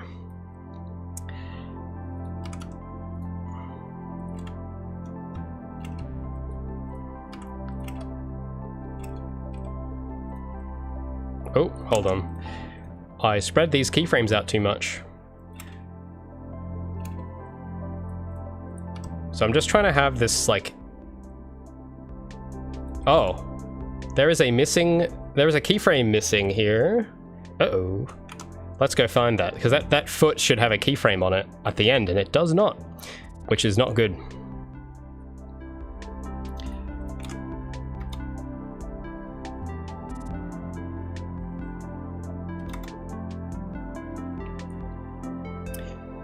JM says publishers help with marketing. Well, yeah, I mean, that's, yeah. However, to counter that, yeah, because I'm just reading chat here. Someone's asking, well, I've got my both chats. I'll read Twitch chat first, because there's some interesting comments here. Carly says, why would you need a publisher nowadays, though? See, that's what I think. You know, because and to go off what you're saying, Carly, I've seen games with publishers do worse than games that are self-published. And the difference is usually the self-published guy is just not a moron, and he knows how to market. And he just knows how to get attention, which I don't think is like that hard, actually. With the internet and stuff, and Steam algorithms. Like, I don't think it's actually that hard. I mean, hell, how many people are here right now? That's like, I'm kind of living proof. It's kind of not that difficult. Yeah, Twitch, I've got 27 people on an account that I haven't been using in ages, and I've got 60 people here on YouTube. Which is, you know, not massive for like a live stream by like big streamer standards, but that's still more than I've seen. Like, I remember there was some company that like wrote to me once, and they were like, we can get you published on mobile or whatever, and I saw like their catalog and like their launch trailer for one of their latest games had like 2 views. And I'm like, you gotta be kidding me, right? Like, seriously? That's the best you have? Like, really? And yeah, I find myself saying that a lot when I get emails like that. My instant reaction is usually, is that really the best you have? And I don't think that's a good first impression to have. You don't want people saying that about you, I don't think. I'm just trying to ledge. I've lost one of my keyframes. I gotta find it. Oh, oops, I didn't know. This is renaming. I don't want to rename this. And why is it renamed it to Action 1? Hold on. No, I must have done something. Okay, well, this is the keyframe I want. So let me copy that.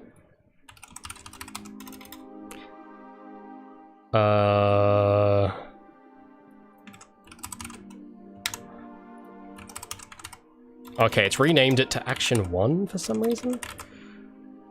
Okay, let's rename you then. Or maybe I didn't name it. I'm sure I always name it. I'm pretty sure I named it. Yeah, okay, well now it's named properly. There we go. So yeah, that foot should be there. Okay, I must have moved that keyframe without knowing. All right. So now she's got a bit of movement.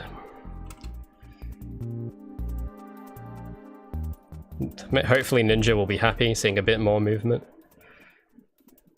No, actually, no. It's popping a bit. It still looks a bit strange there, doesn't it?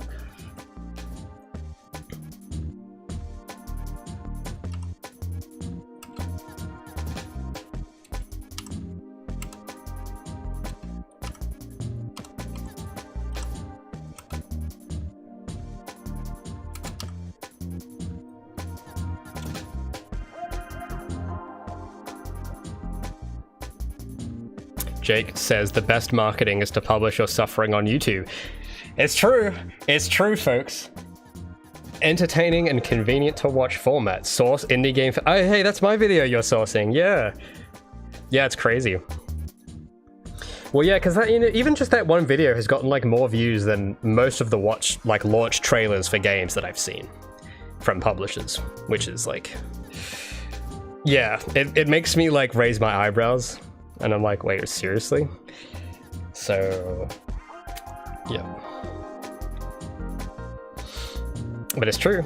Jake's spitting straight facts.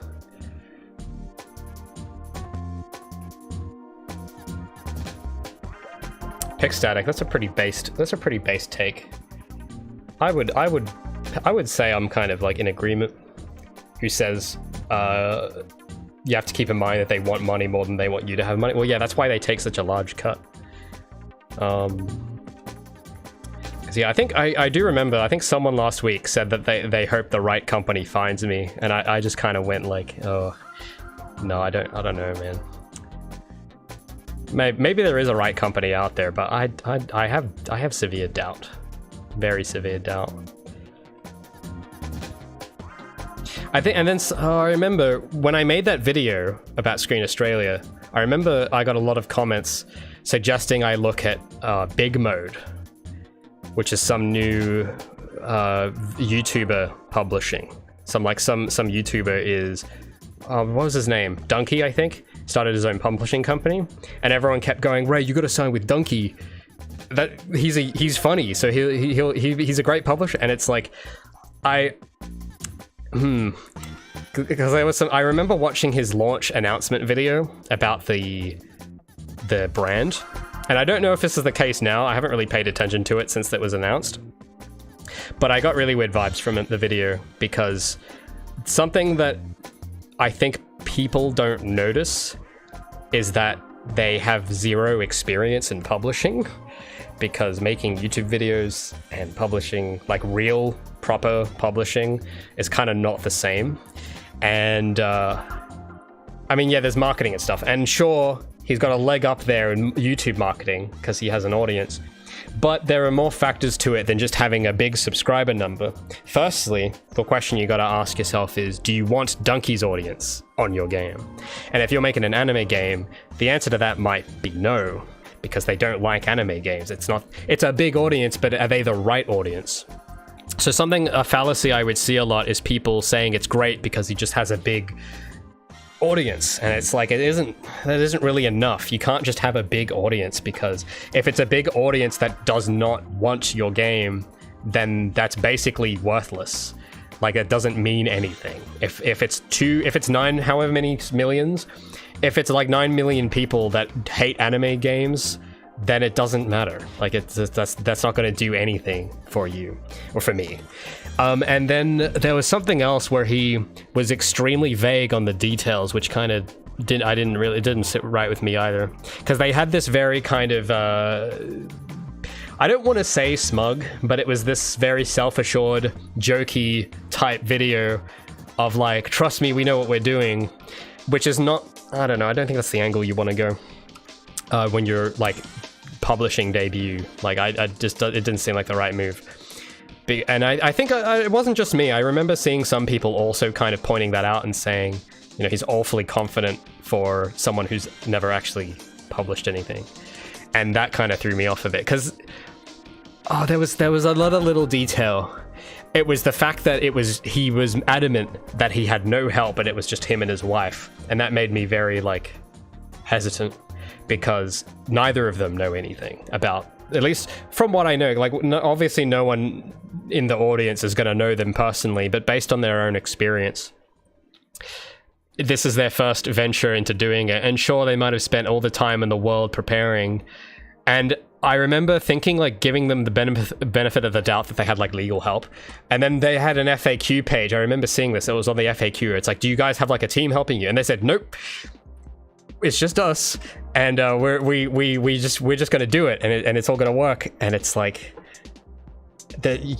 you know, it didn't make me feel very safe. You know, it felt like, oh, yeah, guys, I don't think you realize what you're about to do. Like, I don't think, like, you don't.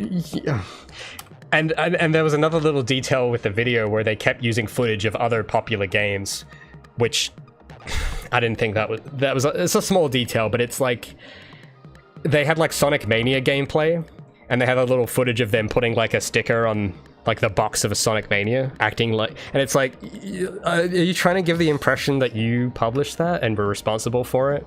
Because I think that was an angle to it as well that I kept seeing, is that people were like attributing, it was Celeste, I think, that was the game people were bringing up, acting like his channel was solely responsible for its success. And sure, it might have been in part responsible, but I think it was a bit of a stretch to take credit for that, which it was sort of implied, I think, in the video. It wasn't said directly, but that's sort of I got the vibe that it was like implied. And that it just kind of didn't sit right. I just thought, this is a bit strange. So I don't know, maybe it's good, but I don't like, I think with the people that were recommending it, the point I'm trying to make is, I think the people that were recommending it to me were doing so because they just know the guy, but you have to be a lot more critical than that, I found. Like, there's probably heaps of people that are familiar, doesn't mean that they know what they're doing. And yeah, maybe it's fine and I'm just worrying, but it's like, I think just doing it on the basis of it's a famous YouTuber is not a sufficient reason to me. Maybe for some people it is, but I don't know, to me it just seems not, there's other factors to be considered. Because who knows what does the contract look like? I don't think they ever went into detail. I think they said we have the most industry-friendly contracts, and it's like, okay, but everyone's going to say that. So like, how exactly? Specifics, you know? I didn't see any specifics.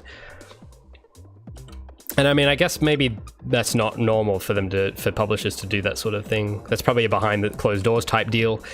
Totally get that, understandable.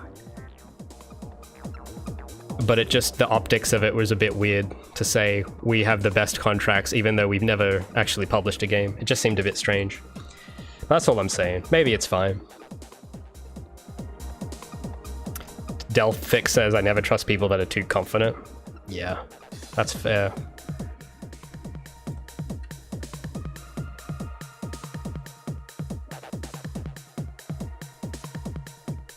Jaheim says the reason Duncan gets criticism is because he stepped on a lot of toes. Well, yeah, like I don't really follow him, so I don't really know what his deal is, what the end game is, what his objective is, which is something I didn't quite read on either. Like, I didn't really know why he was even bothering. But if he's annoyed that many people, you know, maybe that's something to consider too, PR-wise. Because I think being PR, well, PR's complicated. It's complicated stuff. That's kind of what most publishers are sort of offering you, I think, is that they'll do like good PR. But I mean, I've also seen that gone wrong too. Sorry, to bring back on topic for a minute, there's just something about this pose that's throwing me off. And I'm just not.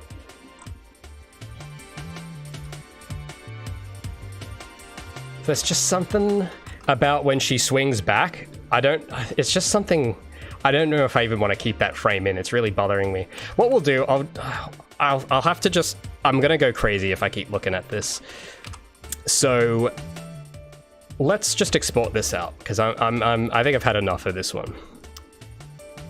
Probably 20 minutes ago I should have stopped this one, but so this will be ledge grab start.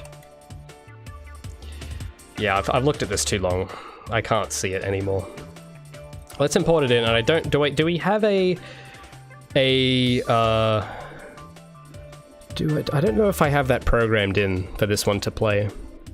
I don't know if I actually have it, so I'll have to check. Pixatic, that's a good point too. I mean, that also applies to me, I guess. If you're self-publishing and you're a YouTube, it's the same thing. But I mean, me personally, I'd rather bet on myself. I trust myself. I know what my motives are. I know what my goals are. I can work with myself. I understand myself. I know, you know, that's the stuff that kind of makes me not as terrified of YouTube for me to do it. But for someone else to do it, it's like, there's a lot that can go wrong.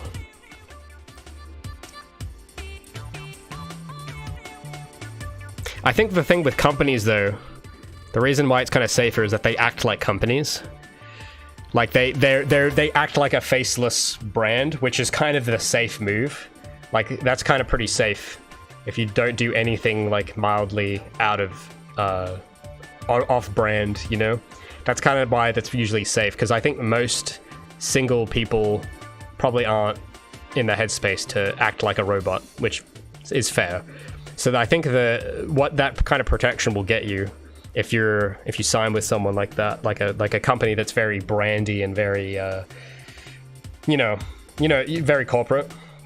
If you can deal with the politics of it all, I reckon the advantage there is that the front face, you have a barrier between you and the public, which I think sometimes is a good thing. I think in certain cases, like if you're a bit like me and you're very shy and you're not like, I don't know, you're not very personable, that's probably a good thing to have. To like, if you're not a very people person, like having that barrier it means that you are less likely to embarrass yourself, because a company it's going all through them, all the communications. But then there's if you want to take the risk of like doing it without that and have you directly, it's more risky. That's why I've worked very hard to be a bit less, a bit more likable. I've tried to be, like in real life, when I'm sitting here working, I'm not talking to myself. I'm just sitting here in complete silence. I'm probably the most boring person to watch. But when I'm here, I try and like add some magic. I try to talk. I try to explain what I'm doing. And it's a lot of effort. It can get a bit tiring, but I don't know. For me, it's like I'd rather play that game. I'd rather try that out and, be a bit, make myself better than rely on someone else to do it. So, speaking of talking through what I'm doing, sorry if I seem a bit tired, by the way. I'm just kind of like, the last 2 days I've just been fixing like when the blackout stuff that happened, so I'm just a little exhausted. But we need to have some kind of ledge grab. So what we'll do, we'll make another state. So we'll call this ledge grab idle, and we'll make a transition. I'm just trying to remember how to add state. So we'll call this ledge grab start.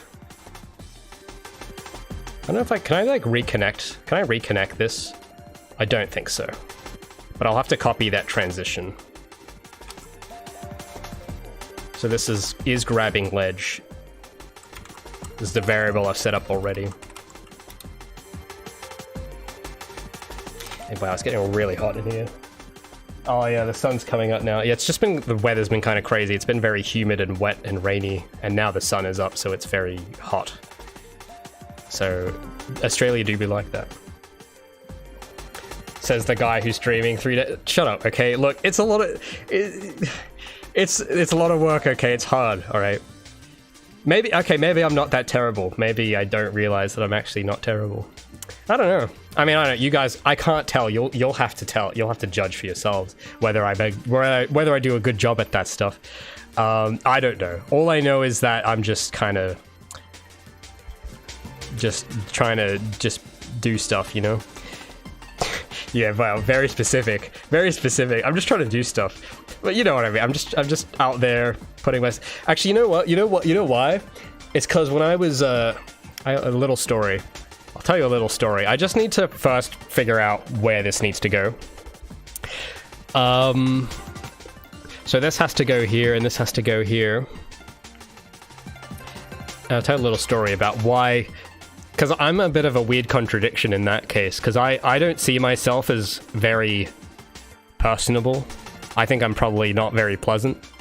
But it is kind of a weird, like, me being on YouTube kind of contradicts that in a weird way. And I think I might have a game theory. I might have a short little game theory on that. It dates back a while. The theory dates back quite a while. But let me just first, before I go into that, I just need to see something. I gotta check. There's a specific thing. Oh, lifetime duration. That's what I need. Yeah.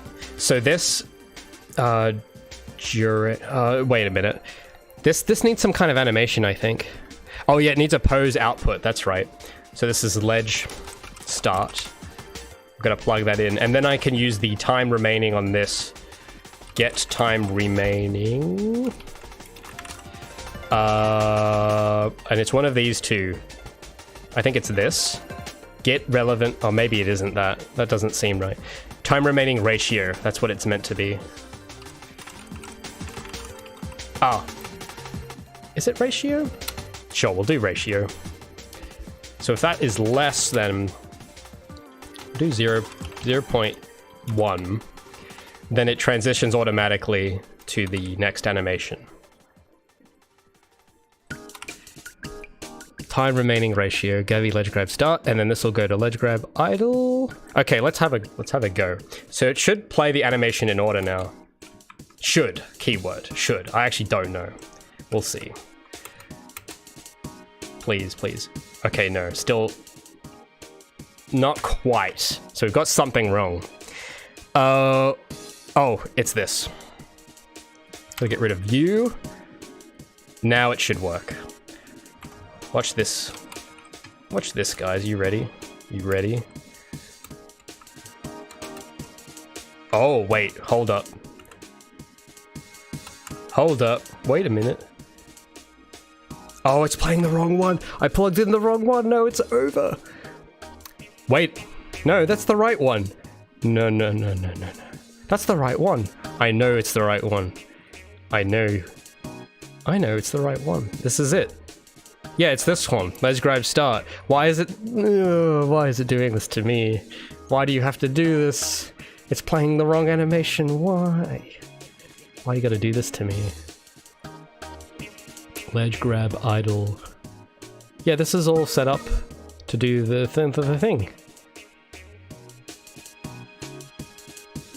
Why? What's going on? It's like playing a completely different animation that isn't even plugged into the thing. We got a problem, Houston. We got a big problem. Yeah, it's playing the... Oh, Gabi, no, you're not meant to play the land animation, you silly girl. Come on. She's playing the land animation. Gabi, come on, I taught you better than that. Gabi, you're disappointing me right now. No zinger box for you today. Sorry, Gabi. But this is I have to do, what's the name? I have to disciplinary parenting time. If you don't do the animation, you don't get your zinger box. That's the rules. Why is it, this is literally like, what's going on? If I plug this back in, maybe there's more factors than this I have to consider of this one. No, that should be it. I am not crazy. I am not crazy. So now, will it act normal? Oh no, it still doesn't act normal. Okay, I must have... What? Something okay, we're gonna have to back up. We're gonna have to back up a little. I'm gonna have to not save my changes. Reopen it, because I've messed up something. Anyway, while that's reopening, I'll tell you the little story I was gonna say. No, give Gabi her zinger box, not her fault. No, pick static. It is her fault, okay? I'm gonna put all the blame on her because she should know better. She knows what to do. I told her what to do and she's not doing it. She's being insubordinate. So we gotta do... yeah. Can't have that. She's a product of her upbringing. Are you... Pick Static, my man, are you saying I'm a bad parent? Are you saying this is my fault? Because you are dead wrong. How dare you suggest I'm a bad parent? You don't know how hard it is, Pick Static, to raise a cat girl in Unreal. I'd like to see you do that. I'd like to see you raise one of your own. And then you can tell me how bad of a parent I am. Anyway. Lord Res... Oh, actually, that's an interesting take. Lord Ranchitos, who says, it's not that you aren't personal, it's just that it's hard to find people you mesh well with. Well, see, that's... Part of me makes me think, well, maybe if I can't find people to mesh well with, maybe I'm not personal. You know? Because that's kind of what it means, right? And, you know, I'm not bothered by it. I'm fine with it. I'm fine being a bit of a prickly type of dude. Because, yeah, the way I think of it with personalities, I think of them as, like... You know how, like, in Unreal, you have the material sphere, and it shows you, like, a preview of your material? I think for, like, people that I see at these publisher-type places, like Scouts and whatever, I feel like they have a very smoothed edge. They're very soft to the touch, very comfortable and fluffy. Whereas I think if it were me, I'm, like, very, very harsh and spiky, and you kind of don't want to, you know, it's like a hot stove. You don't want to put your hand on it type thing. That's sort of how I kind of feel when I'm around other people. And it's like, well... The only way to solve that is to change my entire personality, and it's a bit too late for that now. So I'm like, you know, that's whatever, I don't really care. But that little story I was going to say, I think part of the reason why I'm not completely insufferable on YouTube, and I'm not a complete, you know, I think one of the reasons I'm tolerable here is because when I was 8 years old, 7 years old maybe, yeah, 7 years old, when I was 7 years old, I had like, let's see, because I would have been in, what, year 1 or something, and I remember this teacher, Steve, was a good guy. I think he's still there, actually. But Steve told me, because I didn't have any friends, right? So I was like one of those guys. I had like no friends, and I was really upset that I like couldn't do anything at lunch. And I remember Steve, he saw that, and he was like, I think the problem was, because this is a while ago now, so I'm trying to remember it, but I remember what he said to me vividly. I'm just trying to remember the circumstances leading up. I'm trying to remember the backstory. But it was something along the lines of, I like was upset that I couldn't make any friends. And he told me, he's like, Steve, he came to me. He stood over me because he's tall and I was very little. And he's like, Ray, you got to put yourself out there. You just got to put yourself out there, man.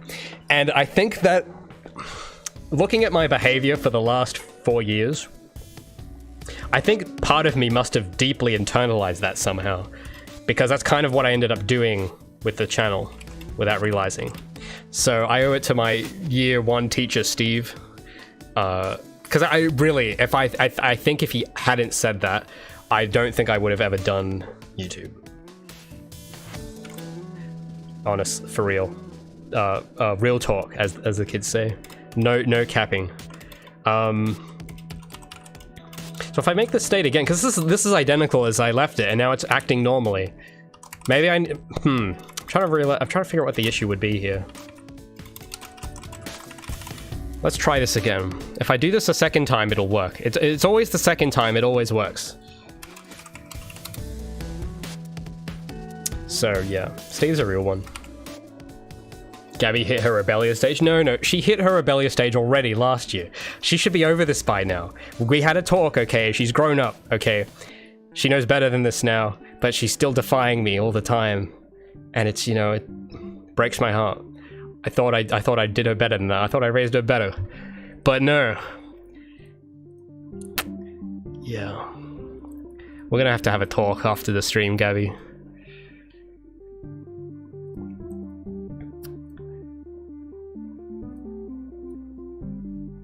Is grabbing ledge.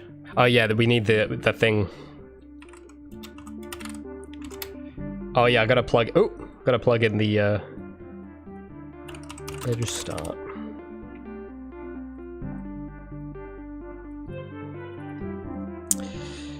And then here, time remaining ratio. Maybe I need to set it as a different number.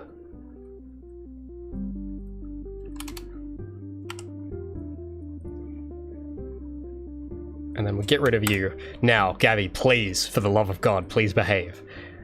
I don't want to have to discipline you in front of the boys, okay? We got how many people watching?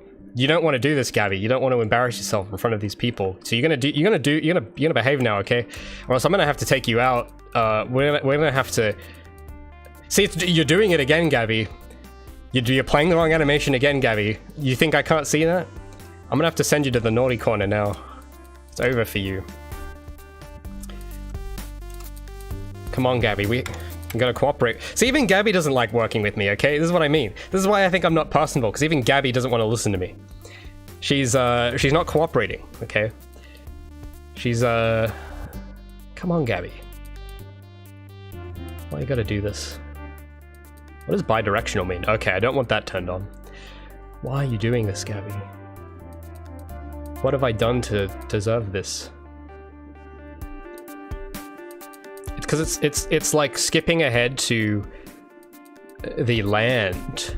It's doing this. So maybe I have to plug. Maybe it's the order I've plugged it in, which is a stupid. It's a dumb reason, but maybe if I disconnect this and plug this in second after the ledge grab, maybe it'll work. Gabi, come on, you have to.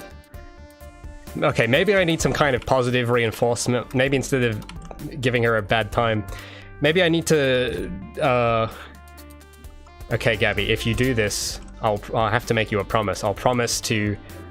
Hey, see, she's cooperating now. I didn't even finish my sentence. Okay, Gabi, you get your zinger box now. But for some reason, her animation freezes. Like, it like blends. It does something very weird there. It's like hanging a bit. It does a bit of a glitch.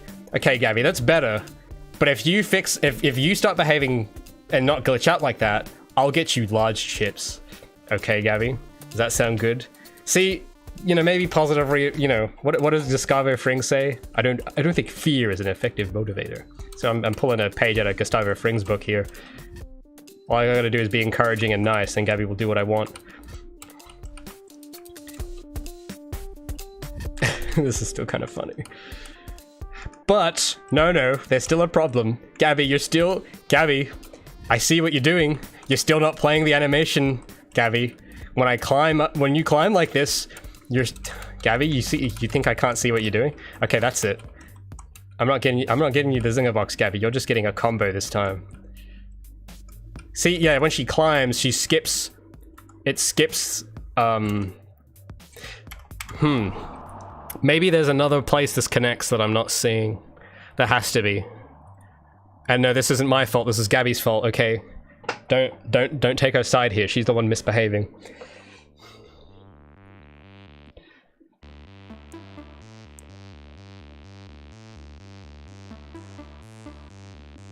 Oh, did the internet go down? Uh-oh, no. Please, no. Not today. Please tell me I'm still. Come on. We've already had an outage. The outages are meant to be over now. Let me check me dashboard, alright? It's worrying. I hope you guys aren't trolling me right now. If you guys are trolling me, I'm gonna be upset. No, it says I'm live. No, shut up. I'm live. Oh no, it says error. YouTube is not receiving it. Oh, come on. Can this just not? Can this not? How do I get? Am I back now? What happened? It's still doing it?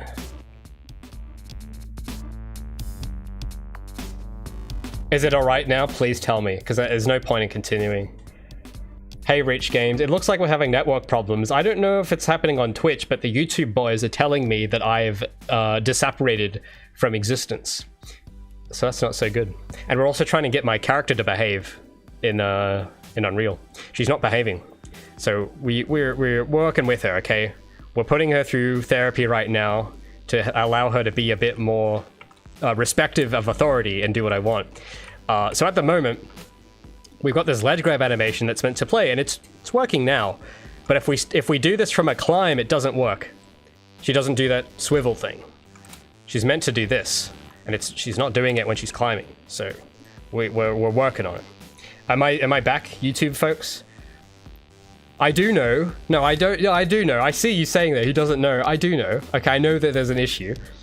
You guys gotta communicate with me now, okay? We gotta coordinate this. I've got this big yellow warning on my YouTube dashboard that will not go away.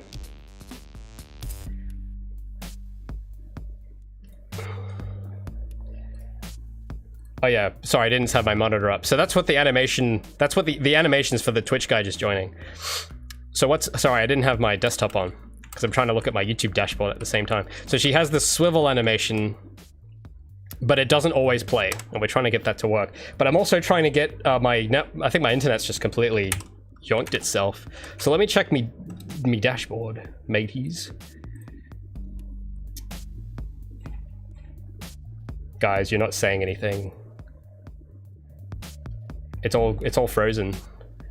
Guys, you're worrying me right now. Oh, I see. Is it caught up now? Please. I just need my environment to not try and kill me for once. That'd be great. How long was that out for? Yeah, I've noticed. I've been sitting here for the last minute screaming to myself that I've noticed. Is it okay? I think it's okay. For some reason though, my YouTube is just not loading. Okay, no, okay. I think we're good. I think we're back. We are so back.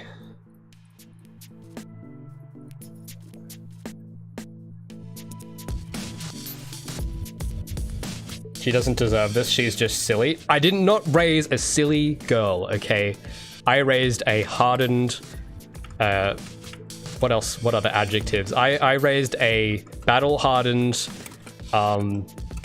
rambunctious. No, maybe she's being too rambunctious for now. I raised a quality person. Okay, I raised someone with values, with a strong direction. I raised someone that knows what they're doing, except right now, which is why I'm so disappointed. Gabi, come on. We raised you better than this. So is that displaying? Is my desktop? Oh, sorry. Is that how? Excuse me. Now my voice has stopped working. How's that? Are we good?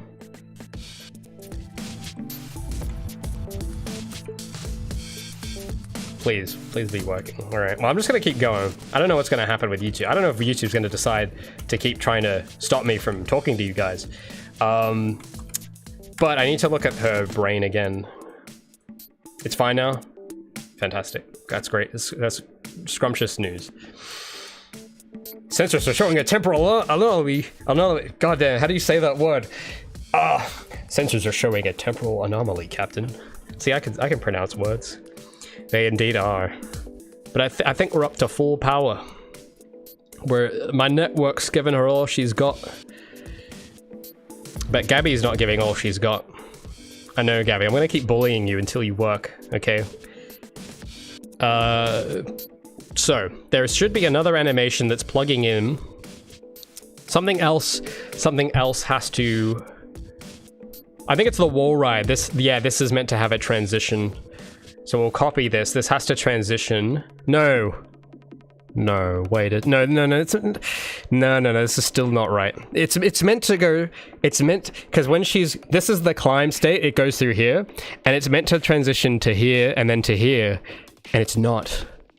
It's not doing it. It's like, Gabi, come on, Gabi, you. Maybe fear is an effective motivator.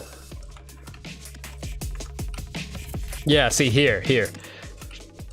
Is there a way I can like see the blueprint? I'm gonna have that on my other screen for a moment.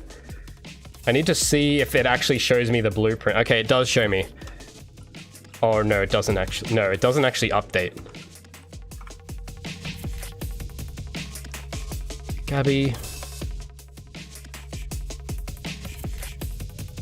Come on. Well, it's getting kind of late though, guys. I should probably like. It's like 5:30. God, we've been going for a bit. Maybe the network. Maybe it's a sign. But you know, we got something. And I am getting hungry, so this is probably... I think I'm not going to get anything more productive done if I keep trying to bang my head against this. But at least it's like kind of working. It's kind of working, and when it does kind of work, it looks kind of good. It just doesn't seem to... Here, it's meant to play it, but it's... Yeah, it's like going too fast. I'll have to figure something out. Actually, yeah, no, I can fix that. No, I can do that really quickly. No, I'm not crazy, I can do it. I didn't want to do it like this, but if I do that, it should work. So if traversing surface is true, and if is grabbing ledge is true, that should be this should not be complicated. This should be an easy fix. I want to see if I can at least get that working. Because like I said, I don't like stopping when it's in the middle, you know?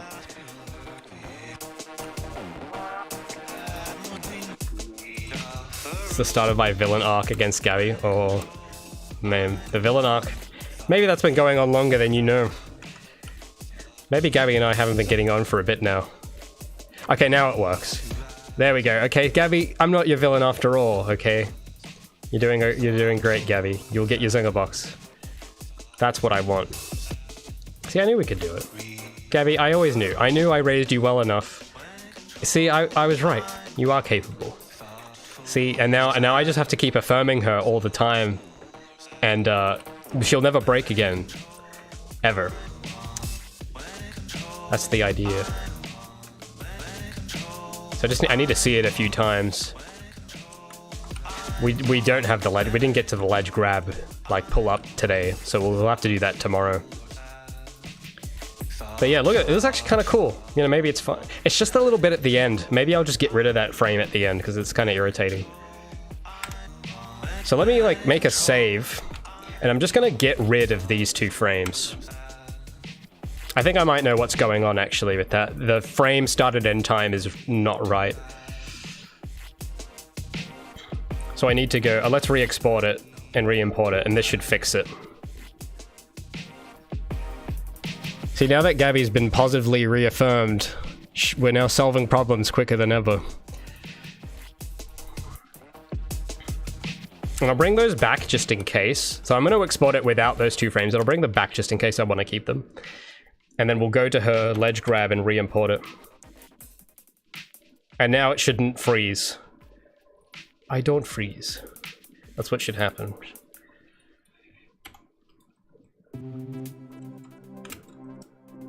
Oh! Uh-oh, Gabi. Gabi, I'm not liking this. What? Gabi. Gabi, come on now. I promised you a Zinger box. Come on, please work now. Don't pop like that. She's like popping. She's like, the animation's like looping twice or something. What? What? Maybe I need... Hold up. Maybe I just need to replace this.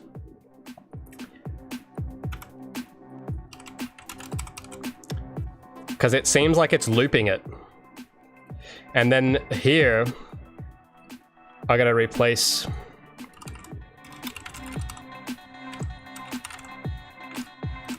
Gotta replace this node. I think maybe that'll work. And if it does, Gabi, I will get you a large Pepsi if it works. Come on, I know you can do it. Ugh, come on, Gabi, don't do this to me. I need to end the stream, and I can't. We can't end like this, Gabi. You have to leave on a. You have to do a George Costanza and leave on a high note. What are you doing, Gabi? You're embarrassing me. You're embarrassing all of us, the whole family. Come on, Gabi. Why does she do that? You see, she like does that, and then she like pops out of the. I don't like it, Gabi. I'm not happy. Gabi, I'm not happy.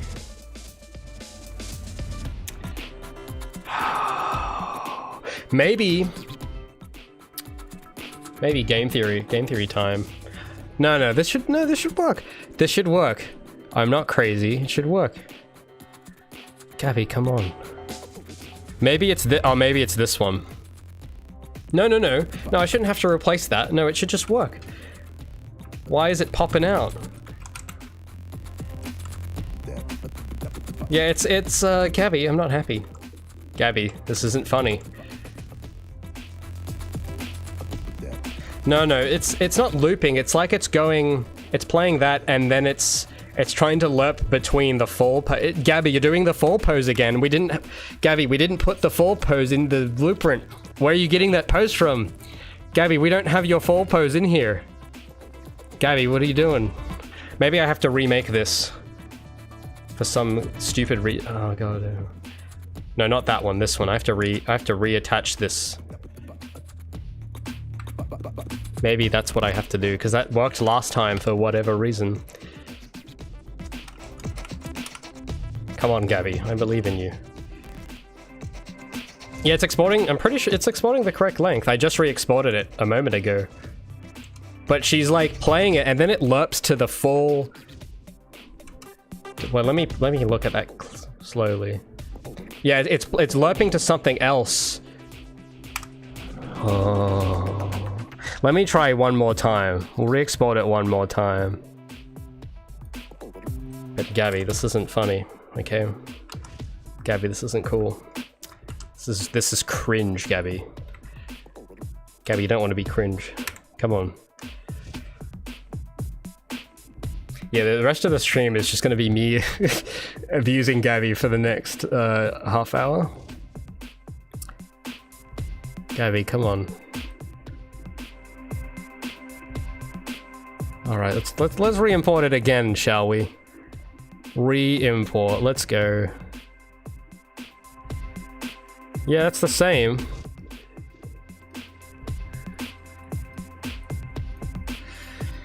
Oh. You think it's the ratio? Well, we'll have a look at that next. Okay, well, yeah. Gabi, this isn't funny. I don't know where she got this sense of humor from. I don't do this to people. I don't know why she's, whoever Pixatic, you said that she's a, she's a product of her making. Well, I don't do this to people, okay? When I exist, when I'm animating, I don't lerp between an animation that doesn't exist in my timeline, okay? I don't do that because I'm not stupid. But Gabi here, Gabi, you're being a bit silly, okay? No. It's not silly time right now, okay? It's serious. Serious business right now, Gabi. I need you to just behave for once in your life. Oh.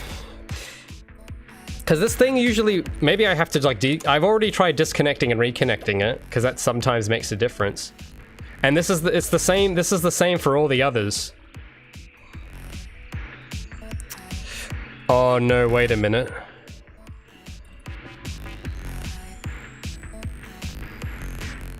Maybe this shouldn't make a difference, but if I do this instead, maybe.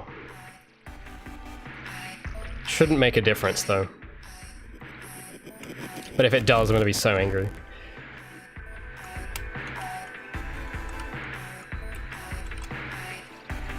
No.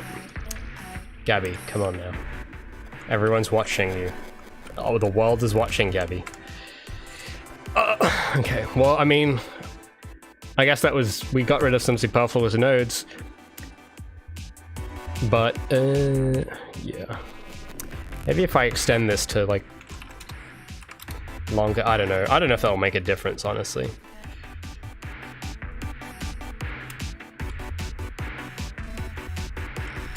Nope. The other ones use the same node, though. Like, every time I need to transition out of something, it does the same node.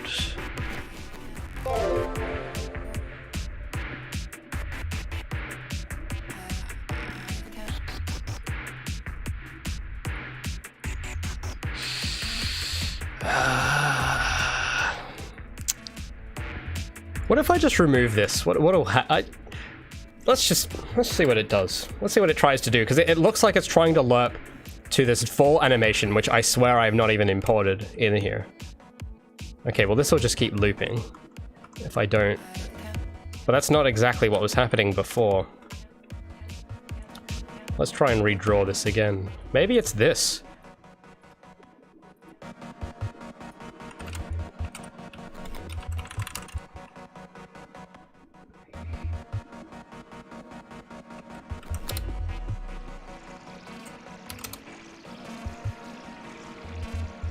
I don't know, we've already redone this a few times, but like without it, it loops, and then with it, it like lerps to a different animation, not in that chain.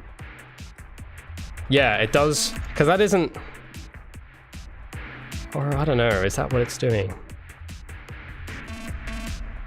Because it isn't, it's like the one keyframe of it, and then it's like trying to auto lerp to.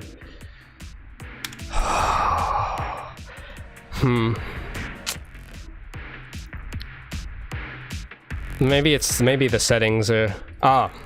let's turn the duration all the way off. Maybe that's the problem.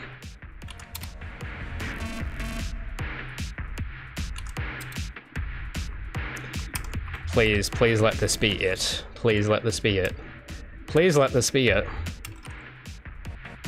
Oh, yes. Gabi, thank you. Gabi, thank you. Oh my goodness. Okay, it was just that little silly number there. Gabi, you're a good girl after all. You will get, you know what? Yeah, we're gonna get you wings, okay? You get a side of wings. You've been a good girl, alright? You've deserved them this time. What's really cool that you can like zoom into her face here, and her eyes are still really high detail. Yeah, but there is a... If you see any discrepancies with the mesh, that is a Rigify FBX issue. So that's something future Ray will have to put up with. But what's really cool is that when she's hanging here, you can actually, that breathing is looking pretty good. You can see her diaphragm filling up and expanding and contracting, which is actually cool. It does look a little stiff though. So I'll have to work on that more. It needs more arc system magic. It looks a little too computerized still. But this is okay.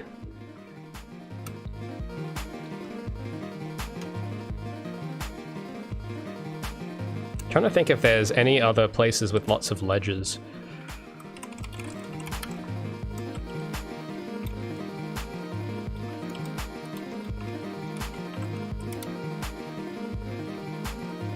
She's breathing fast? Well, yeah, she's, that's because she's excited that I'm gonna get her side of wings. She's, you know, who wouldn't be breathing fast when I tell them that? Okay, so let's like just, I need to see this in an environment. We're gonna play around with it a bit. Yeah, I'm really liking that transition. Oh, wait, why didn't it work that? Gabi. Okay, Gabi, I'll tell you what. You seem a bit tired, Gabi. Tomorrow we'll have to fix that one. But not terrible. She seems to mostly do it, except during one of these jumps. She seems to not, it seems to animation cancel it.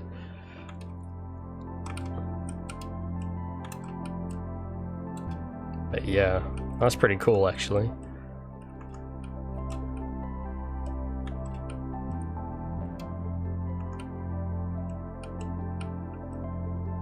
I'm just really trying to stress test it. I need to see it happen every time.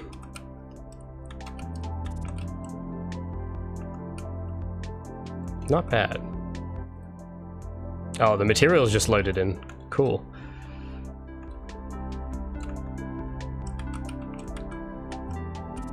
I want to see what it looks like if I go really... Oh, I was gonna get a lot of air. Just see how it looks if I try and ledge grab. Ooh! Hey, not bad. Not bad at all. Not bad at all. Oh, that is pretty cool.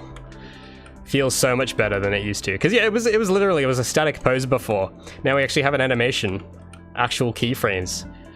Pretty cool.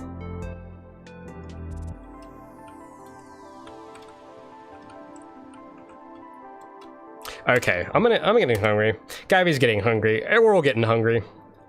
I think we'll end it there. That seems like a good place to end it. Oh, let's save it. Let's make sure it's all saved. All of it. So I'll set this back to the way I found it. Just keep her, you know, restored to normal.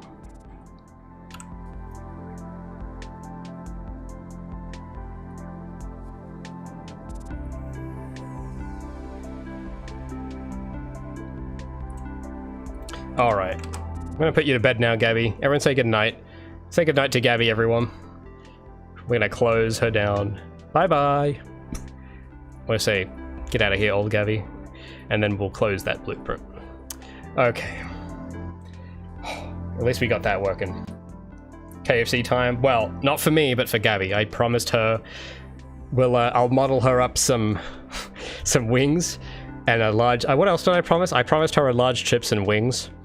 So I will provide those for her. And yeah.